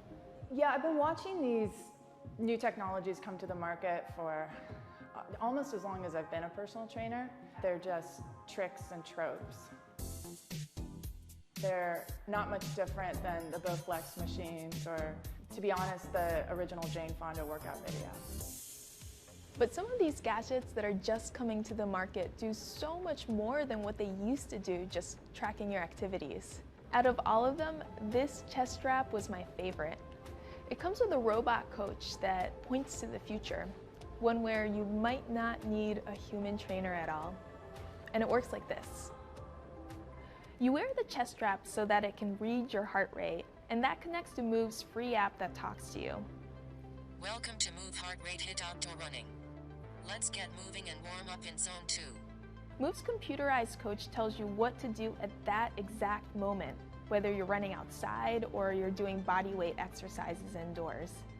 Swing your arms faster to get your legs moving quicker. Let's crush this round. And by reading your heart rate, she knows exactly how hard you're working. She keeps you honest. Way to go, you are in the target zone. Keep pushing, you're almost at the end of the round. Don't give up. I've been running for 7 years now, and my biggest problem is that I never push myself hard enough. I end up going on the same slow, comfortable 30-minute jog, but the Move HR Burn blasted me out of that rut. By the end of these half-hour exercises, I was drenched in sweat in a way that I never am when I work out alone. Training with a real person is great, whether that's your group instructor or your coach or your personal trainer, but humans, they're expensive. For the rest of us, this $60 gadget is all you need.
What does it take to change the world? A big army?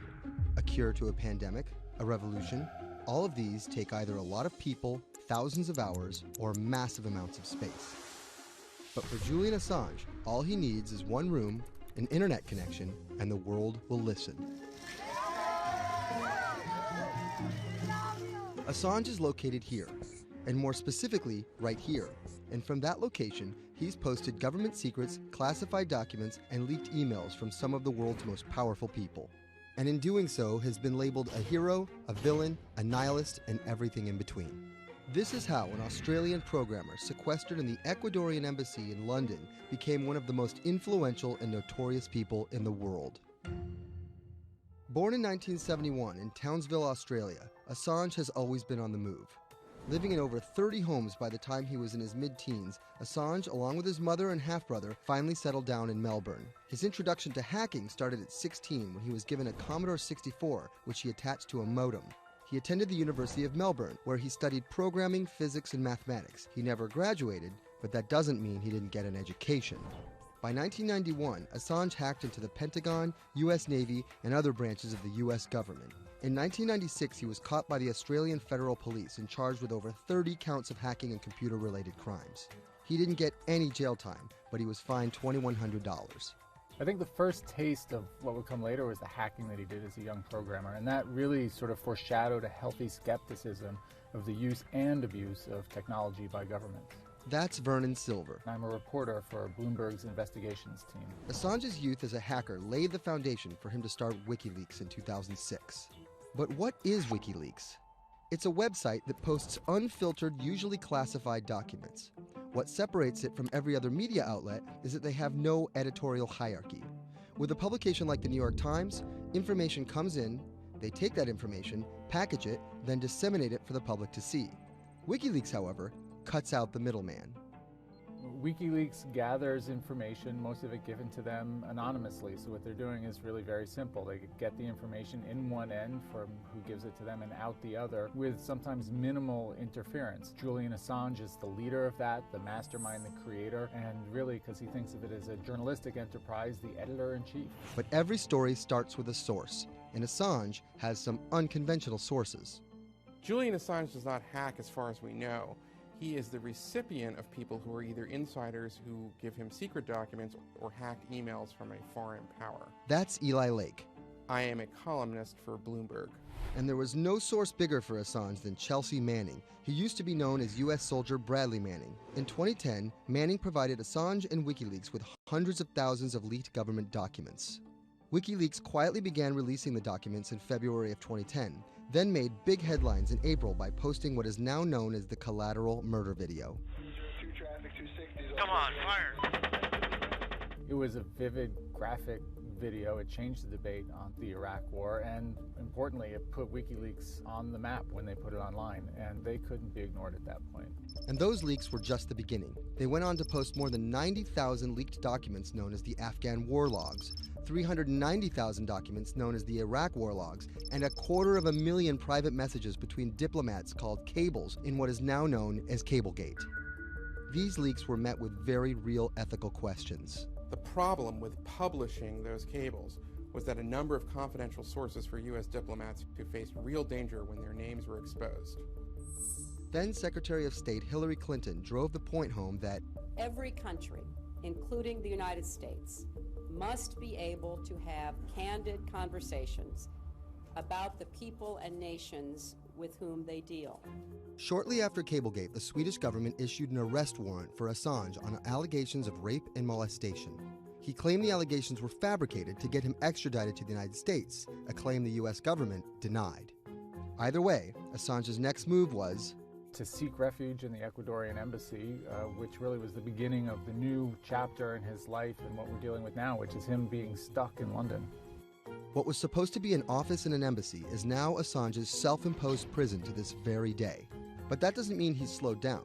Since being trapped in the embassy, WikiLeaks has released files about Guantanamo Bay prisoners, Syrian political figures, and the draft to the Trans-Pacific Partnership. And then came the 2016 U.S. election. Thousands of leaked emails showed Democratic Party officials possibly plotting against Bernie Sanders in his race against Hillary Clinton.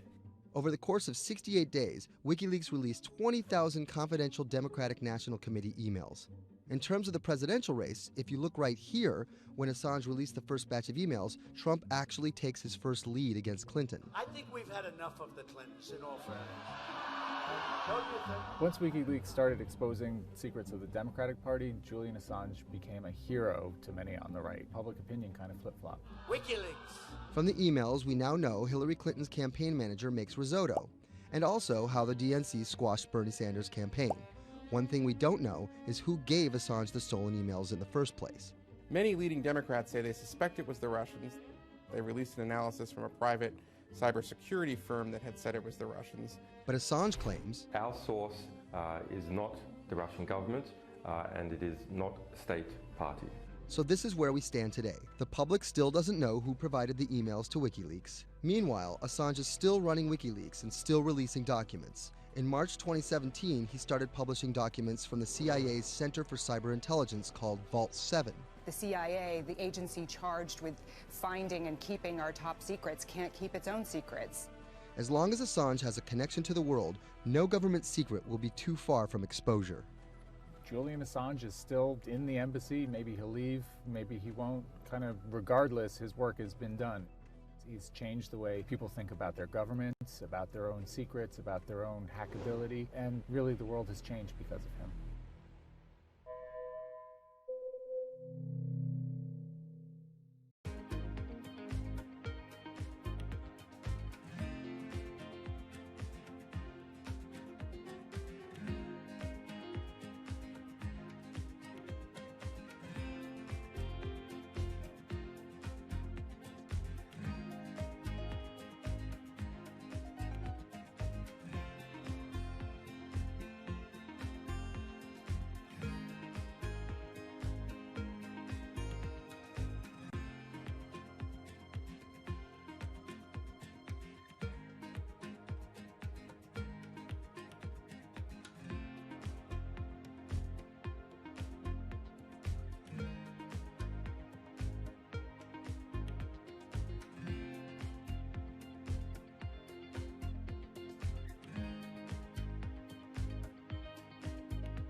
I'm about to expose everything you won't admit.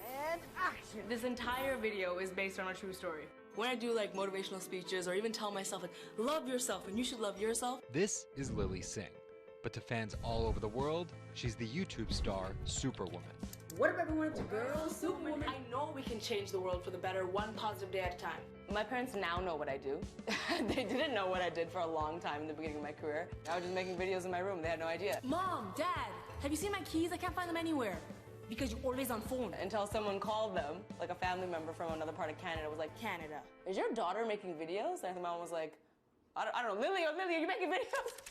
Just making videos grew into an entire career. Today, Lily's YouTube channel has some 12 million subscribers, over 2 billion views, and guest stars like Michelle Obama, Dwayne "The Rock" Johnson, and Seth Rogen. I think a lot of young girls are raised to believe that you're gonna go to school and then graduate and then get married and then get a job and have kids. And Lily was on that path, all the way through a psychology degree at York University in Toronto. But when she started thinking about a career, I started to immensely panic and think something was wrong with me because I tried to figure out my life and it wasn't working in that straight line. It was 2010 and YouTube was only 5 years old.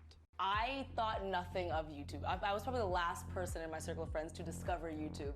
And I remember when I did, I thought, this is so strange. There's people making videos in their rooms and other people are watching them. So she figured, why not give it a shot? I one day posted a video because I was sad and I wanted to be creative and happy. She didn't know how to edit video or write scripts, so she winged it. It was so bad and so cringe, and my expectation was literally nothing. I was like, I'm gonna put this video up, a couple of my friends are gonna watch it, probably make fun of me, and that's gonna be the end of this. The second and third video came from, wait, 70 people watched my first one, can I get 80 to watch the next one? She kept creating, she kept posting, and the viewers kept coming. Lily had found an audience. A lot of the comments were, oh my God, there's a brown girl on YouTube. More specifically, Indian. Lily's parents immigrated to Canada from India, and Lily was born and raised in Scarborough, near Toronto. My home life was awesome. My parents, even though I portrayed them to be quite strict in my videos. Oi, Lily, where the rest of your skirt, huh? I teach you like this, to walk around like this, showing everything to everyone? They actually aren't like that at all. They're pretty modern and pretty cool. Your dress is short. Don't know what for. And were pretty lenient with me. I mean, I got away with a lot of things. I was a brat. I was a brat. She had a different idea of what she wanted out of life than other kids. In a grade school graduation slideshow, her classmates said they wanted to be lawyers and doctors. And then I came up and I was like, rapper. Making out with your friends, man. But then you say that you hate hoes. I could just feel my parents being like, why? Because that's just not something women really did in the Singh family. I know there was a ton of people that weren't happy about my birth being a female, so I think, and that's some real-ish, but it's a real thing. The best thing I could have done to prove to so many people that didn't want my mom to have a daughter was to become Superwoman. What up, everyone? It's a girl, Superwoman. It was the name of Lily's favorite hip-hop song by Lil Mo featuring Fabulous. I love the song so much because it was one of the only songs at the time that was an empowering female song, where Lil Mo's going on about, like, I will save guys with my superpowers, and I will save girls with my superpowers, and I am the Superwoman. I thought, this name that I've had for so long that empowered me when I was younger, I'm gonna make this my screen name. Maybe there should be a new series. Superwoman didn't just burst onto the scene overnight with a viral video. It was a steady climb fueled by hard work. The moment that I thought this is going somewhere and this could be a career was the first time I performed internationally. It was in India. And it was the first time where I was truly across the world and people knew my videos. Singh has transformed herself from a bratty kid to an internet personality to a media mogul. She starred in a feature film, A Trip to Unicorn Island, in 2016. And her book, How to Be a Boss, hit the New York Times bestseller list in 2017 while she was on a 30-city international tour. Lily started out with the goal of getting millions of subscribers and financial security. Hurry the hell up! But after surpassing those goals, success has new meaning. I really come to terms with the fact that my definition of success is what's the best legacy I can leave behind. And it's not the number of views and the number of subscribers. It is the number of people that can say, this girl changed my life or changed something in my life positively.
CTE is often found in the brains of deceased athletes, military veterans, and others with a history of repetitive brain trauma.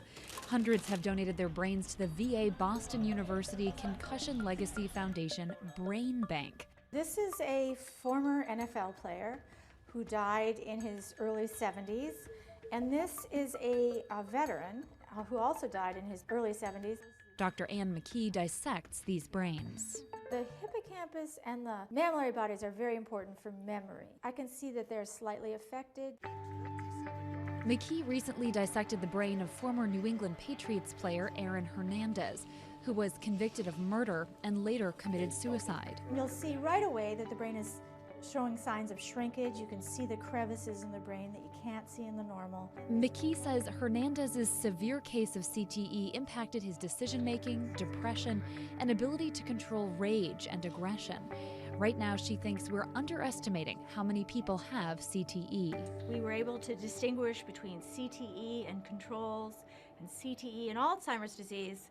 The next question is, can we do this in the blood, and can we do this in living people? And we aren't there yet with those answers. But the need for a diagnosis in the living is motivating companies such as Quanterix in Lexington, Massachusetts, to work faster on technology that could diagnose concussions and CTE in as few as 30 minutes. Kevin Rusovsky is the CEO. It's like a high-powered microscope, and so by doing that, we can see little biomarkers that you couldn't see before in the blood. Quanterix received a grant from the NFL and just went public. Since then, its stock is up more than 40%. The company sells a machine called Simoa for $175,000 to other biotechs, hospitals, and researchers. And for the first time in history, we're able to see brain health in blood, and that's a major breakthrough, and that's leading to less invasive testing, and we've already been able to see evidence of concussions, and there's the beginning evidence of being able to see the accumulated effect of concussions. Quanterix is also trying to detect Alzheimer's disease, multiple sclerosis, and ALS. Rusovsky says he thinks diagnosing concussions will be easier than diagnosing CTE. Diagnosing CT in the living probably is a couple years away. We're real excited to see the progress, but reducing some of that work into actual tests in a laboratory takes time. There's regulatory approvals, there's a lot of red tape that you have to go through. Also in this race to diagnose CTE in the blood are Athlon Medical and Exosome Sciences. And New York's Mount Sinai Hospital is scanning for the disease in the living. But it's just one step in a series of questions for those with serious head trauma. There's still no cure for CTE.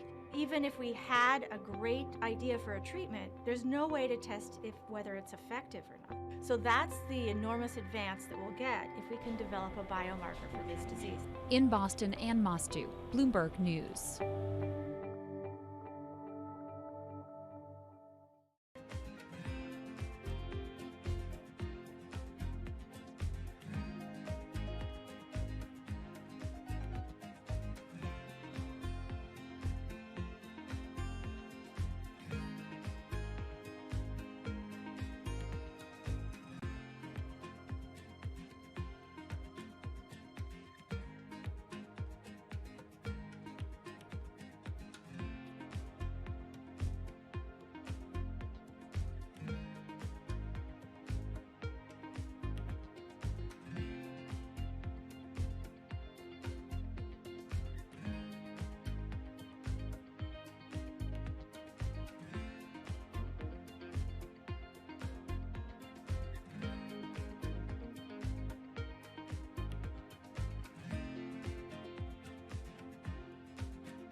Wine is a $300 billion global industry where one person's opinion can make fortunes or break them. That's because of this man, Robert Parker, and his newsletter, The Wine Advocate. For 3 decades, he dominated as the world's most influential wine critic. Now Parker's protege is building an empire of his own. Antonio Galloni runs Venice. Antonio, tell me, what are you trying to build at Venice? Well, at Venice, we started with the idea in 2013 of building a world-class platform. We have a database of about 250,000 professionally written reviews. On Delectable, we have 7 million user reviews. Through Delectable, we also have a partnership with Whole Foods and several other partnerships that we can't announce just yet. And when you put that all together, what we have is something that no other company in our space can even come close to. Do you think of yourself as the next Parker? Not at all. Why? Because Steve Jobs said you can't live your life trying to be somebody else.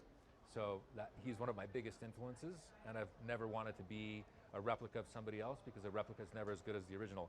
Bob is a genius, fantastic, one of a kind.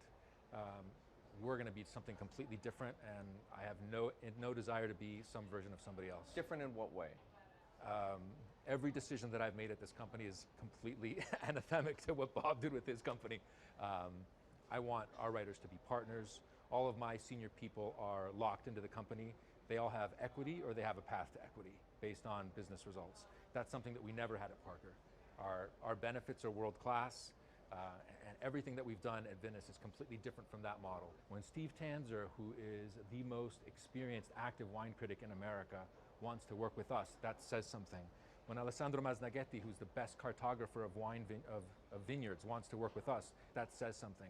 When Neil Martin, who's a superstar wine critic with enormous experience in Bordeaux and Burgundy and the former lead critic at The Advocate, wants to come and be part of our team, that says something. You make it sound like the Wine Advocate was a disaster as a company and a miserable experience as an employee. No, it was great because I got to work with Bob Parker when he was in his prime, and Bob was like a second father to me, and we talked on the phone all the time, and he gave me great advice. Can anyone's palate dominate the wine criticism business the way Parker's did, and should anyone's palate dominate it the way his did?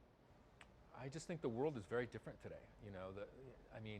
It's just a totally different world. It's probably not healthy to have a single person dominating the world.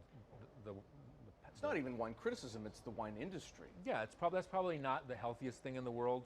But I think that there's just such an opportunity right now with social media and technology to reach such a massive number of people that I think it's possible that 1 or 2 people will actually have more influence than Bob Parker did, because they will, again, this goes back to your first question, not trying to be a version of somebody else. You see this in sports all the time. It's like, oh, well, nobody will ever beat this record. And then somebody comes along, it's like tennis, Pete Sampras. Nobody's ever going to win as many Grand Slams. Now you have 2 guys who are ahead of that and 1 knocking on the door. And so I think a lot like that. You're a former investment banker.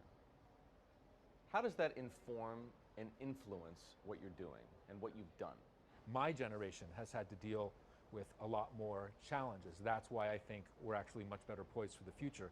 My first job in finance, the first thing that happened was long-term capital, 1998. Then the tech bubble melted down. Then there was a mutual fund trading scandal. That was all like within about 5 or 6 years. And these are the things that I had to deal with as a young executive. My peers who were 20 years older didn't know how to manage in crisis. They'd only seen Black Monday. They'd just been in a big bull market. It's very different. So I'm very lucky. People of my generation or a little bit younger have actually had to deal with a lot more crises. I think that's actually good for learning how to cope with challenges in business. From the outside, it kind of looks like you're trying to demolish the house that Parker built, right? You left the Wine Advocate. Yeah. You merged with one of his chief rivals. Yeah. And you just hired his successor, Neil Martin. Mm-hmm. So are you? I think what that says is that all the best people want to work at our company, and that's really what we strive to create starting in 2013. We wanted to create a world-class company that would attract the best-in-class talent, and not just on the content side, on the technology side, on the digital side, our office, and at every level, what we're trying to, we only hire superstars, and we're looking for those superstars.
In the world of professional wrestling, there's something called a swerve. Hulk Hogan has betrayed WCW. Some examples. These tag team partners are called babyfaces, or the good guys. Then one of them swerves when he super kicks his tag team partner in the head, quickly assuming the role of the bad guy, or what the wrestling world calls the heel. Are you kidding? What a despicable act that was! Or a match is almost lost when, what's that? The superstar wrestler appears out of nowhere sprinting down the aisle to save the match. That's the Warriors music! That's the Ultimate Warrior! That's a swerve. So it should go as no surprise that World Wrestling Entertainment, known as the WWE, the most popular brand of sports entertainment in the world, is prepared for any swerves that come their way. So here's the story of how the WWE learned to see the swerve coming.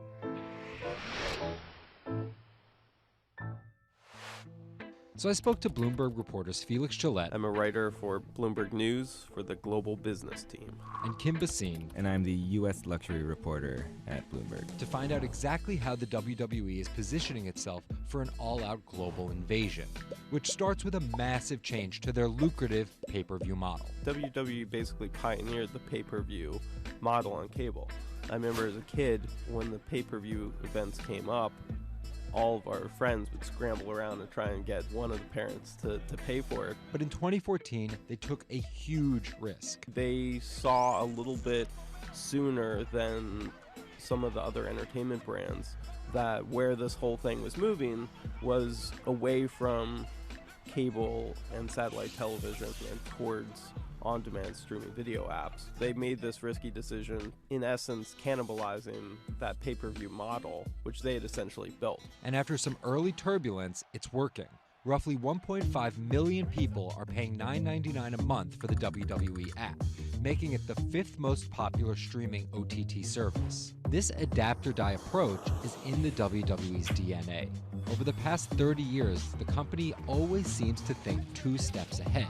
In the early 90s, WWE was at its most threatened when Ted Turner took them on with WCW, which stands for World Championship Wrestling. And back then, the WCW was winning the ratings war. So in order to compete with them, WWE had changed its product from a family-friendly kind of cartoonish style to this really raw. That's why they called their show Raw. It was this raw style of wrestling. With violent, outrageous, reality-inspired plot lines and aggressive personas. From a 16-foot ladder! And they won that fight against Ted Turner, and they bought WCW. The early 2000s ushered in an era of testosterone-driven programming aimed at the red-blooded American male. Bra and panties matches, and people smash each other over their head with like barbed wire bats and things like that. Until 2015, when WWE fans started a hashtag #GiveDivas_a_chance. Since then, WWE has hired 40 more female wrestlers, and that growing cast of female characters was part of a much larger plan. They started to try to appeal to a broader set of people. Let's attract more female fans. And after we've attracted more female fans, let's attract more international fans. They're broadening their base, and they're doing that in large part to make it more advertising friendly. And not just friendly to advertisers. They're trying to build up their fan base in China.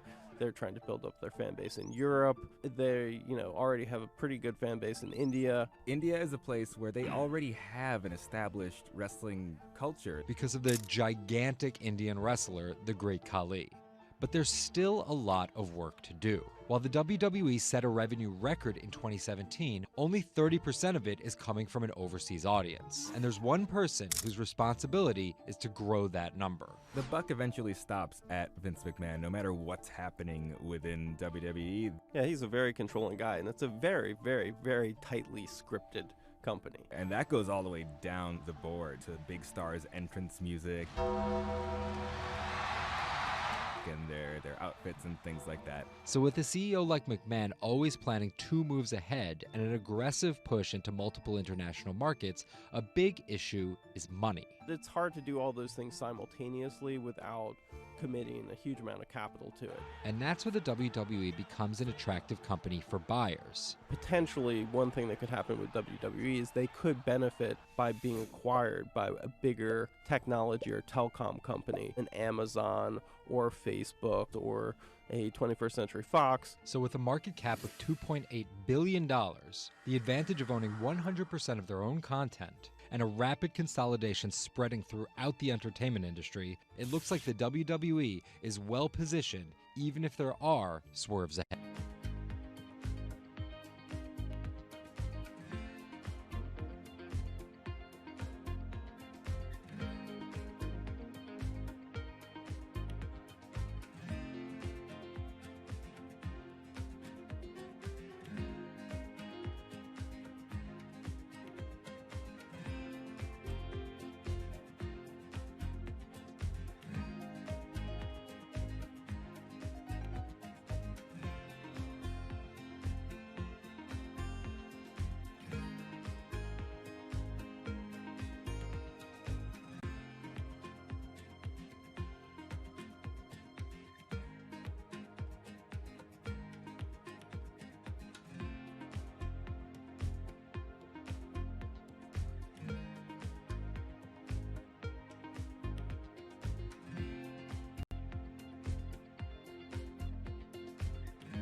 Laura, thank you very much for coming here. Thanks for having me. I've always been relieved ever since you were appointed, because at least until your appointment, I seem to have the most unpronounceable name. But now, so we will keep it as Dara and John. This conference is called The Year Ahead, but in your case, you are close to 6 months into the job. And I wondered what you saw in terms of the year ahead at Uber as your biggest challenge. What's the thing that you think about most when it comes to 2018?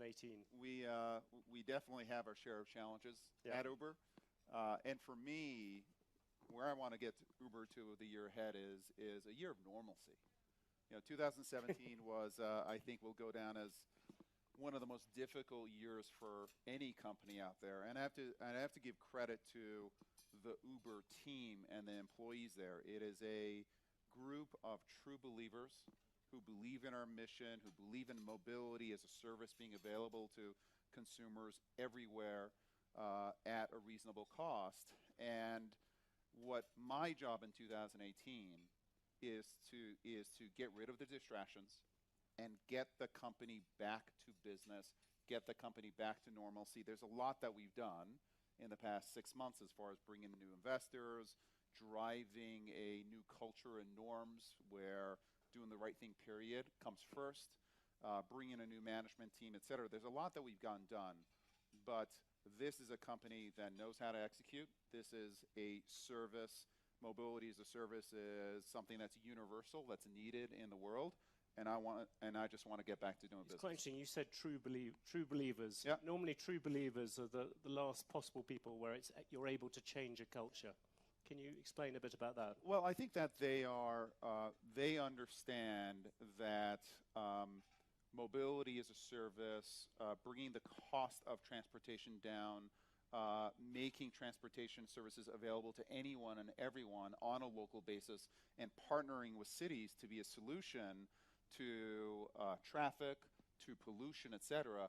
That is a mission that they all believe in. And I think that they, having seen what happened in 2017, to some extent the crisis, the enormous crisis that the company has gone through, is a benefit because everybody at the company knows now that we need to change, that we need to break with the past as far as the way the company was run. We need to go from growth at any cost to responsible growth and growth in partnership with other players out there. That's clear, but now I've got to kind of get the company down to the normalcy of execution, of building great technology, and I think we're going to get there. It's still some tough sledding early on, but I absolutely think we're going to get there. When you talk about execution, is profits one of the things you want to get? I think you lost $4 billion last year. Well, peanuts by the standards of... Profits would help. So at some point, we absolutely have to become profitable, and that's part of the plan. But do you have a kind of goal for that? Do you think you should be profitable by 2022 or by 2020? I think that we'll be profitable before 2022. This is the business itself. Do you want to come back a bit closer, 2020? Yeah, listen, it's not going to, I don't want to name a specific year, but this is a business that the core business, the ride-sharing business, can be profitable within 3 years. We will continue to make very aggressive investments in building out autonomy because we think that's a terrific opportunity for building out new technologies such as Uber Elevate, where near-term profitability is not a goal, but long-term growth is. So we will look to balance near-term profitability, but as a company, we will always be a company that makes big, bold bets and takes big risks. To what extent, though, do you think that drive to become profitable fights against a little bit of this culture change? If you want to make, you talked about making money, but not at all costs. Do those two things spar against each other? I don't think that profitability and culture are their issue.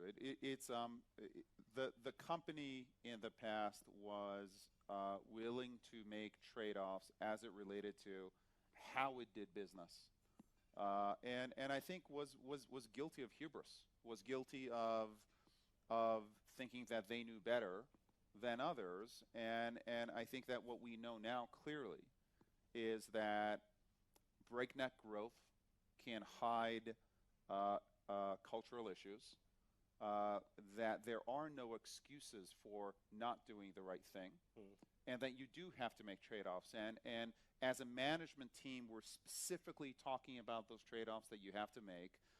We have to be a little more patient sometimes because working with governments, regulators, etc., sometimes takes longer, but in the end, you build a more lasting business. And so maybe what we went through was necessary, but we're here. We can control our actions from this moment onwards, and I think everyone at Uber from this moment onwards wants to build a great company, not only in terms of growth, but in terms of the kind of company anyone would want to work at. Can I ask you one thing which you have got as sort of hangover from last year, which is all the regulatory problems, and particularly all the cases against you? I think there are 6 criminal probes or whatever going on. The lawyers are lining up outside the door. Which one do you sort of think? Which one do you fear most? I suppose out of these different things. Listen, I think that all of them are serious issues, and my response is that we're going to be transparent and we're going to take responsibility for our actions in the past. I do think that there are certain circumstances where there was smoke but no fire, and I think as a company we have to defend ourselves and work within kind of the appropriate frameworks. And my goal is just to get beyond this stuff. Some of these things like pricing policies, surely they go right to the heart of what Uber is, or am I wrong about that? Yeah, I think they do, but I think that there's a way of being smart but transparent at the same time, and that's where we've got to take the company. Take me through governments. When you talk to governments privately, do they talk any differently than they do publicly? Governments? Yes, governments. I think that they are honestly a bit relieved with how we are engaging with them, because I think that the engagement is now real. I think they feel like we're out there, we're genuine because we've learned our lessons of the past, and I do think that we can take, for example, the data that we have in terms of traffic and in terms of movement of our drivers and riders, and we can use that data to partner up with cities in order to solve congestion issues, because congestion doesn't help anyone. It wastes enormous amounts of time for consumers. It hurts the environment. And I think that we are aligned with cities, for example, to partner with them in a fundamental way to solve these problems. And I do think that when these are conversations that a number of regulators and cities have wanted to have with us for many years, and I think we are really engaging with them at a depth that I think is going to create a real win-win going forward. Do you think you were too confrontational on this before? Yeah, I do. I think that the company was pushing growth. And listen, any innovator, to some extent, the innovation is about questioning past kind of present practices. It's about breaking things, the Facebook breaking things. We just went a step and a half too far. And what I want to keep, hopefully, is the best of both worlds, which is this spirit of innovation, the spirit of can-do, etc., but the responsibility of partnership. We don't know better than you. We're actually going to work with you, of actually having dialogue and respect for our city partners, for regulators, and then continuing to take risks and continuing to do daring things. And I think we can accomplish that. Imagine this audience here is a collection of mayors or a collection of city officials, and you want to depict, this is the Year Ahead conference, depict what the years ahead in this thing are going to be like. How far is driverless cars going to go? You talked just a few days ago.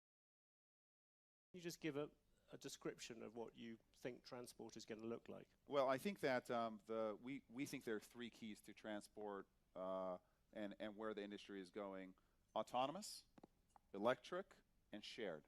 And I think all three are necessary in order to get to the next level of city planning, et cetera.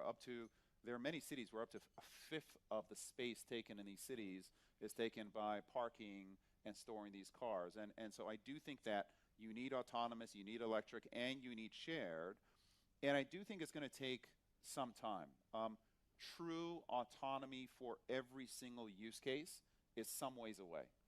What we bring to bear is our developing autonomy, and we will have autonomous cars on the road, I believe, within the next 18 months, not as a kind of a test case, but as a real case out there.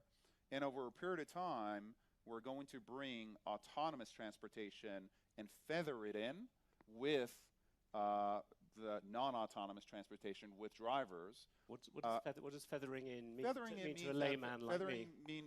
Crashing. Yeah, feathering in means if you're, for example, in Phoenix, and you make a request to go from A to B, which is what you do with Uber, there will be 95% of cases where we may not have everything mapped perfectly, or the weather may not be the right weather, or there may be an accident on the road, or you may not have 2 or 3 ways of getting from A to B, where you may say, you know what, that's not an autonomous use case.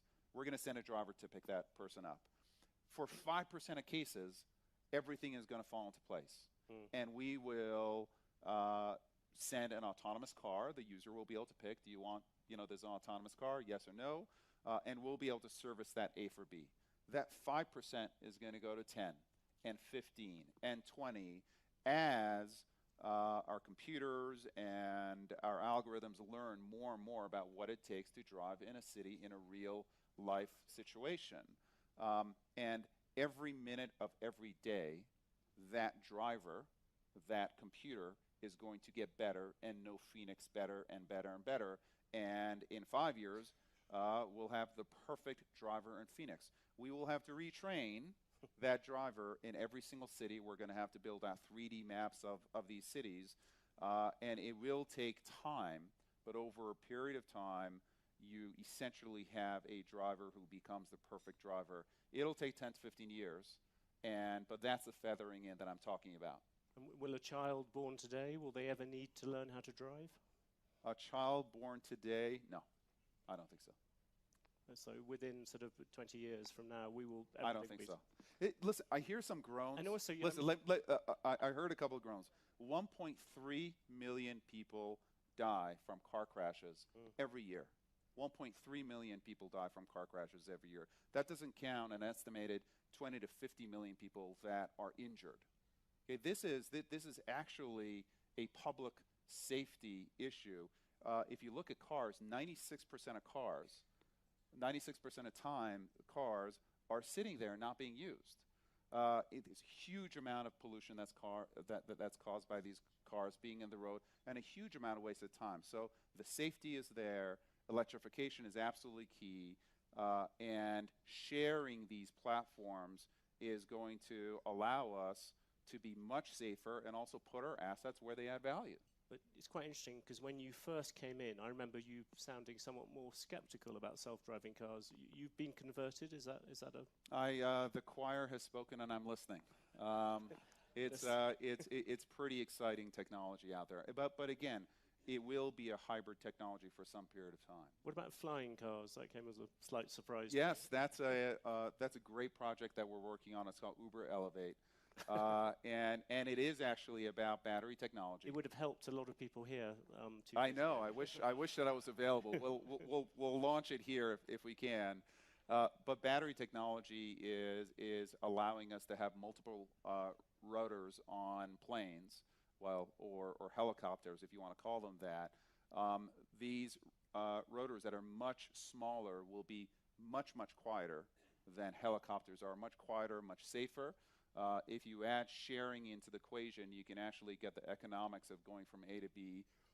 We think within 5 to 7 years to a place where normal people would think about taking these flying cars. That'll be the beginning, and then it's about scaling. And we're working with a number of partners right now. Do you think the regulation on flying cars, I've heard some proponents of it argue that it might be easier than it has been on driverless cars, because driverless cars you have to deal with existing roads, existing everything. Flying cars, essentially you're going into unconquered space. I think that mayors that are forward-thinking understand that traffic and pollution are a real issue, and I think flying cars can be a significant solution to traffic issues in cities. And these cars, to start with, they're going to be very specific. They'll be kind of highways in the air. There'll be very specific routes that these flying cars go on. They're not going to be able to take you to your backyard and land in your backyard. There'll be these skyports. So there'll be very specific routes that you go on. And I think if you build a regulatory framework that has that kind of structure around it, I think you get to a better solve. Can I drag you back somewhat reluctantly back to the real world? But you have Rajiv Misra, who came in with you from SoftBank. Yes. He's going to become a director. Last week he said that Uber should focus on repairing its market share in the US and on key European markets rather than going to new ones. Do you agree with that? Is that the way you look at Uber? I think one of the fundamental strengths of Uber is the global scope that we have. This is you had that motto, everywhere. What's it? Everywhere for everyone. Yeah, everywhere for everyone. Do you want to make it some places for some people? No, we like the everywhere for everyone. It's much sexier than some places for some people.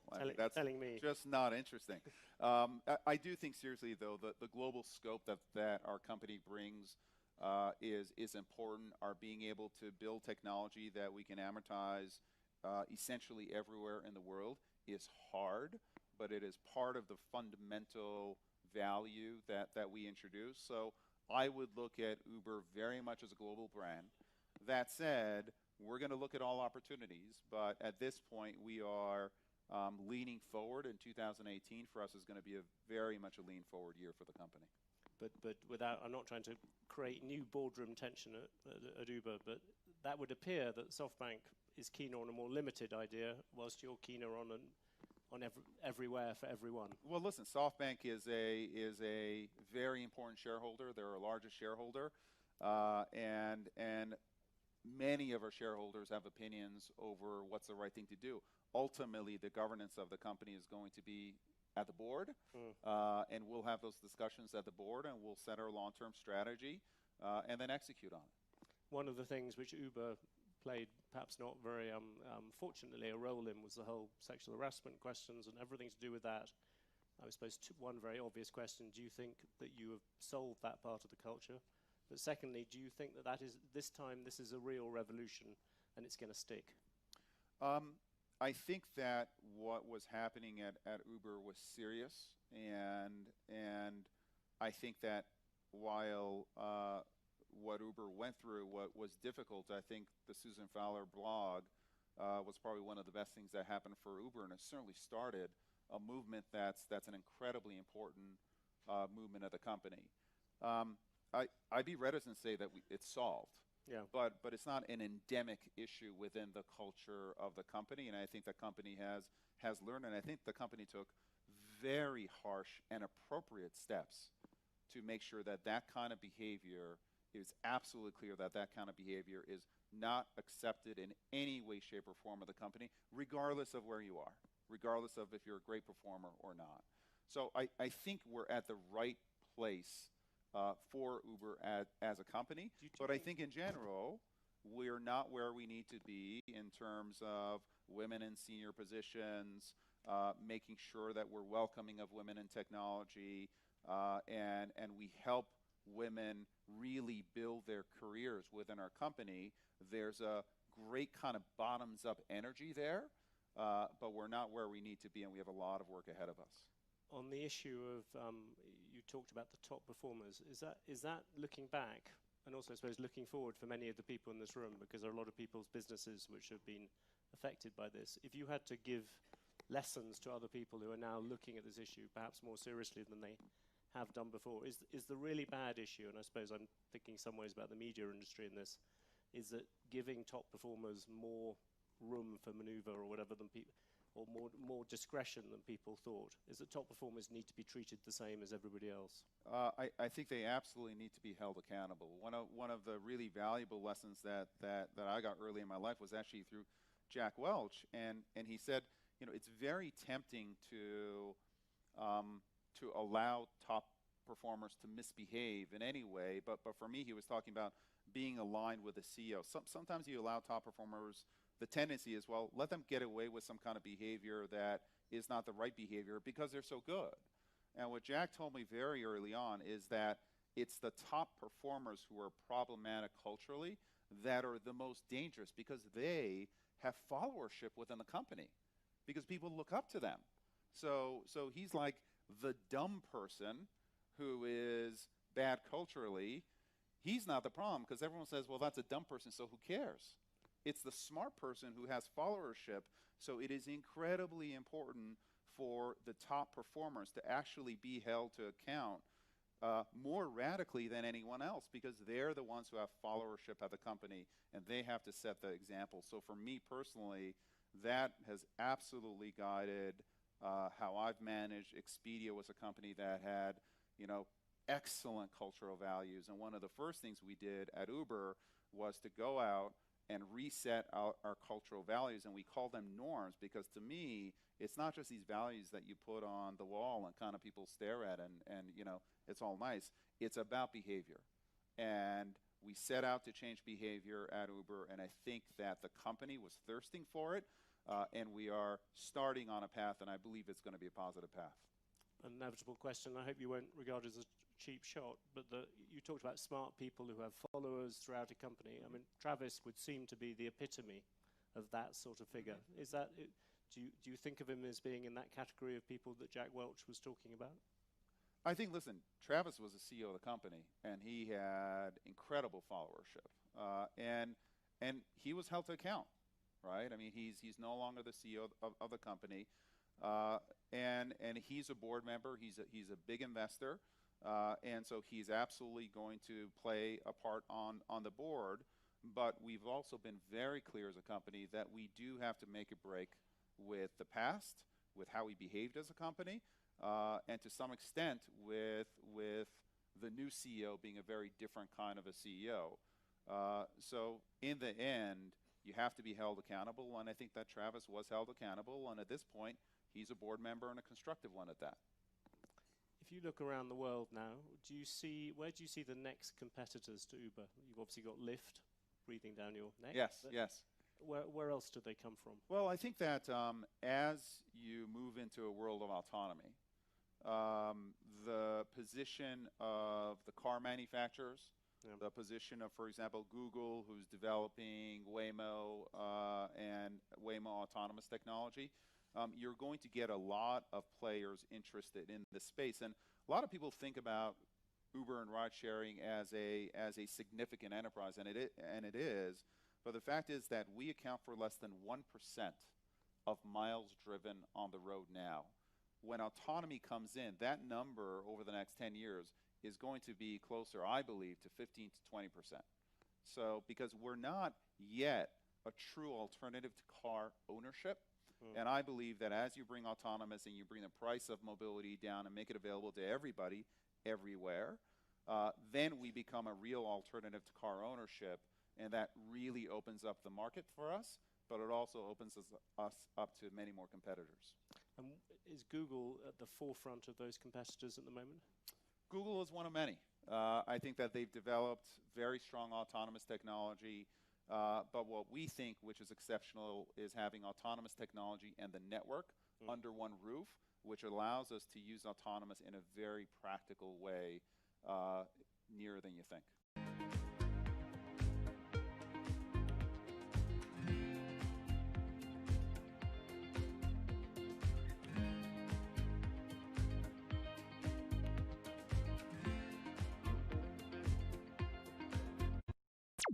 This is Bloomberg Business Week. Insight from the reporters and editors who bring you America's most trusted business magazine. Plus, global business, finance, and tech news as it happens. Bloomberg Business Week with Carol Masser on Bloomberg Radio. Is it on? There it is. It helps if I turn it on. Yeah, you can tell it's Friday, everyone. TGIF. It is live from the Bloomberg Interactive Brokers studio, streaming on YouTube. It is Jobs Friday, December 4th, 2020. Carol Masser along with Tim Stenovic. I'm so glad you're here because I need the assist. It is a good Friday. It is a good Friday, and it's a Jobs Friday. So we're going to talk about that because that data, a little bit disappointing, but that gives some enthusiasm to investors. Yeah, maybe I shouldn't say it was a good jobs report Friday because that thing was a miss. Yeah, it was. But investors now thinking, okay, that means we're going to get more stimulus. So we're going to talk about that. We're going to also be talking about tacos and tech. And I've got no segue to this, but we're going to talk underwear. MeUndies. MeUndies. It's a thing, apparently. It's huge. I mean, if you listen to podcasts, you know about MeUndies because that is where they're marketing. All right. If you stick around, you'll find out exactly what we're talking about. First up, though, let's get you started on this Friday with a check on the trading day. Here is Charlie Pellet. I bet you have a comment for that. I do. It's a Friday news brief. Here's what's going on. The Dow, we've used that before. The Dow, the S&P, Nasdaq, they're all advancing. Stocks climbing to records. Treasury yields jumping after a report showed unemployment gains slowed in November, bolstering expectations for more federal stimulus. S&P up 22 right now. That is a gain of 0.6%. In the year-to-date column, the S&P up 14.2%. The Dow up 164 points, up by 5.6%. And Nasdaq is up 61. That is a gain now of 0.5%. 10-year down 18.30 seconds. 10-year yield right now is 0.96%. Gold tumbling $5 the ounce, down 0.3% at 18.35. West Texas Intermediate crude at 46.20 right now, up 1.2%. WTI up by 55 cents a barrel. Fast-moving markets and up Friday, close to session highs right now. Records, S&P up 22, up 0.6%. I'm Charlie Pellet. That is your Bloomberg Business Flash. It is indeed. All right, Charlie Pellet, thank you so much. Do you want to set the Bloomberg Business Week agenda for that? We've got Yelena Shaletyeva, senior U.S. economist at Bloomberg Economics, along with Dave Wilson, stocks editor at Bloomberg News. He's on the remote access from New Jersey. It is not a great jobs day on this Friday, as Tim mentioned, Yelena. So why are we so disappointed here? Okay, so as you said, Good Friday, but not so good payrolls report. And I guess bad news is good news. As you mentioned, that may give Congress some boost to try to come up with a fiscal package sooner rather than later. And that is indeed really needed quite quickly, because as the payrolls report indicated, things are deteriorating quite rapidly, particularly in the services sector of the economy. You saw significant deceleration in growth in private services. And among those that hurt most were obviously leisure, hospitality, and other services. So basically the industries that get affected by the lockdowns right away. And this report actually showed that this was already happening in the beginning of November, but from the virus data, we know that lockdowns really got stricter in the second half of the month. So now we're expecting a negative print for December payrolls. So things will really took a turn in November, and they will get worse as we head into the year end. Which hopefully everybody in Washington, I hope they're listening and watching. It certainly seems like things are moving ahead a little bit when it comes to stimulus, Tim, just a little bit. Yeah, I mean, it does seem to give some sense of urgency. I think it's always surprising for people to see stocks move the way they're moving today. When you see numbers like we saw today, Dave, explain what's going on here. Well, it isn't just stocks. I mean, you look at what's going on in the Treasury market. You have a 10-year yield that's inching back toward 1%. Yeah. And, so the typical scenario related to economic reports is kind of being stood on its head.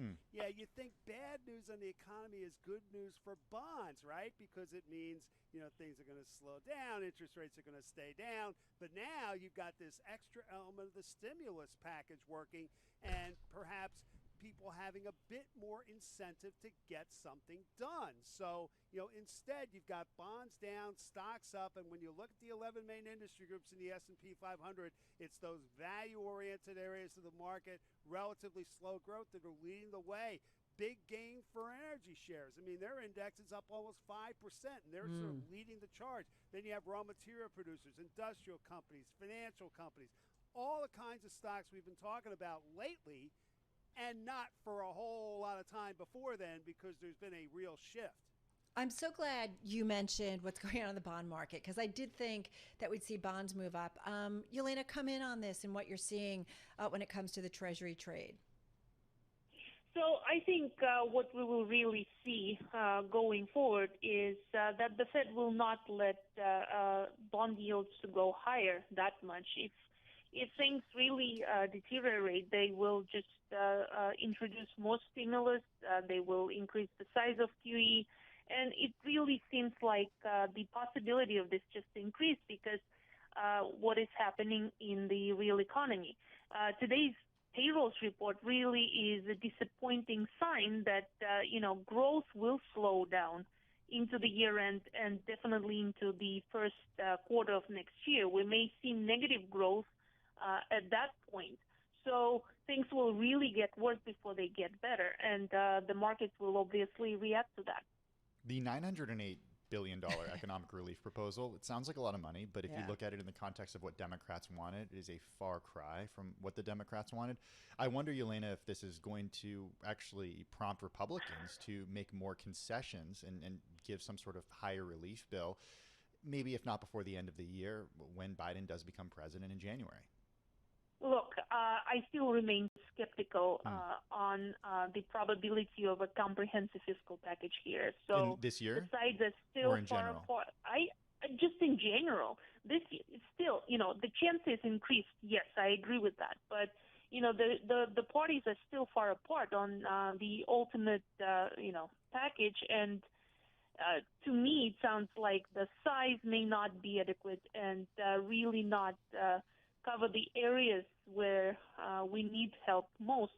So those low-income households, those who are unemployed, they might not get sufficient funds just to ensure they continue spending and really, in the near term, Right. a lot of these programs are expiring. They're expiring at the end of the month. Right. I was talking to the CEO of a major bank here in the United States this morning and just saying, he's worried about this K-shaped recovery where a lot of Main Street being left behind and whether or not we're keeping a close watch on it in terms of the implications for all those people that are really just struggling right now, Tim.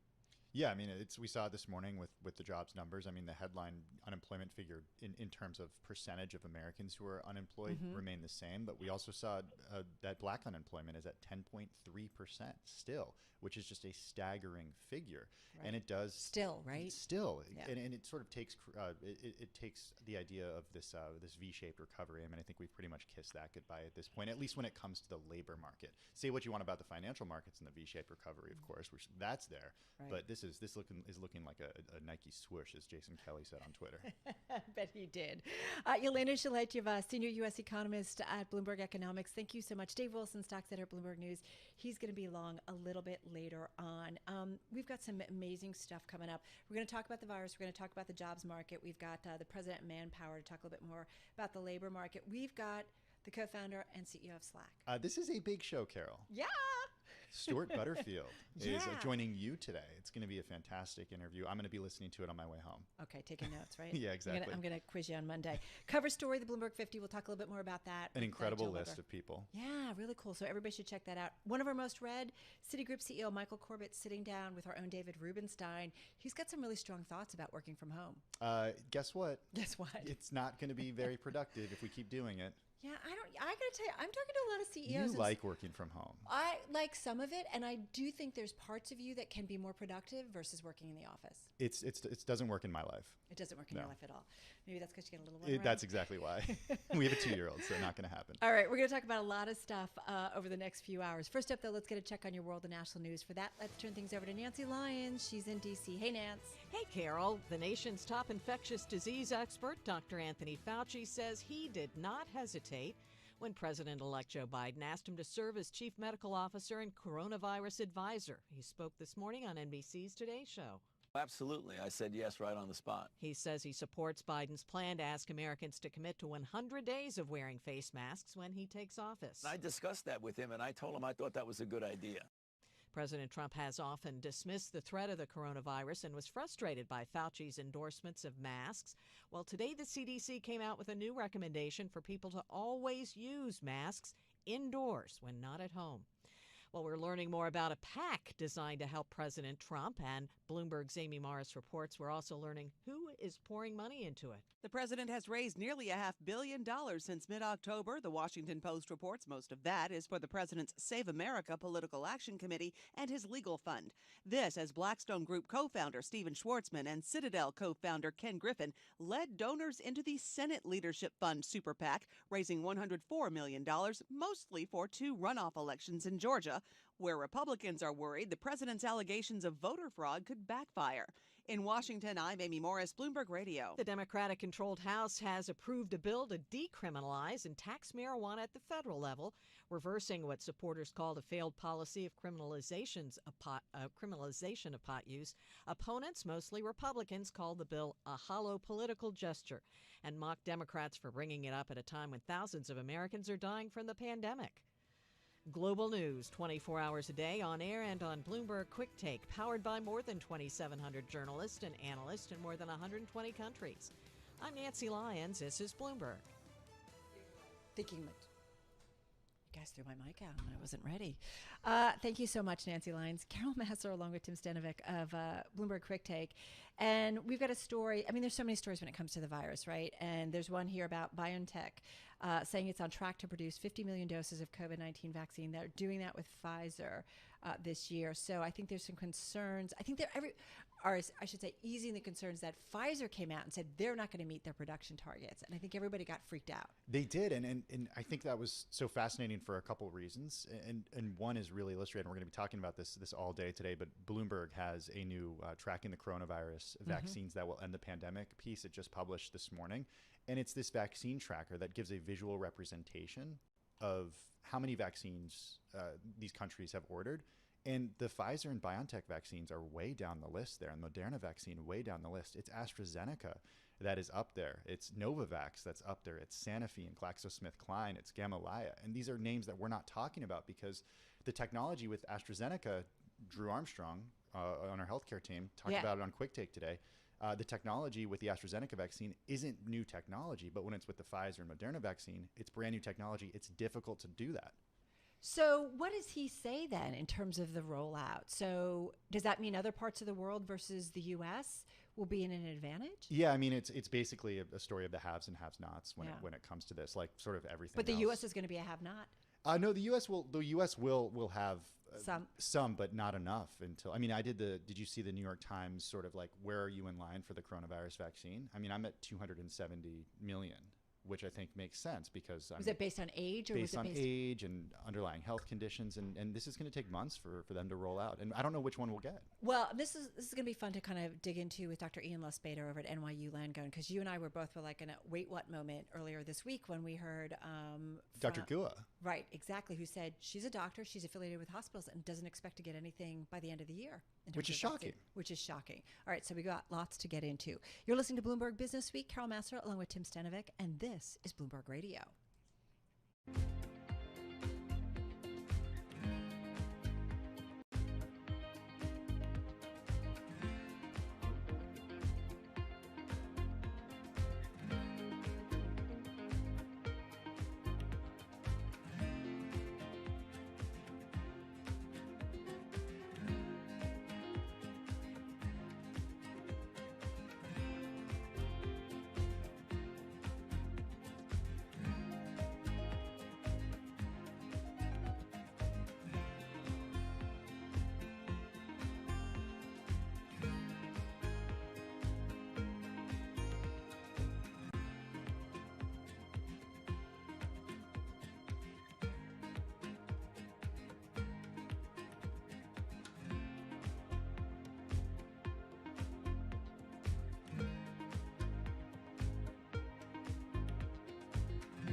markets, headlines, and breaking news 24 hours a day at Bloomberg.com, the Bloomberg Business app, and at Bloomberg Quick Take.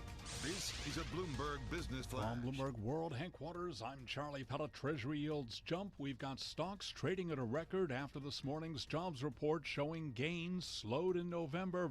That is bolstering expectations for more federal stimulus. All major indexes for U.S. equities, the S&P 500, the Dow Jones Industrial Average, the Russell 2000, and the Nasdaq Composite Index have all topped their previous record closes. Right now, we've got the S&P up 22 at 3689. That is a gain of 0.6%. The Dow's up 177 points, up 0.6%. Nasdaq is up 57, a gain of 0.5%. The 10-year yield 0.96%. Gold is down 0.3%, lower by $5 the ounce at $18.35. West Texas Intermediate crude up 1.1%, $46.15 a barrel. So again, recapping here, stocks holding close to session highs. We are looking at records. S&P up 23, a gain of 0.6%. And this headline, the EU's Barnier says Brexit talks are paused. I'm Charlie Pellet. That is a Bloomberg Business Flash. All right, Charlie, thank you so much. You're listening to Bloomberg Business Week. Carol Masser in our Bloomberg Interactive Broker studio, along with Tim Stenovic of Bloomberg Quick Take. We got to talk a little bit more about the virus because we just mentioned about BioNTech, what they said, that they're on target with Pfizer to meet their production targets. We also have a story about Anthony Fauci slamming the UK's drug regulator, saying that it rushed to clear the COVID-19 vaccine from Pfizer and BioNTech. And then you've got states trying to figure out, okay, how many doses am I going to get, Tim? Yeah, I mean, the issue, among the many issues, is that there's no sort of standardized rollout program for this. And I just envision a scenario where, I mean, some states don't even have the technology right now to keep a large number of these Pfizer doses cold for a significant period of time. Yeah, so there's so much that we still have or that we need answers to.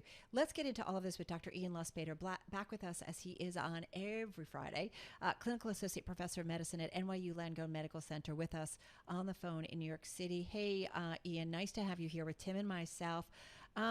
So what stood out for you this week? Because we've got a lot of headlines to go through.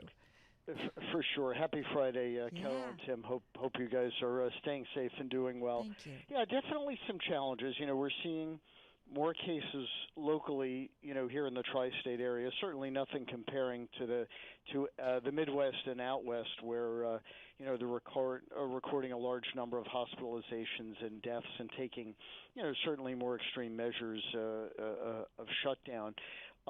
Locally, though, we are very excited because we've gotten word that we should be expecting the Pfizer vaccine delivery about mid-December, probably around December 15th.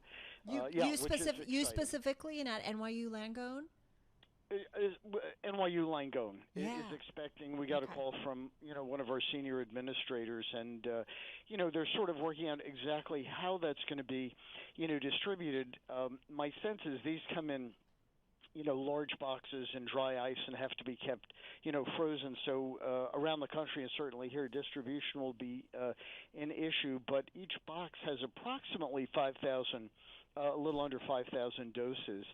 And there are, you know, somewhere in the range of 1,500 practices, you know, the faculty group practice and, of course, hospitalists and so forth. So I think it's going to be a little bit of a logistical challenge. You know, fortunately, it's not an emergency, and it's going to be on a voluntary basis. Interestingly enough, really, it's mandatory to have your flu shot, which is only about 25% effective. But it is really everyone who is seeing patients is supposed to get a flu shot, but it's not yet mandatory, certainly for COVID. I think most people, at least the colleagues I speak to, are very enthused and are, you know, ready to line up to get it. It is going to be two vaccines, two shots, approximately a month apart. Right. So, well, what about you, doctor? Are you going to get it? 100%. Yeah. You'll be among the first in line. If they'll let me. I mean, look, you're a medical provider. You're on the front lines. I mean, this shipment's meant for you, right? Absolutely, yes.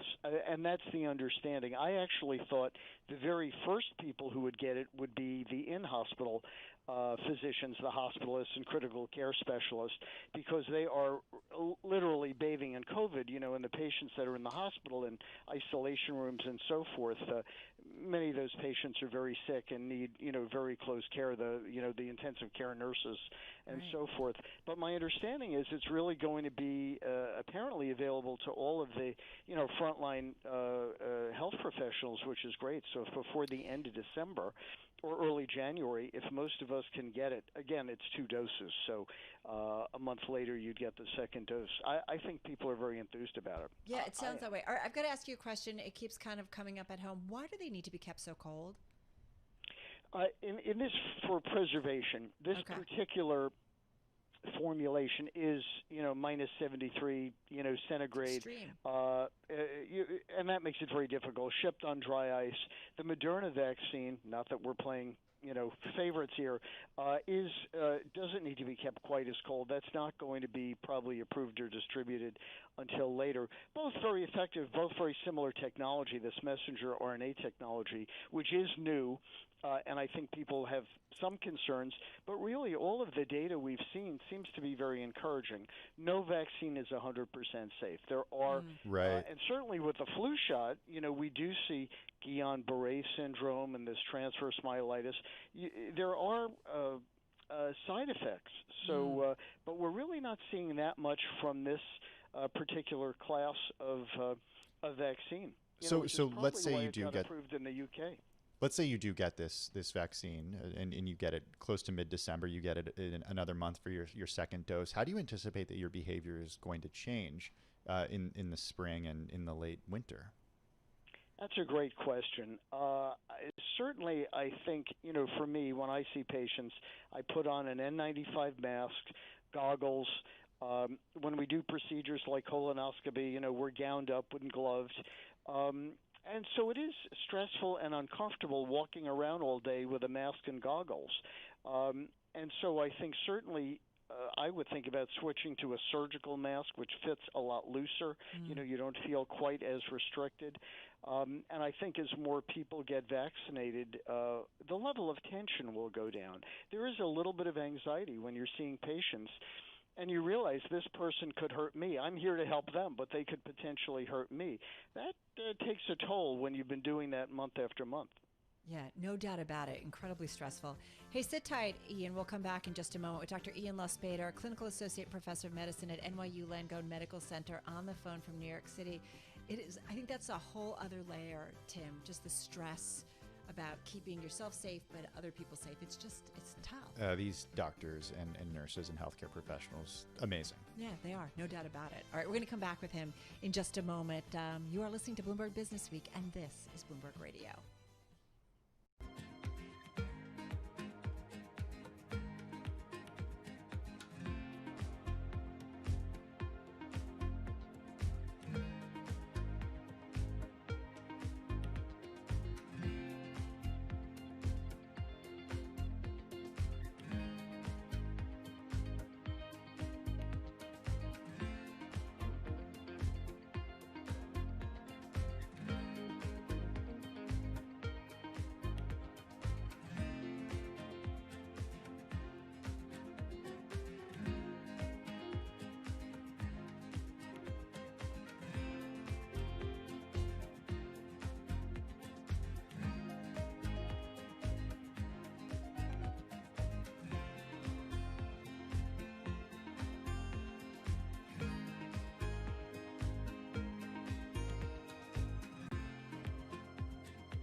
Broadcasting live to New York, Bloomberg 1130. To Washington, D.C., Bloomberg 99.1. To Boston, Bloomberg 1061. To San Francisco, Bloomberg 960. To the country, Sirius XM Channel 119. And around the globe, the Bloomberg Business app and BloombergRadio.com.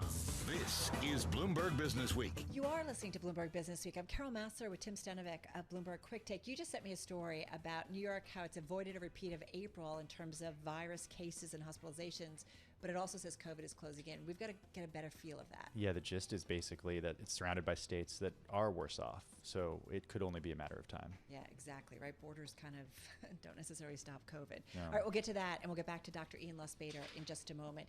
Let's get a check on your top business stories. Hey, Charlie Pellet. Well, hello there. We're looking at records on this Friday here with the Dow, the S&P, and Nasdaq close to session highs.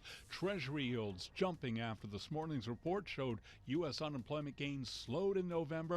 That has bolstered expectations for more federal stimulus. Right now, all major indexes for U.S. equities, the S&P 500, the Dow Jones Industrial Average, the Russell 2000, and the Nasdaq Composite Index have surpassed their previous closing records. S&P up 20, that is a gain of 0.6%. The Dow's up 162, up 0.5%. Nasdaq is up 48, that is a gain of 0.4%. 10 years down 17.30 seconds, 10-year yield 0.96%.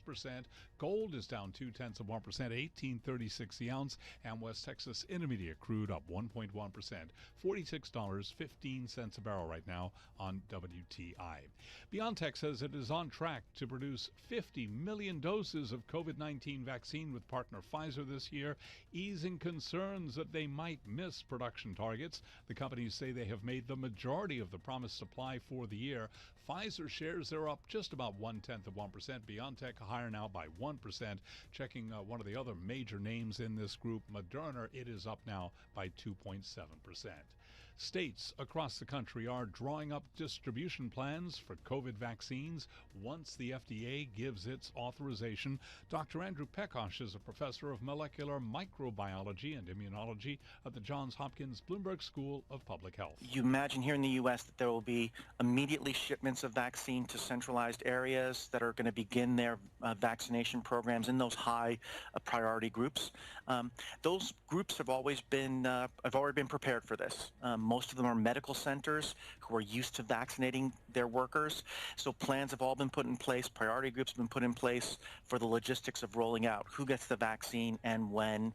The Johns Hopkins Bloomberg School of Public Health is supported by Michael R. Bloomberg, founder of Bloomberg LP and Bloomberg Philanthropies. Again, recapping equities higher. The 10-year yield 0.96%, S&P up 22, up 0.6%. I'm Charlie Pellet. That is a Bloomberg Business Flash. All right, appreciate that update, Charlie Pellet. So let's get back to Dr. Ian Lustbader, Clinical Associate Professor of Medicine at NYU Langone Medical Center, still with Tim and me on the phone in New York City.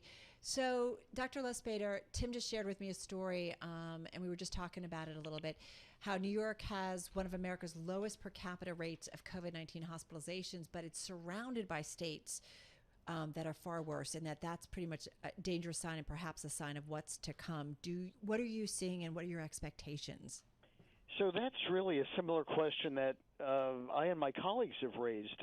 We certainly know we're seeing some pockets of outbreaks, in Brooklyn and some out in Long Island, and definitely a few more hospitalizations for COVID, but nothing like March and April, and we're certainly not seeing the huge surge that's going on in the Midwest and out West.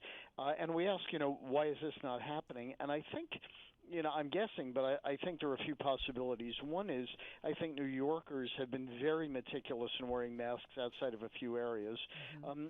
Two, I think we've had a lot of patients who were sick and who've gotten sick during really March and April, and we're seeing a lot of antibody positivity, a number of patients who either had mild symptoms or sometimes severe symptoms, and I think the estimate is at least 20% of people, at least in the New York City area, that have positive antibodies, and we typically think herd immunity is somewhere in the 50, 60, 70% range, but I think when you have a large population that is antibody positive, and there even may be more than that because the antibodies fade and you're left with cellular or T-cell immunity.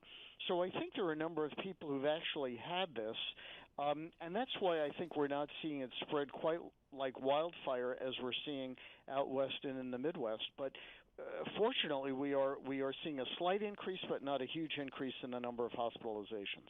Do you think that's going to remain like this? I mean, obviously you can't make predictions, but given what we saw over Thanksgiving, the way that people were traveling, given what people's plans are perhaps for the Christmas holiday and late December holidays, I mean, this could go up.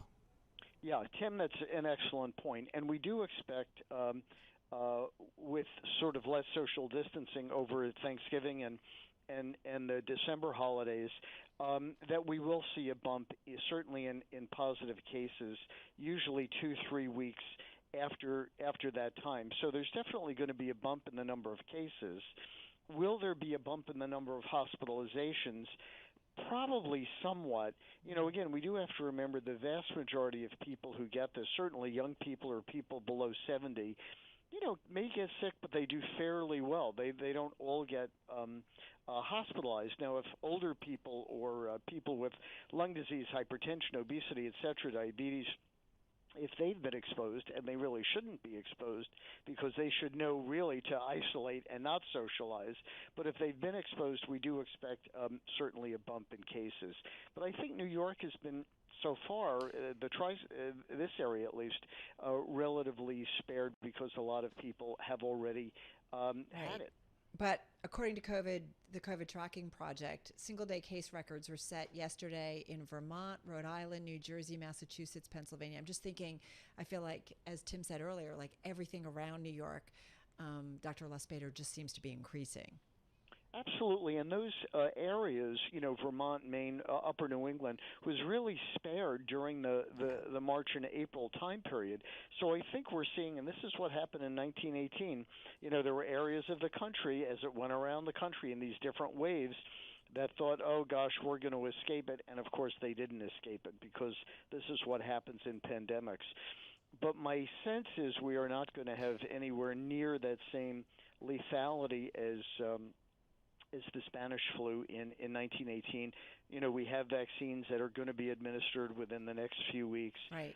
But I do think those other areas that were not hit are having, you know, terrible surges. Hopefully they've had time to prepare, knowing what happened and knowing what they need with personal protective equipment, ventilators.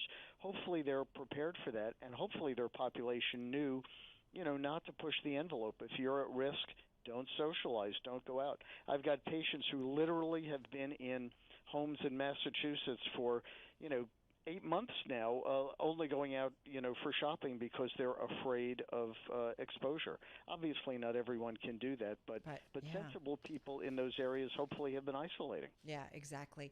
Hey, thank you so much. As always, stay safe, be well, and we'll talk to you next week. Dr. Ian Lustbader, Clinical Associate Professor of Medicine at NYU Langone Medical Center, on the phone in New York City. That was great.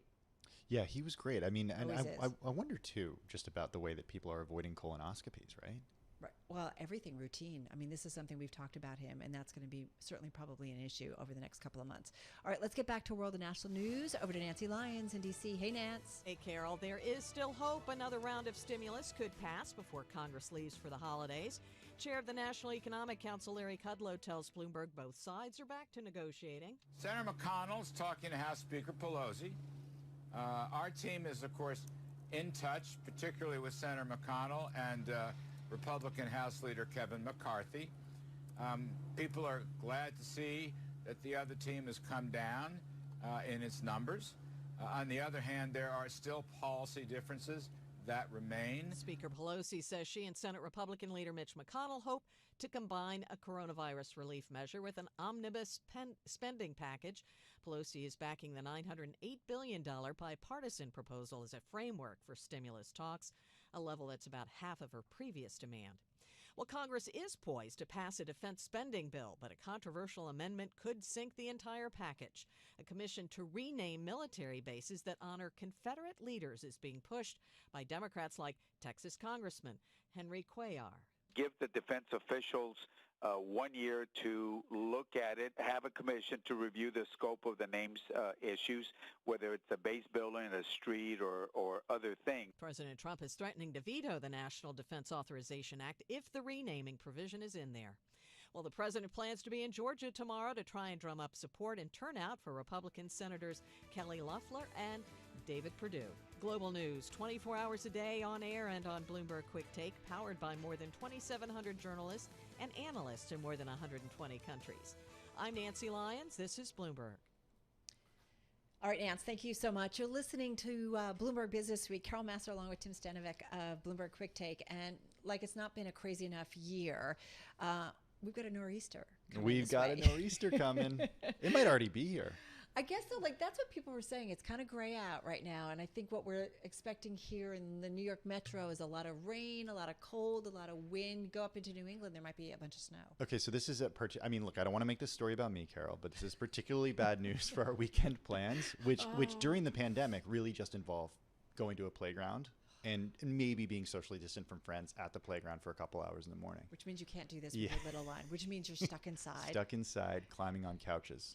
Well, listen, it's no, but it makes it more difficult. Like you think about like your outside time during all of this has been really, really important. And when the weather's been kind of moderated, we've been like so grateful this fall. It's been wild in New York this fall because it has been warm and it's given us the chance to actually connect with friends and see people outside. But it looks like that could be changing. Yeah, exactly. So it's just kind of one more thing for us to work or to think about. So what are you going to do if you've got to be stuck inside? What do you do? Your son is how old? He's 21 months. So what do you do? Like, do you run back and forth? Throw yeah, a ball? I think we're gonna build forts on the. He's into building forts now with blankets under the table and stuff. So it's gonna be a lot of that and reading books. Oh my God! Well, listen, and the one thing counting down to nap time. Yeah, exactly. To be honest, you're like, okay, I'm ready for nap time. No, but you do think about like, let's hope it doesn't knock out electricity because everybody's stuck at home. Everybody's working from like we've had a show where we had a pretty wicked rainstorm and power went out. Like there's things that all of a sudden that would be not so great, but now that we're all working from home, living at home, like that's it. Yeah, remember in New York City when you get snow, it's like nobody can go to work because the city's just not capable of handling a significant amount of snow. Well, now you're home. Now you're home, so it doesn't matter. Unless, no of snow course, days. your power goes out and then you can't actually log on or do anything. Yeah, then what are you doing? I don't know. But anyway, so it's just one more thing to kind of add up to this 2020 year. I like a good nor'easter as long as I'm kind of snug at home. It's all about the forts. It's all about the forts. I'll suggest that to my 17-year-old who will look at me and probably slam her door. All right, you're listening to Bloomberg Radio.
Markets, headlines, and breaking news 24 hours a day at Bloomberg.com, the Bloomberg Business app, and at Bloomberg Quick Take.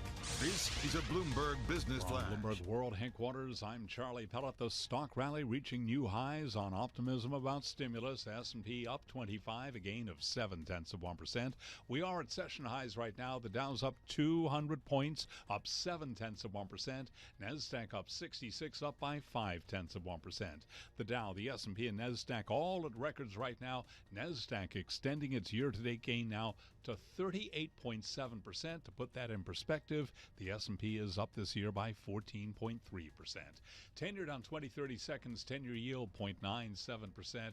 Gold is down $4 the ounce, down 0.25% at $18.36. And West Texas Intermediate crude up 1%, 46.08 a barrel. I'm Charlie Pellet. That is a Bloomberg Business Flash. Yes, indeed. All right, Charlie, thank you so much. Cover story of the magazine this week. It's all about the Bloomberg 50, the people shaping 2020 in the most unexpected ways. And yesterday we held a really cool virtual reveal event of the list. It included conversations with some of the names on the list. Let's get into it with Bloomberg Businessweek editor Joel Weber. He's on the Access line in Brooklyn. And of course, also with us is the man behind it, Bloomberg Businessweek features editor Brett Began. He is with us, I think. He's in Brooklyn, too. New York, right? I'm in the office, Carol. You are. So you're just around here somewhere. All right, good stuff. Joel, kick it off. I love this list.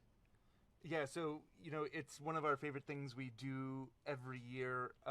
Brett is really the architect. The process starts months ago when we just start asking all the journalists and analysts within Bloomberg News and Research to tell us who's having a remarkable year. And then we just kind of keep that conversation going. And what I think really continues to distinguish this list from just other lists that other publications or organizations do is that we're Bloomberg, and we look at things through a data lens, and we really try and find something that's quantifiable that distinguishes people. Because you could do a list of people who are significant every year, and basically, Warren Buffett would be top 10 probably every year. So we're always looking to sort of look through this data lens, and that allows us to kind of be surprised. And it's almost this sense of discovery that we try and bring to the world through the Bloomberg 50. And this year, I think, we'd be remiss if we didn't say that, look, like there's a pandemic, and there were many people who not only were affected by the pandemic, but actually kind of rose to the moment and became not only sort of pop culture phenomenons because of the way they handled things, but also, just rooted in the science and the technology of everything. So Brett, can you kind of take over and tell us, when you looked at the list, what were the people who jumped off to you? Yeah, I think early on we probably all thought, okay, there are a few people that are definitely going to be on this list, like Dr. Fauci, right? Like there are some people who I think would be almost impossible not to have put on this year. But, as we start to dig through the submissions that we get from the reporters, I think I'm actually looking at the print magazine right now. In the first spread, we have Sumit Singh, who's the CEO of Chewy. I think probably on March 10th, he was having a pretty normal day. And my guess is that by March 15th, he was not having any normal days and has not had any normal days since, because as the CEO of Chewy, suddenly people started adopting pets in this pandemic and not wanting to go into pet stores. And so their market value goes from $15 billion at the start of the year to $26 billion. And then, just below that, we have Billie Eilish, the singer-songwriter who won the Big Four. Heard of her. Right, she won the Big Four Grammys in January. She's one of the very few people on the list whose entry is not touched by COVID. And then we look at Jane Fraser, who's named in September as Citigroup's next CEO. And then just below her, we have John Roberts. So, we have John Roberts on the list because he was in the majority 97% of the time in the term that ended in July. So, I look at a spread like this and I say this is sort of like what really makes this issue. It's a really incredible list that you and the team at Bloomberg Businessweek have come up with. There is one name on here that I was really surprised to see, and that was special purpose acquisition companies. Blank checks. SPACs. And look, 2020 has certainly been the year of the SPAC, but take us into your thinking, Brad, about why you're including SPACs on the list this year. Well, we do on this list have a history of including, I guess what I would say, inanimate objects or non-humans. Last year, if you recall, we had, if you want to feel old, there was only last year that we included the Popeyes fried chicken sandwich. That's right. On this list, and here we are a year later. Look, our thinking is, as Joel said, there's always got to be kind of a hard data point for inclusion. And the promoters of SPACs have raised more than $60 billion this year, and that's more than in the previous 10 years combined.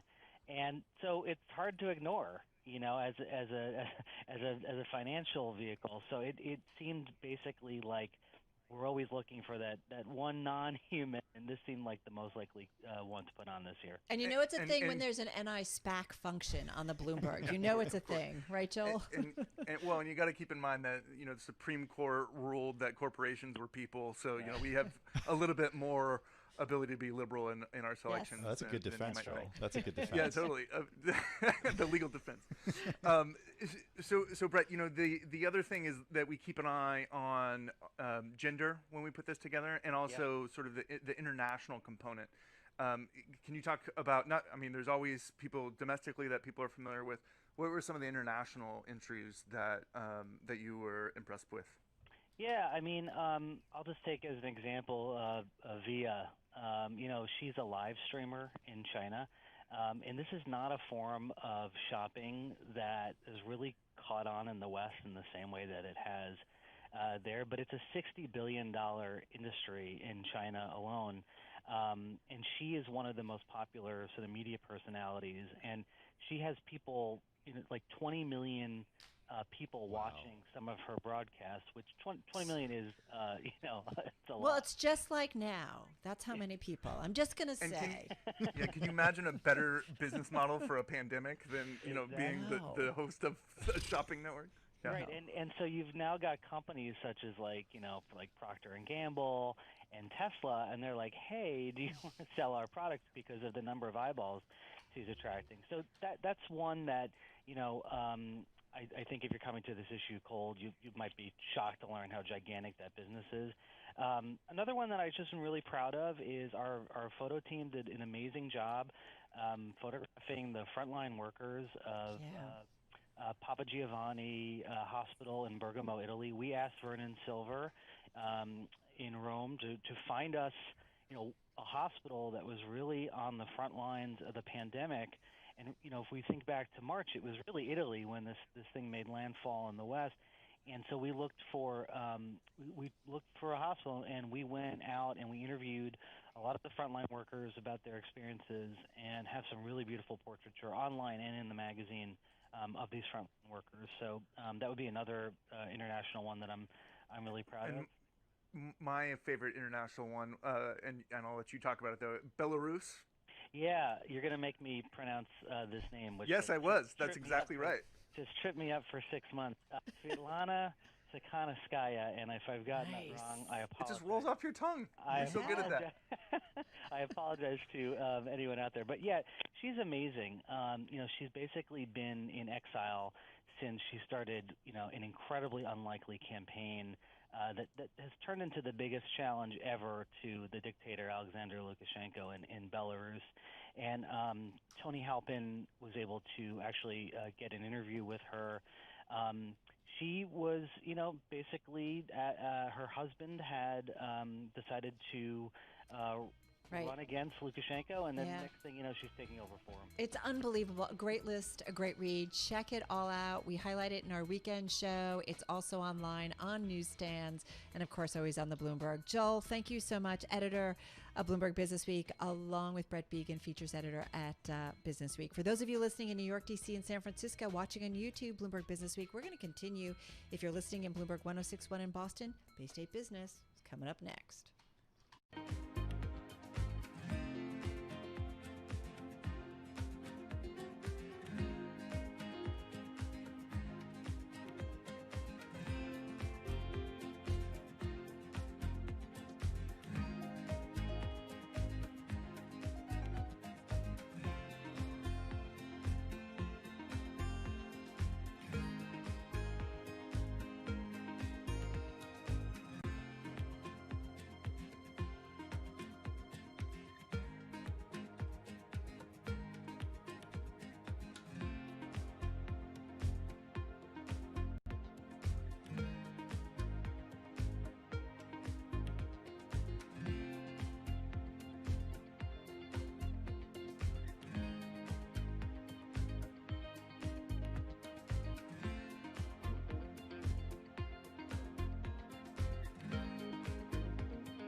From Bloomberg World Headquarters, I'm Charlie Pellet. We move into the final hour of trading on this Friday, December 4th, on track for another winning week. 2 in a row, 4 of the last 5. Stocks climbing to records, Treasury yields jumping after a report showed U.S. unemployment gains slowed in November, bolstering expectations for more federal stimulus. S&P 500 index up 26 points right now, up 0.7%. The Dow up 202, up 0.7. Nasdaq up 71, a gain of 0.6%. Records for all three right now. The S&P is at session high. 10-year yield now 0.96%. We've got gold down 0.2%, $18.36 the ounce, and West Texas Intermediate crude up 0.9%, $46.06 a barrel, higher now by 42 cents. This morning, Labor Department numbers showed non-farm payrolls increased by a less than forecast 245,000 from the prior month, as the unemployment rate dipped 0.2 percentage points to 6.7%. As for stimulus developments, Larry Kudlow is chairman of the National Economic Council, and on Bloomberg Radio and Television this morning, he gave this update on stimulus. I can only give you the facts, okay, as I've laid them out. And as I've said, the president's view, the majority leader's view, Mr. McConnell, my view, certainly Steve Mnuchin's view over at Treasury, is we have targeted areas of assistance that we think would strengthen the economy. American Airlines Group is seeing a slowdown in demand because of surging coronavirus cases, signaling a weaker outlook heading into the year-end holidays. American says after a strong start for the fourth quarter, a deceleration in net bookings growth began before Thanksgiving and has persisted into this month. American Airlines up today by 1.6%, UAL down 1.2%, Delta is down 1.5%, rounding out the big four in the U.S. Southwest, lower now by 0.6%. Recapping U.S. equities climbing today, we are looking at records. S&P up 26, a gain of 0.7%. I'm Charlie Pellet. That is a Bloomberg Business Flash. You're listening to Bloomberg Business Week with Carol Masser on Bloomberg Radio. People talk about the productivity that comes working remotely. Well, if I work 7 days a week, 15, 16 hours a day, I don't take any holidays, at least for a period of time, I'm going to be more productive. But I think there's two axes to that chart. One is certainly the productivity measured over longer periods of time. But I also think the other piece is creativity. And what I'm mindful of is I don't want to wake up as a company. I don't want to wake up as an industry and have hollowed our skill sets out. All right, if you didn't recognize the voice, that was Citigroup CEO Michael Corbett in a televised interview with Carlyle's David Rubenstein, host of Peer-to-Peer on Bloomberg Radio and TV. That was at a Bloomberg Invest Talks event that aired earlier today. Tim, I feel like this is what everybody's discussing about working from home. Are we more productive, less productive? Will it continue? He obviously has some second thoughts about it. Yeah, and look, I don't even have second thoughts about it. I have first thoughts about it. I think it's on a case-by-case basis, and of course it changes depending on what you do for work. Yeah, exactly. And it's a luxury to be able to work from home. Right. And as we've seen, right, in the pandemic, that a lot of people can't do that. This story, those comments by Michael Corbett, it is among our most read stories on the Bloomberg. And Jenny Serrain wrote about it specifically. She is finance reporter at Bloomberg News. She's with us on the phone from New York City. Hey, Jenny, nice to have you here. So Michael Corbett, not holding back there. No, definitely not. And, he's really been pretty much an advocate for getting his employees back eventually, slowly. But really hasn't been, saying that they would be moving towards a more permanent work from home structure. So it's very consistent, but this is kind of a new tack, the productivity question. So that was kind of interesting to hear from him today.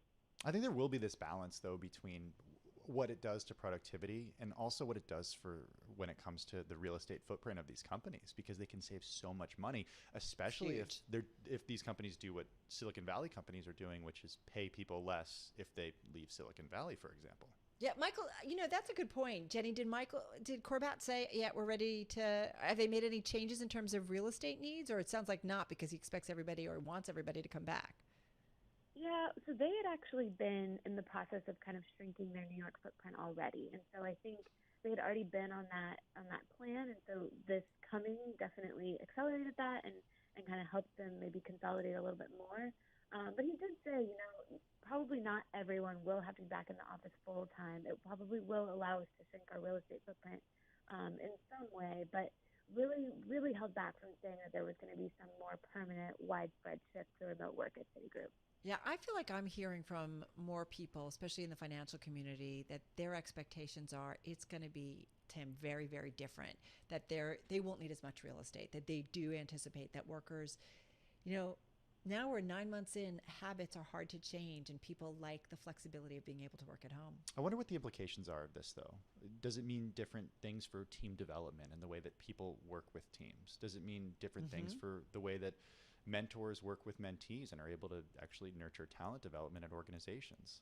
I mean, that's a really good point, Jenny. And I've heard that about the concerns, or especially for maybe minorities and women who already have a tough time making inroads, what that might mean for talent development. Yeah, well, and Corbett brought that up as well, kind of noting that he really wants to know what this will mean for the creativity that people bring to their roles. So much of what happens in an office is just those kind of random moments where you run into a colleague and come up with an idea and run with it, which is really hard to create in this remote virtual environment. So I think that's kind of what he was pointing to with that comment. And the other big thing is just what our offices look like. Citigroup has been moving towards this open floor plan. Is that really stable in a post-pandemic world?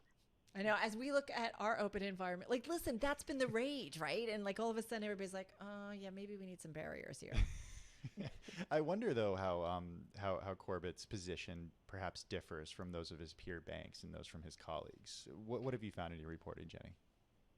I think it's definitely a mix. It seems like there's some in financial services who are more comfortable with a scheme where employees may work from home 3 days a week and come in 2 days a week, or vice versa. But I really haven't heard a lot of folks in banking talk about, doing the more permanent, everybody works from home forever. It seems like there's some desire for either a mix or definitely skewing towards getting everyone back. There's also the regulatory component. Banks are heavily regulated, right? And we haven't heard much from regulators on this point, actually. But historically, they've definitely, really focused on having, butts in seats, as it were. I love this interview, and I know you went a couple places, as did David Rubenstein with Corbett, but they also talked about when Wells Fargo got Wachovia and basically away from Citigroup. He addressed that. Yeah, it was super interesting. Yeah. And really what's interesting about it is he talked about wanting that branch network, which is so fascinating. In the middle of the pandemic, when lots of banks are closing branches, the idea that he would still rue or wish that they had that big national branch footprint is kind of unique. So definitely a really interesting interview that Rubenstein had. What about when it comes to digital banking and the way that people are banking differently, not just over the last few years, but in the pandemic? We were talking to Joel and Brett earlier at Business Week, and they had an executive from MasterCard on their list because of the way that touchless payments have just shot up in the last year. Yeah, I mean, it's definitely true that consumers have really moved in droves to adopt mobile and online banking. And Corbett actually addressed the fact that, if they went out and said, we're just ready to close every branch or we're ready to close, a lot more branches, a lot of customers would leave because even though they really like that mobile and online experience, they still have this weird desire to just be able to go in person and be able to talk to a human. So even though they're seeing, less foot traffic in their branches these days, they still want to have that option because without it, they really feel like consumers would ditch the bank. Just don't lose my money, and I'm okay. I don't need to go into the branch. I can do everything on my phone, and I'm happy. All I know is I need to go to the ATM twice a year. Twice a year, just that's for cash. it? Yeah, that's it. Nowadays. Right, you really don't need to go. All right, Jenny Serrain, thank you so much. Have a great weekend. Great reporting. Jenny is, of course, finance reporter at Bloomberg News on the phone in New York City. Are you being serious or are you just kidding? Is that what you do twice a year? This year it will be twice. Oh, twice. Yeah, just this year. But I prefer not having cash. Yeah, I do too. But it's not something that everyone is accustomed to at this point. No. But yeah, I mean, I think with the pandemic, a lot of people changed the way that they're handling money. I always think about how I grew up and my dad had the envelope of cash. It's like how everything was doled. Did he at some point have to hide it from you? He hid it from all of us kids. There were 7 of us. He hid it big time. Only my mom knew where it was. All right. You are listening to Bloomberg Business Week. Carol Massar along with Tim Stenovic. Let's get back to World and National News. Hey, Nancy Lyons. Hey, Carol. Employers hired just 245,000 workers in November. That's the smallest gain since May, as state and local governments impose more restrictions to counter the pandemic. Bloomberg's Irv Chapman has more from Washington. The employment report is evidence of a continuing recovery, White House economic advisor Larry Kudlow said in a Bloomberg interview. I don't think this was such a bad jobs report, okay? It may have come in a wee bit under expectations, but I don't know what that means. 6.7% unemployment rate is big news. If you look under the hood, the biggest drops in unemployment were in the minority groups. Kudlow added that retail sales, home sales, and business investment are also increasing. In Washington, Irv Chapman, Bloomberg Radio. House Speaker Nancy Pelosi is praising the progress in an omnibus spending bill and a COVID relief package, saying there is time to get it all done before the end of the year. She admits, though, a bipartisan package is not everything that Democrats want, but it is a path forward. President-elect Biden has said that this package would be at best, just a start. And that's how we see it as well. It's less money, but over a shorter period of time, and we need to do it to save lives and livelihood. Pelosi is backing a $908 billion bipartisan proposal that's about half her previous requests. Senate Majority Leader Mitch McConnell has thrown support behind a $500 billion version. Global news, 24 hours a day, on air and on Bloomberg Quick Take, powered by more than 2,700 journalists and analysts in more than 120 countries. I'm Nancy Lyons. This is Bloomberg.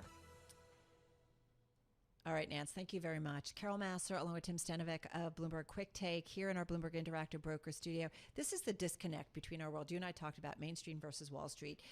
Snowflake smashing past $100 billion value. They've had a record 2-day gain, $100 billion in terms of a market cap for the first time, and it's making the CEO pretty wealthy. Yeah, so $95 million, right? That sounds nice. Right? Yeah. What about $95 million every month? I can't even get my head around that. So annualized, that's crazy. over $1 billion. Over $1 billion. And that's all thanks to the company's stock performance. I mean, this is a company that IPO'd back in September, and it's up 200% since that IPO, and it's made the CEO of this company, who's not even a founder, by the way, CEO of the company, Frank Slootman, a very wealthy man. Yeah, he gets more than 13.7 million options with a strike price of $8.88. And the vast majority of can already be exercised, but the underlying shares vest monthly over 4 years, beginning with the month he started. But he also gets, well, he does get a salary too of $375,000. But what does he do with that? Listen, and this is where when we talk about wealth gap, yeah, right, Tim? It's not income. He's getting it in stock and stock options, and it's treated very differently in terms of our tax structure. And that's why when we talk about why we're seeing this widening, it's not an income gap. That's not what it's about. You have all of these, or many CEOs, especially in the tech world or the startup world, where a lot of their income comes through options, and it's just a whole different structure. And it's why we saw calls from progressives this year and in the last few years to change the tax structure in the United States to treat capital gains differently, and of course to treat wealth differently. Yeah, and I think the other side of this story is cloud. It's a cloud computing company, and cloud has just taken off. And the pandemic has reminded us how much we need this. I dug into the company's financials to try to figure out what the company did. Cloud. That's what my conclusion is, cloud infrastructure. But cloud's a big thing. It's huge. Like we've just seen it, in any of the big tech companies, whether it was a Microsoft or some others that weren't involved, had to play catch up. Big time. Yeah, they did, and this company has been off and running. And by the way, it was a rare investment for Warren Buffett, right? Could you imagine you get that check, like $96 million? Like, honey, what do you want to do with it? Like, buy an island? Yeah, probably. Buy a world?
Headlines and breaking news 24 hours a day at Bloomberg.com, the Bloomberg Business app, and at Bloomberg Quick Take. This is a Bloomberg Business Flash. All right, you're listening to Bloomberg Business Week. Carol Massar along with Tim Stanovic. We are awaiting some comments from President-elect Joe Biden to address today's labor report and really talk about the economic outlook and the need for stimulus. So as soon as the President-elect begins talking to him, we will take you there live. But I mean, that jobs report is just a reminder of how tough it is for so many Americans. Yeah, he's going to be inheriting an economy that is going to take a lot of work to get back on track. I mean, growth in this country is seriously off track. Yeah, and, Janet Yellen is, expected to be the Treasury Secretary. Labor is her thing. This is where she's done so much research and work, so she understands how it works, what's needed to really get Americans back to work. She does, and remember, Biden was vice president, from 2008 to 2016. He helped oversee the recovery from the Great Recession, and I think there were a lot of lessons learned. Nir Kesar at Bloomberg Opinion wrote a column about this yesterday and talked about the way that the wealth gap increased over that period of time and the lessons that President-elect Biden can learn when deploying stimulus during his administration. All right. You're listening to Bloomberg Business Week. I'm Carol Massar, and oops, sorry, I got to find my notes. I lost my place here. As I said, we're waiting President-elect Joe Biden, but we do want to kind of step away for a moment and talk a little bit about a story that caught both my attention and Tim's attention, and it has to do with Airbus betting on hydrogen to deliver zero-emission jets. I love this story. This is a fun one. My husband is like, we're not going to buy an EV because I'm waiting for hydrogen. That's exactly really a hydrogen airplane. I know. I'm like, you might have a little bit of a wait for a hydrogen fuel cell vehicle. Let's get into it with Will Mathis. He's renewable energy and climate change reporter at Bloomberg News. Kind enough to stick around for us because it's getting late there in London. Will, good to have you here with us. What's Airbus up to? Hi, thanks for having me. Yeah. While for cars, I think your husband's going to be waiting a long time because electric vehicles, batteries have really dominated that market and are really seen to be the way the auto industry is going to go. But for planes, they can't really use batteries because they're just too big and heavy to be used for big passenger jets. So Airbus is actually looked at batteries, realized it wasn't going to work, and so now they're going to turn to hydrogen-powered planes to try and eliminate emissions from commercial aviation. But this is like really far off here. I mean, we're talking the lead. I love the lead of the story that you wrote with your colleague Charlotte, who joined us today on Quick Take in our noon show. Look, the obstacles standing in the way of developing this. It's tricky to safely store and use combustible fuel. There aren't any airports equipped to refuel jets with it. The cost of hydrogen itself is prohibitive if you want to avoid greenhouse gases. So what's the timeline here? When are we going to be flying in these? It's a really good question. Airbus says they want to be selling these things by 2035, which is extremely soon. And, people we talked to said the easy part is designing the plane, but that's going to be also extremely difficult. Even if Airbus can create a plane that they can sell by 2035, the big question is, will there be enough hydrogen, and will it be available? Will it be cheap enough in liquid form? Because hydrogen is a gas that then is expensive to make itself, and then you have to, on top of that, pay to... Will, forgive me. I've got to break in because President-elect Joe Biden getting ready to make some comments on the economy. Will, thank you. Let's go to Delaware. And job crises in modern history. But it doesn't have to stay that way. If we act now, we can begin to regain momentum and start to build back a better future. There's no time to lose. Millions of people have lost their jobs or had their hours slashed. They've lost their health insurance or are in danger of losing their health insurance. 1 in every 6 renters is behind in rent. 1 in 4 small businesses can't keep their doors open. And there's a growing gap in Black and Latino unemployment, and the gap remains much too large. And it's deeply troubling that last month's drop in overall unemployment was driven by people who were dropping out of the job market, not because more people were being hired, dropping out of the job market altogether. They've lost hope of finding a job, or they're taking full-time caregiving responsibilities as child centers remain closed and their children learn remotely. Over the past 3 months, 2.3 million more people are long-term unemployed. meaning for 23 weeks or more. By far the largest increase on record. This is a dire jobs report. It's a snapshot, I might remind you, up to mid-November. Before the surge in COVID cases we predicted, many predicted, and the deaths rise that we've seen in December as we head into a very dark winter ahead. For example, since October, cities are down 21,000 educators, just as schools need more help in fighting against the pandemic. A couple of days ago, I spoke with a school crossing guard, a server, a restaurant owner, and a stagehand. Good people, honorable people, decent, hard-working Americans from across the country. It reminded me of my dad, who lost his job in Scranton and eventually moved our family to Delaware, just outside of Wilmington, a place called Claymont. He used to say, you've heard me say it before, Joey, I don't expect the government to solve my problems, but I expect them at least to understand my problems. The folks I'm talking about, the folks out there aren't looking for a handout. They just need help. They're in trouble through no fault of their own. Nothing they did caused them to have hours cut or lose their job or drop out of the market. But they need us to understand. We're in a crisis. We need to come together as a nation. We need the Congress to act and act now.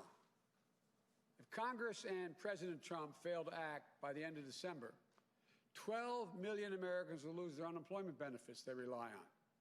Merry Christmas.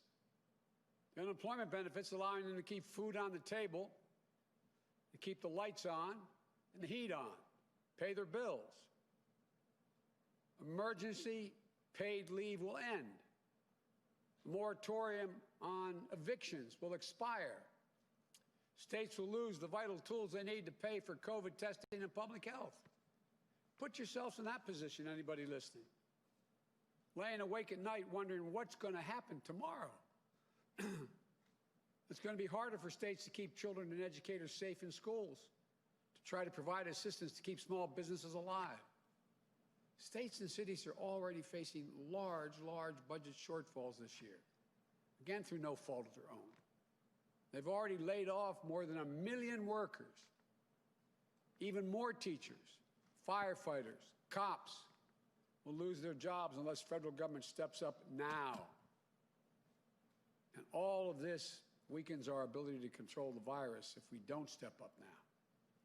Emergency paid leave reduces the spread of COVID because it allows people to stay home when they're sick. States and cities need funding to direct their COVID response, which is the only way we're going to end the economic crisis as well. Only way we're going to get people back to work. I'm not alone in saying this situation is urgent. If we don't act now, the future will be very bleak. Americans need help, and they need it now. And they need more to come early next year. But I must tell you, I am encouraged by the bipartisan efforts in the Senate around $900 billion package for relief. It's a bipartisan effort.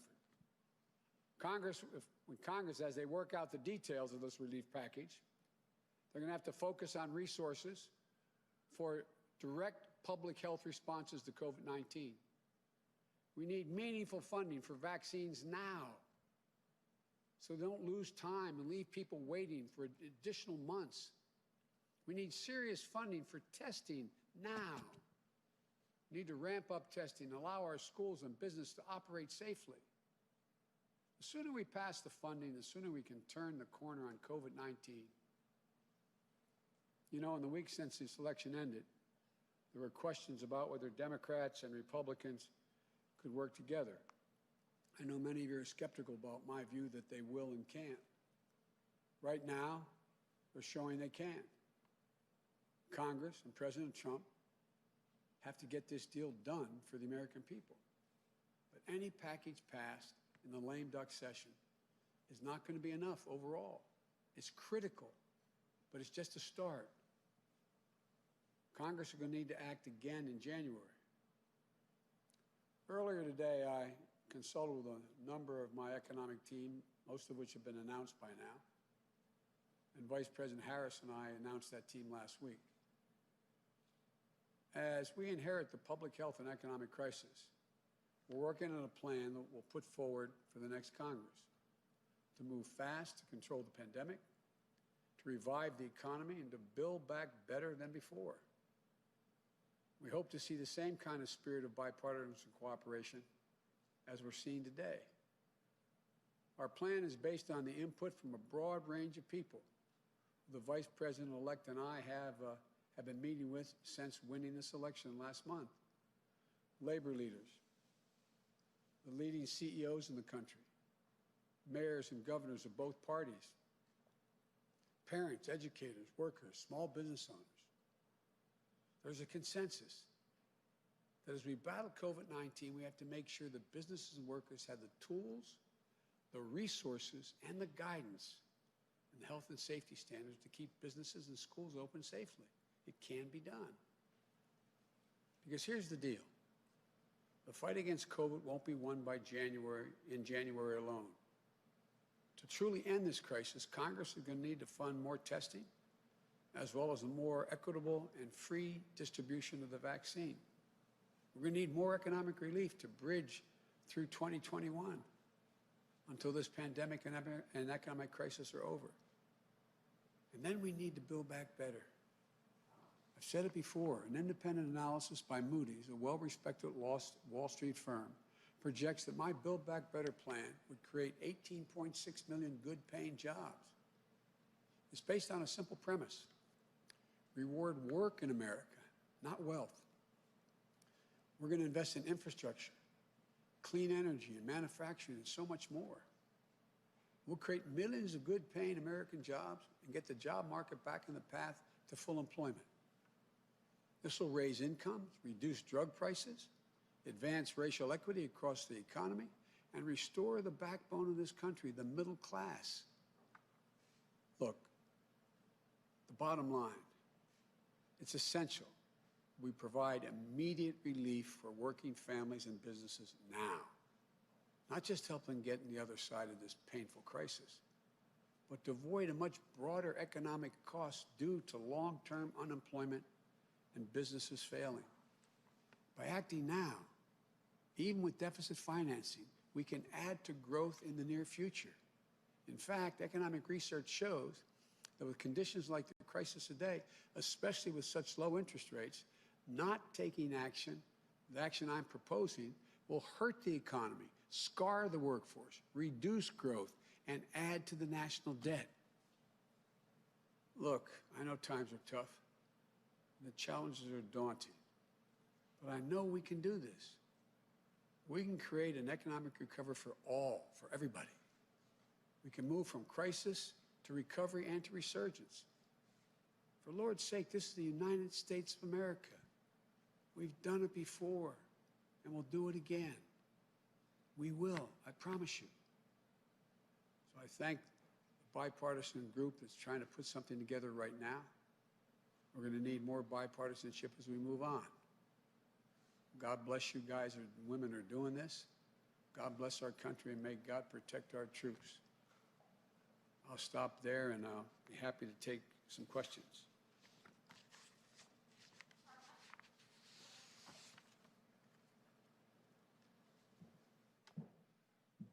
Mr. President-elect, one of the biggest tasks that you will have when you enter office is distributing a vaccine. Your team has started to meet with the Trump administration to learn of their plans as you are set to inherit this task. Are you satisfied with the current plans that are underway for distributing that vaccine? Do you feel that the federal government is doing enough at this point? And what steps do you think need to be taken between now and when those first vaccines go out? Well, there's a lot more that has to be done. They've clued us in on their planning on how they plan to distribute the actual vaccine to the various states. But there is no detailed plan, that we've seen anyway, as to how you get the vaccine out of a container into an injection syringe into somebody's arm.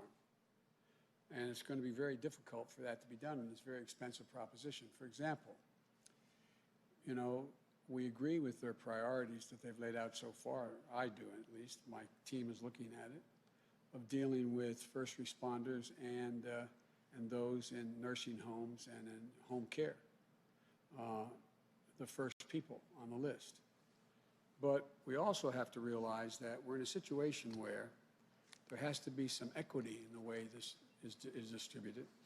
And that requires, for example, right now we're in a situation where you have, you know, the leading cause of death for all Americans this week is COVID-19.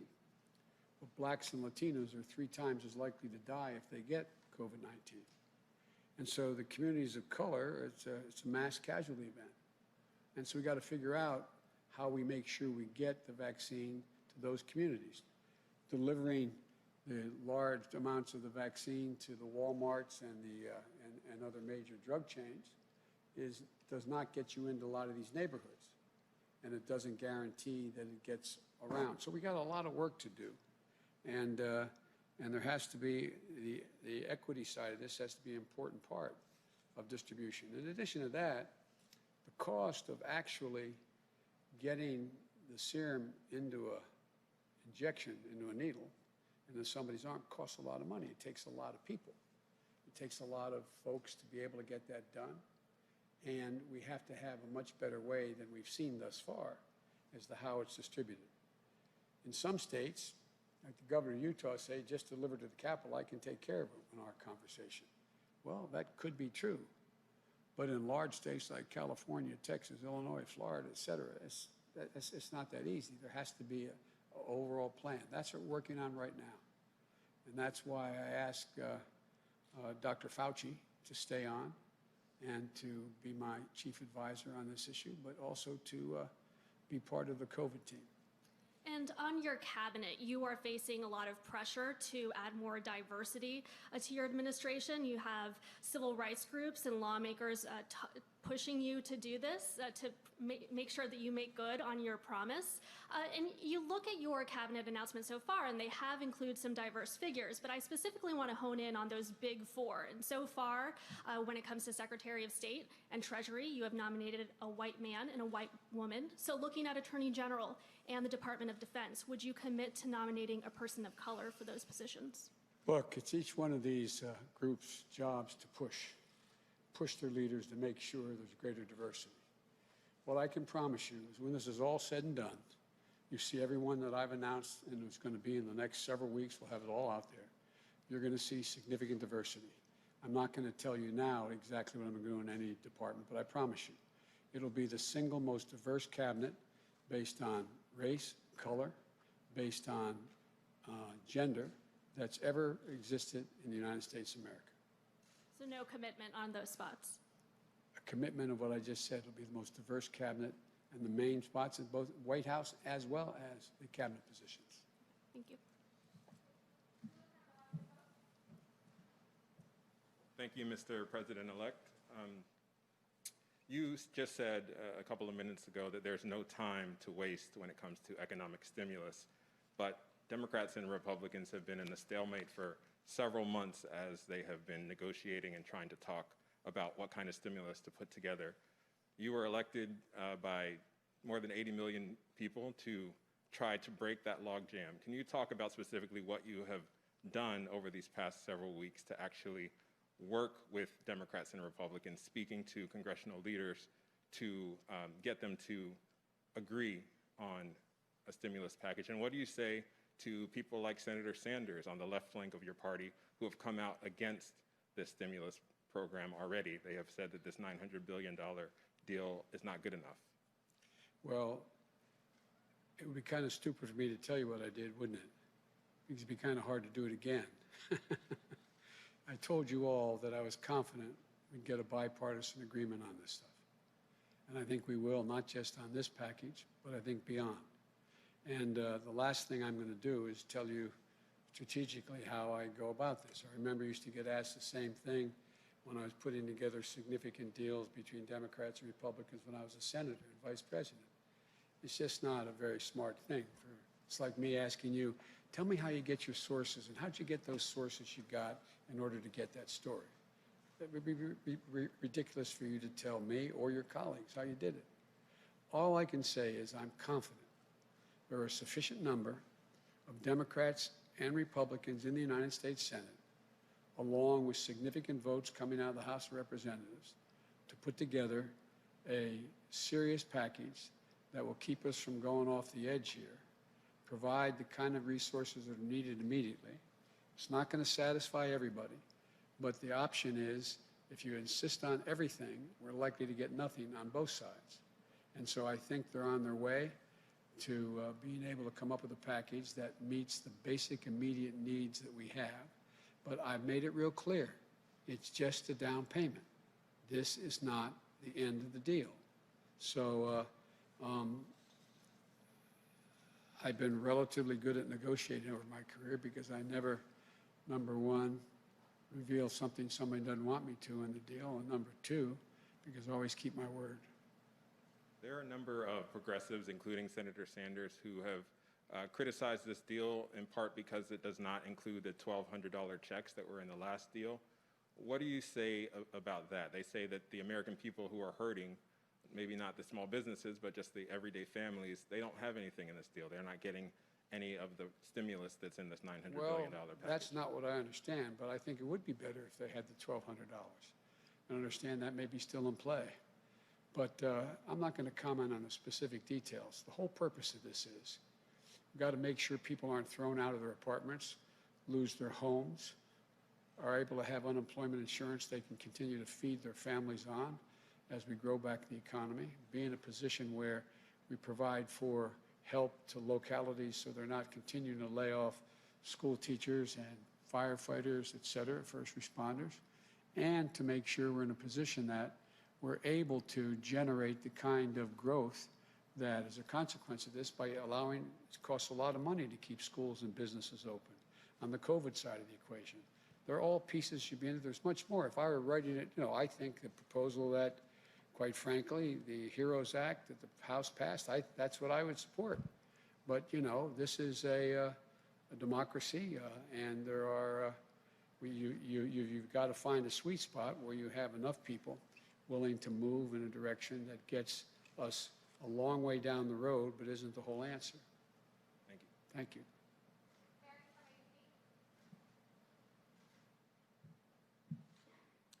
Thank you, Mr. President-elect. You're describing this compromise bill as a down payment, that you'll push Congress to do more once you're in office. But this bill is already more than Republican leaders want to spend. What if this isn't a down payment? What if this bill is it? What are your options then to get Americans additional relief? I never start off thinking that way. I always start off believing we can get it done. We'll get it done. But it's been more than 6 months this fight has been going on. Mitch McConnell still hasn't even signed off yet on this compromise bill. What makes you so confident that you will be able to get Republicans to go big once you're in office? Well, because the country's going to be in dire straits if they don't. Have you reached out to Leader McConnell? Have the two of you spoken yet? We'll be in dire trouble if we don't get cooperation. I believe we will. Thank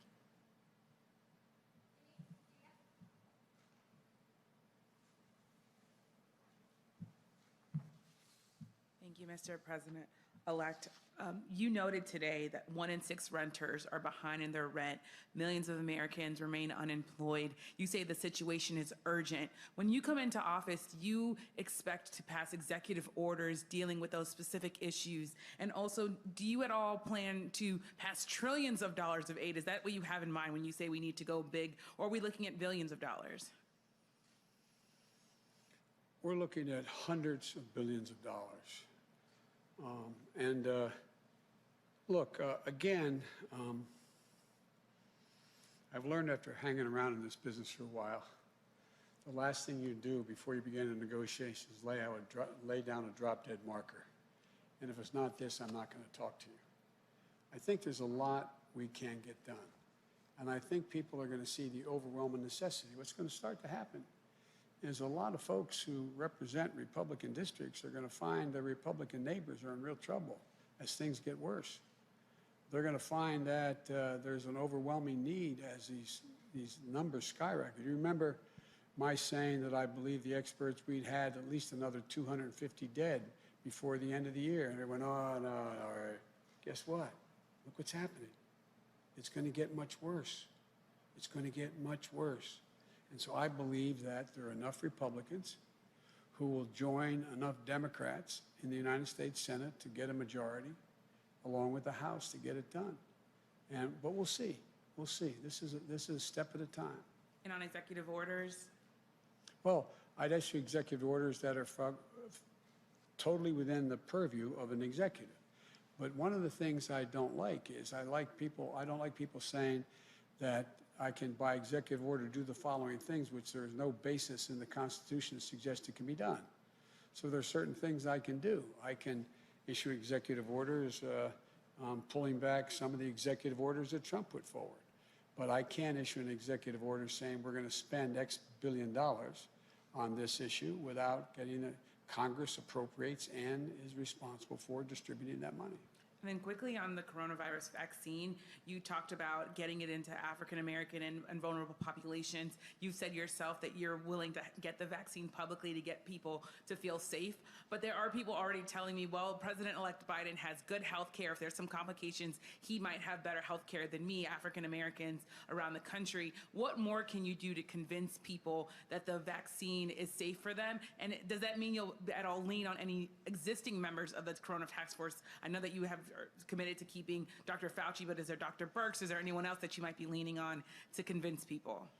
There are a lot of people I'm looking to convince people in the task force, and the task force will continue to be expanded with really fine people. And look, I think actions of presidents matter. And I'm going to say something that I think the African-American community, Latino community have known I've never misrepresented anything to them. And that if, as you all keep pointing out, I'm the oldest president ever elected, although I'm actually only 47. But all kidding aside, I think that my taking the vaccine and people seeing me take that vaccine is going to give some confidence. But you know, I said early on, you may remember, I think you may have asked me the question, I may be mistaken. But I said early on that I think one of the things that bothers me the most is by the wild assertions the administration was making about how this was going to go away and inject bleach and all those kinds of things. It was diminishing confidence across the board and the American people overall, but particularly in this administration with the African American Latino community. What I heard from my friends in the community, not but blocks from here as we stand, is that we're not going to be the guinea pigs. We're not going to be the guinea pigs.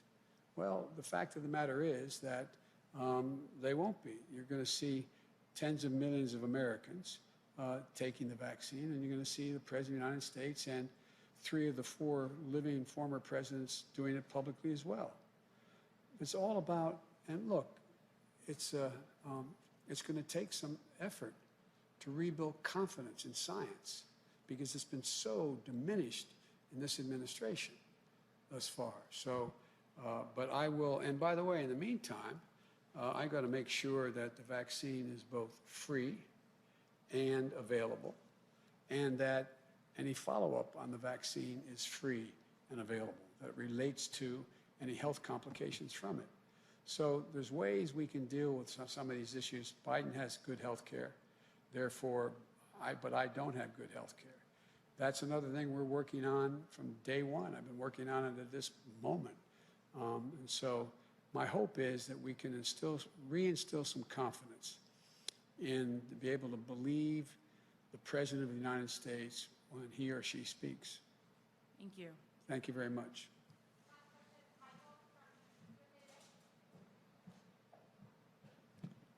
Thank you, Mr. President-elect.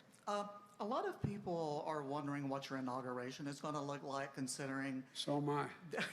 considering that we are still in the middle of the coronavirus pandemic. So I would like to hear what you envision for the inauguration. Do you expect a scale-down event? You're still planning to take the oath on the west front of the Capitol? Will there be a parade? Will there be balls? What do you envision for your inauguration? Well, first and foremost thing is we're going to follow, again, the science and the recommendation of the experts on keeping people safe. So it is highly unlikely there'll be 1 million people on the mall going all the way down to the memorial. I think we'll see. We're in discussion with the House leadership and the Senate leadership as to what they plan for the inauguration, particularly those 200,000 spots they control. But I think you're going to see something that's closer to what the convention was like than the typical inauguration. First and foremost, and my objective is to keep America safe, but still allow people to celebrate and see one another celebrated. And so we're in consultation. My team is in consultation with folks who help us put on the convention, as well as with our colleagues, Republican and Democratic colleagues, in charge of the inauguration. My guess is there probably will not be a gigantic inaugural parade on down Pennsylvania Avenue. But my guess is you'll see a lot of virtual activity in states all across America, engaging even more people than before. But that's in train now, and I'm not in a position to give you an example of exactly what it will look like. But I promise you it'll be available either virtually or in person for many. And my guess is there'll still be a platform ceremony. But I don't know exactly how it's all going to work out. The key is keeping people safe. I can't do a super version of the president's announcement in the Rose Garden nationwide. So it's going to have to be more imaginative. But I think, like I said, I think the convention we put on really opened up avenues that we never thought existed. And I doubt whether there'll be another Democratic, at least a Democratic convention, that it's a straight like it always has been. I think we can include more people. People want to celebrate. People want to be able to say, we've passed the baton, we're moving on, democracy has functioned. But I wish I could tell you more, but as those decisions are made, they'll be announced. Okay, and I also wanted to ask you about your relationship with Senator McConnell. I know the two of you have a long history of actually working together on various deals. Have you talked to him since the election? And given the partisan nature of Congress right now, how do you convince him that it's in America's best interest to work with you going forward? I don't think I have to convince him of that. He knows me. He knows I'm as straight as an arrow when I negotiate. He knows I keep commitments and I never attempt to embarrass the opposition. There's some things that I think are just ready for the kind of compromise that Democrats and Republicans are prepared to engage in, absent the President of the United States' attitudes on some of these issues. Infrastructure, dealing with health issues, dealing with the fight against cancer, dealing with education. I think there's a number of things. As I said before, we've got to take the vitriol out of politics. I know there's a lot of people on both sides who want to continue to go after and punish the opposition. I get that. I get the fact that an awful lot of Americans are disappointed I was elected president. Fortunately, there's 7 million more that were happy than disappointed, but I get that. And there's a lot of Democrats who are angry and want to strike back at the Republicans. But I've said from the beginning, and I think I've conducted myself this way throughout my career. I learned that early lesson. It's always appropriate to question other man and woman's judgment, but never their motive. Once you question their motive, then in fact, there's no way to get to go. You're in the pocket of the cement industry. Let's do a deal on highways. Oh, no possibility. And so when I've dealt with Mitch McConnell in the past as a vice president or as a senator, we haven't engaged in that activity. Doesn't mean we can get to an agreement. I'm not asking anybody to abandon their principles. But I do think it makes no sense to engage in vitriol and trying to get to a place where I can't believe that a majority of the Republicans don't understand we need a new infrastructure in America. If there was nothing to do with jobs or a green economy, just too many bridges that are going to collapse, too many roads in disrepair, too many Republican states that every time it floods, they flood out their water systems are polluted. It's just, these are common problems. And I'm confident it's going to be hard, but I'm confident we can get to agreement on a number of things that will be of consequence. Thank you all so very, very much. Is that it? Thank you. Appreciate it. Thank you. All right, you've been listening to President-elect Joe Biden there in Delaware.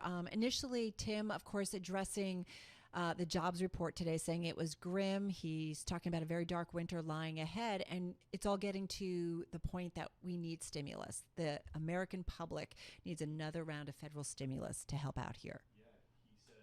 Excuse me, I got to turn my mic on. He says that he is looking at hundreds of billions of dollars in relief, but he did decline to say that if he has actually spoken with Senate Majority Leader Mitch McConnell on aid, because this is the challenge that he has ahead of him. How does he convince potentially a Republican Congress led by Senator Mitch McConnell to actually provide the aid that the Democrats want? Which is why it's a key question, right? You understand. He did say he's encouraged by a bipartisan stimulus proposal. He does believe that the Democrats and GOP are showing that they can work together.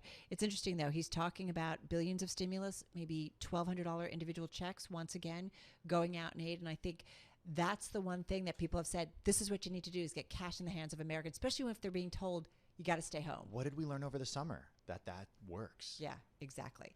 All right, we're going to continue covering that and getting reaction to it. Right now, though, we want to get a check on your top business stories and a look at that trading day. Hey, Charlie Pellet. Hello there. The Dow, the S&P, and Nasdaq did advance as the president-elect spoke. We've got the S&P at a record now, up 28, up 0.8%. The Dow's up 212 on this Jobs Friday, up 0.7. Nasdaq up 74 at a record as well, up 0.6.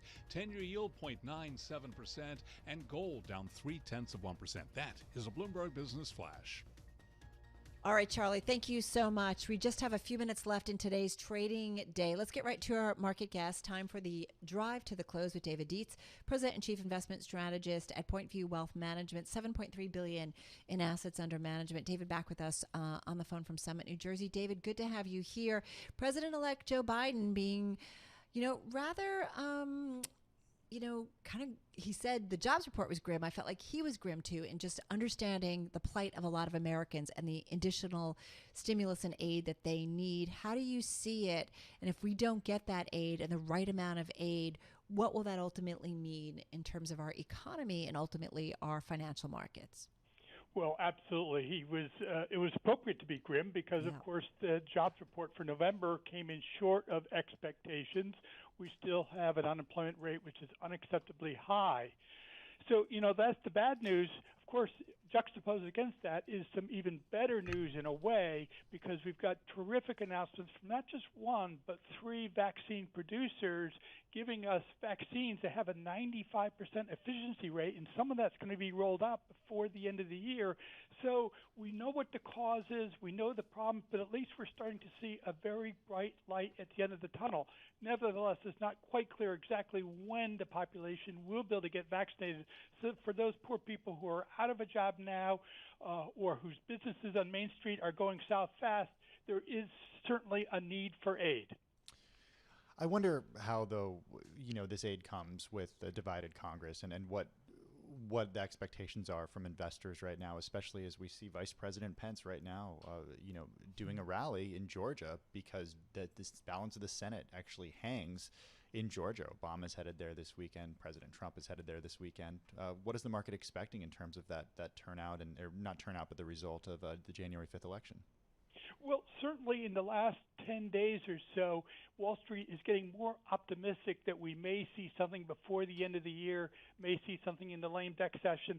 I don't know, to be honest with you. I mean, we should have had something 2 months ago, and the reasons we didn't get something then probably plays into why we may not get something now. from a Wall Street perspective, from my perspective, it's almost like trying to buy a stock ahead of the earnings release. So you have these negotiations before we really know the composition of the Senate. The Dems may be better off waiting. If they capture those 2 seats, they may be able to get a much better deal later on in January. And so there is a little political gamesmanship. People don't really know what all the cards are on the table. Nevertheless, but is there time? I mean, is there time for that? Because Americans, as we saw with the jobs report today, they're struggling.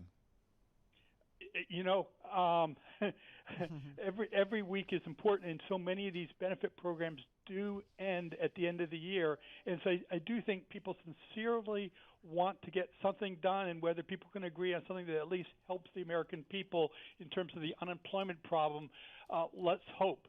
Certainly the market, of course, with its focus 6 to 12 months ahead, as we're seeing today, seems to ignore that. It's looking much further beyond the current problem. Well, that's what I wanted to ask you. The market definitely, it's a discounter, right? It does look ahead, and it does seem to be discounting any of the tensions and stresses and rising cases numbers and rising hospitalization numbers. But if we don't get this aid package right now, might the market have to discount what's going on even further? There's no question about it.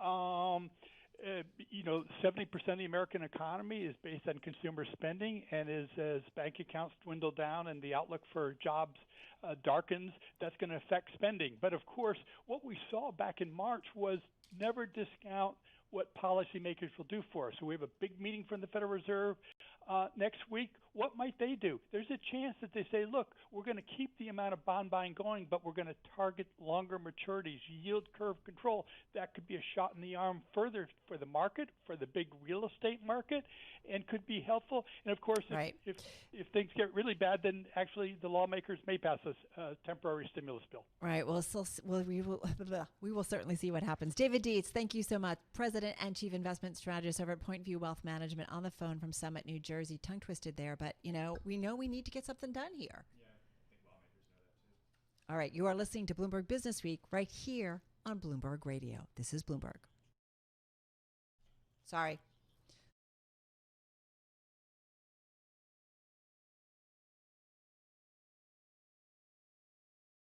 We're just seconds away from the closing bell on this Friday, and we are seeing stocks finishing off the week with a little bit of a move up here. You can see about, really, in terms of stocks, we're going to pretty much finish at our highs. Markets, headlines, and breaking news 24 hours a day at Bloomberg.com, the Bloomberg Business app, and at Bloomberg Quick Take. This is a Bloomberg Business Flash. From Bloomberg World Headquarters, I'm Charlie Pellet. There you have it, the sound of the closing bell at the New York Stock Exchange as we wrap up trading on this Friday, December 4th, an up day, a winning week, and records for the Dow, the S&P, and Nasdaq. This update brought to you by New Jersey Institute of Technology, NJIT, makes research breakthroughs and is ranked one of the nation's most research-intensive universities by Carnegie Classification. More at njit.edu/R1.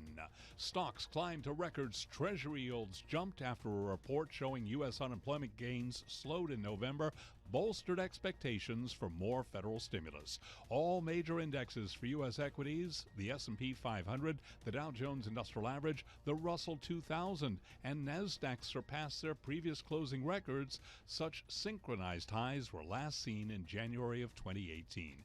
Here are the closing numbers. S&P up 32. That was a gain of 0.9%. The Dow up 248 points, up 0.8%. Nasdaq up 87, higher by 0.7%. Stocks did close at session highs heading into the weekend.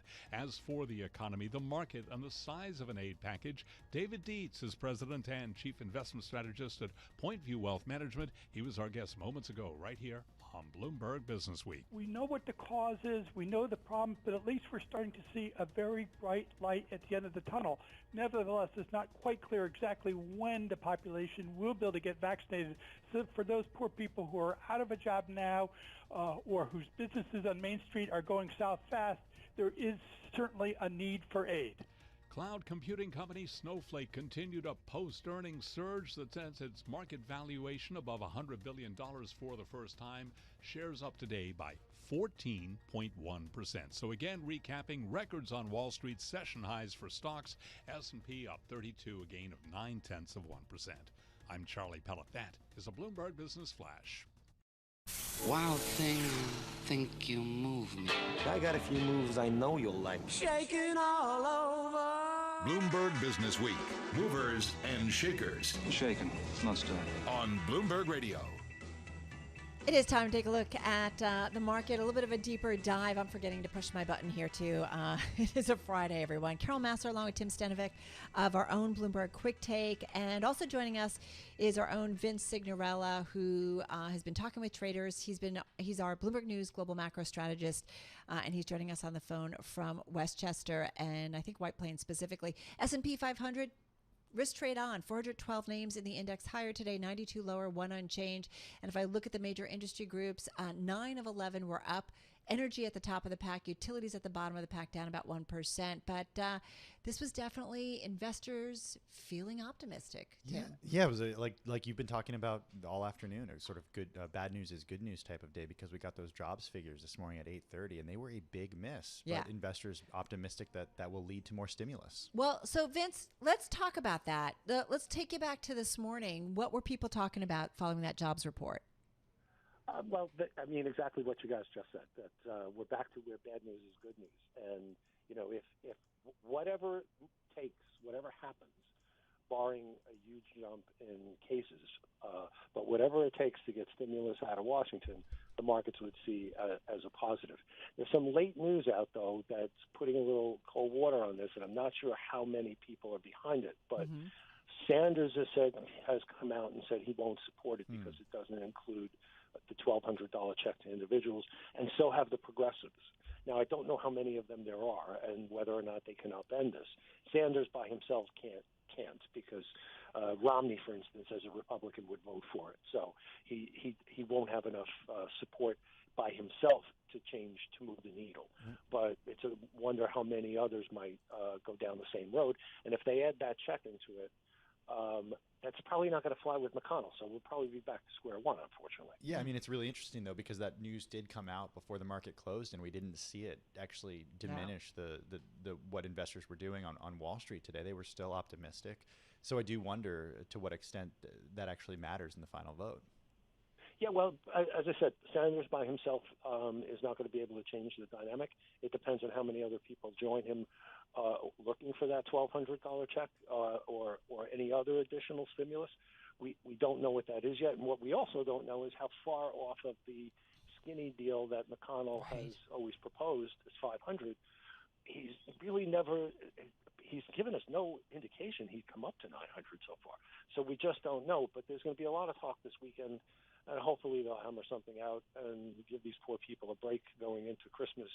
You say it's really widened the income inequality gap. People who are working are saving. So when people say the savings rate's up, that's among people who are absolutely not really affected by the virus. Right. But the people who live paycheck to paycheck are in a lot of trouble, and they're not saving a dime. Right. Hey, I got to say, Vince, when President-elect Joe Biden said the $1,200 individual check still in play in aid talks, that to me was a big deal and potentially a big change from what we've been hearing out of Washington. Yeah, I mean, he may be the one to carry that over the line. As you also heard in the conference, he's known McConnell forever. They have a very good relationship. They're friends. It's not the typical adversarial across the aisle type of relationship you might have among some other politicians, right? Especially in the last 4 years. So he may be able to do the old Washington hustle. Mitch, give me this, and next year I'll give you that. That kind of thing, and work out a deal. I mean, it's entirely possible, and I hope they do whatever. I hope they do whatever it takes to get there, because if we don't get stimulus before the year end, we're going to have foreclosures. We're going to have people put out of evictions. Unemployment checks are going to end. Right. It's not pretty. Yeah, not and that's when a deeper recession becomes much more problematic. Hey, Vince, thank you as always. Bloomberg News global macro strategist Vince Signorella joining us on the phone from White Plains. This is Bloomberg. All right, Dave, you're up. Hi, my name is Dave. Wilson, where are you? Wilson! Just what do you think you're doing, Dave? We're going for the price on Wilson. Open up the door, it's Dave! Who? Dave! Hey, Mr. Wilson! It's a double shot of Dave Wilson. First, we're going to start with your chart of the day. What do you got for us, Dave? Well, you think about November, one of the big stories of the month was the value stocks. You know, they were really taking off. You look at the Russell 1000 Value Index, which is a pretty popular indicator among investors, and, you know, had the biggest monthly gain in its history going back to 1979. But if you look at it on an annual basis, it's a whole different story, you know, because Russell 1000 Value is trailing the Russell 1000 Growth by the widest margin ever for any year. And, you know, without a rally in the next 3 or 4 weeks, I mean, that's where it's going to be. You consider the biggest annual shortfall to this point is about 28 percentage points. As of yesterday, the Russell 1000 value was behind by 34 points. So even with the show of strength in November, it didn't really change the equation all that much. And by the way, we're looking at the 4th year with value stocks trailing growth. That's the longest streak ever, assuming it holds up. If you want to know more, folks, send me an email. I'll get you the chart, the explanation that goes with it, everything I do going forward. Just send an email to dwilson@bloomberg.net. That's dwilson@bloomberg.net. All right, Dave, take a breath and then go to your stock of the day. It's Yext. Yext. It's a company that, you know, their software allows businesses to maintain information in online databases. Founded in 2006, went public in 2017. The ticker is its name, YEXT. Now, I'll tell you, stock hit a record low this past April after tumbling 69% from a high in August 2018. Yeah. Now, it's made back most of the loss. Then again, came out late yesterday with third quarter results. They were okay. The fiscal fourth quarter outlook was not. Its revenue forecast was lower than analyst average estimate in the Bloomberg survey, and it projected a wider than expected loss. And you saw Morgan Stanley reaffirm the only sell rating on the stock. They're concerned about what happens as the COVID-19 pandemic flares up. Put it all together, Yext shares suffered a loss of about 19%, and that was the steepest drop in 2 years. It's like you ran a marathon, Dave. Yikes for Yext. Yikes for Yext. Dave Wilson. That's about right. Today. Dave Wilson, thank you so much. Have a wonderful, wonderful weekend. We appreciate it. And you're heading out. I'm going out. What a great week. Thank you so much. Thank you, Carol. This has been fantastic. And thank you for being such a good host. Oh, well, likewise. Come back on Monday? I'll be here. Fingers crossed. Have a great weekend, Thanks, Tim. you too. All right, you're listening to Bloomberg Business Week. Let's get another check on world and national news. For that, it's over to Denise Pellegrini. Hey, Denise. Hey, Carol. Well, President-elect Joe Biden is calling on Congress to pass that COVID relief, and he says the need for aid won't stop there. To truly end this crisis, Congress is going to need to fund more testing, as well as a more equitable and free distribution of the vaccine. We're going to need more economic relief to bridge through 2021 until this pandemic and economic crisis are over. And House Speaker Nancy Pelosi today praising the progress that they're making. She says we could see an omnibus spending bill and a COVID relief package by Christmas. She says there's time to get it all done. I'm pleased that the tone of our conversations is one that is indicative of the decision to get the job done. And from the White House on the topic, economic advisor Larry Kudlow says federal coronavirus relief should target the millions of Americans who are unemployed. He's not offering an opinion, though, on a total dollar figure. We've always kind of wanted to talk policies, not dollars. We'll leave that leadership to Senator McConnell and Speaker Pelosi. And new important guidance from the CDC. You should be wearing your mask indoors anytime you are outside of your home. That's the new recommendation as the number of COVID cases spikes. Now, the CDC is citing the high-level transmission of the virus as the ongoing holiday season and colder weather drives more people indoors. Global News 24 hours a day on air and on Bloomberg Quick Take, powered by more than 2,700 journalists. I'm Denise Pellegrini. This is Bloomberg. All right, Denise, thank you so much. You're listening to Bloomberg Business Week. I'm Carol Master in our Bloomberg Interactive Broker studio. And joining me right now is Charlie Pellet. And this story really caught our attention. A mystery around a $7 billion outflow from Vanguard S&P 500 fund. I mean, they are, the home of index funds. $7 billion going out, Charlie? That's a lot. That's a lot of money. The big question is who took it out, what was the motive, and why? And I tell you, for that, we've got a guy that covers ETFs here at Bloomberg, Eric Balchunas, knows plenty about it. And according to the story, obviously we don't know who for certain pulled out the cash. So what do you do, as we say around here? Follow the money. According to the latest available data, Bank of America is the largest holder in the fund, shares worth $14 billion.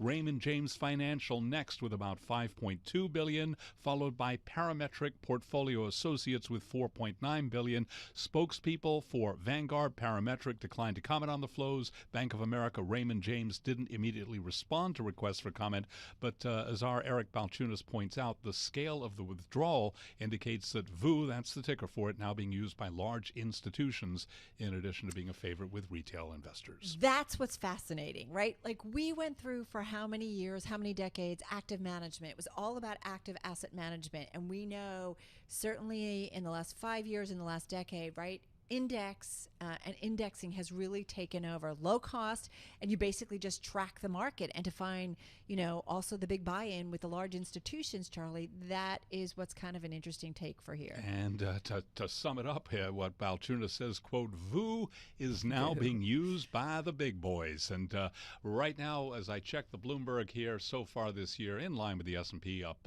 14.88%, a little bit better. S&P up by 14.5%. What I want to know, that $7 billion coming out, where did it go? Is it sitting in cash? Did it go somewhere else in terms of an opportunity?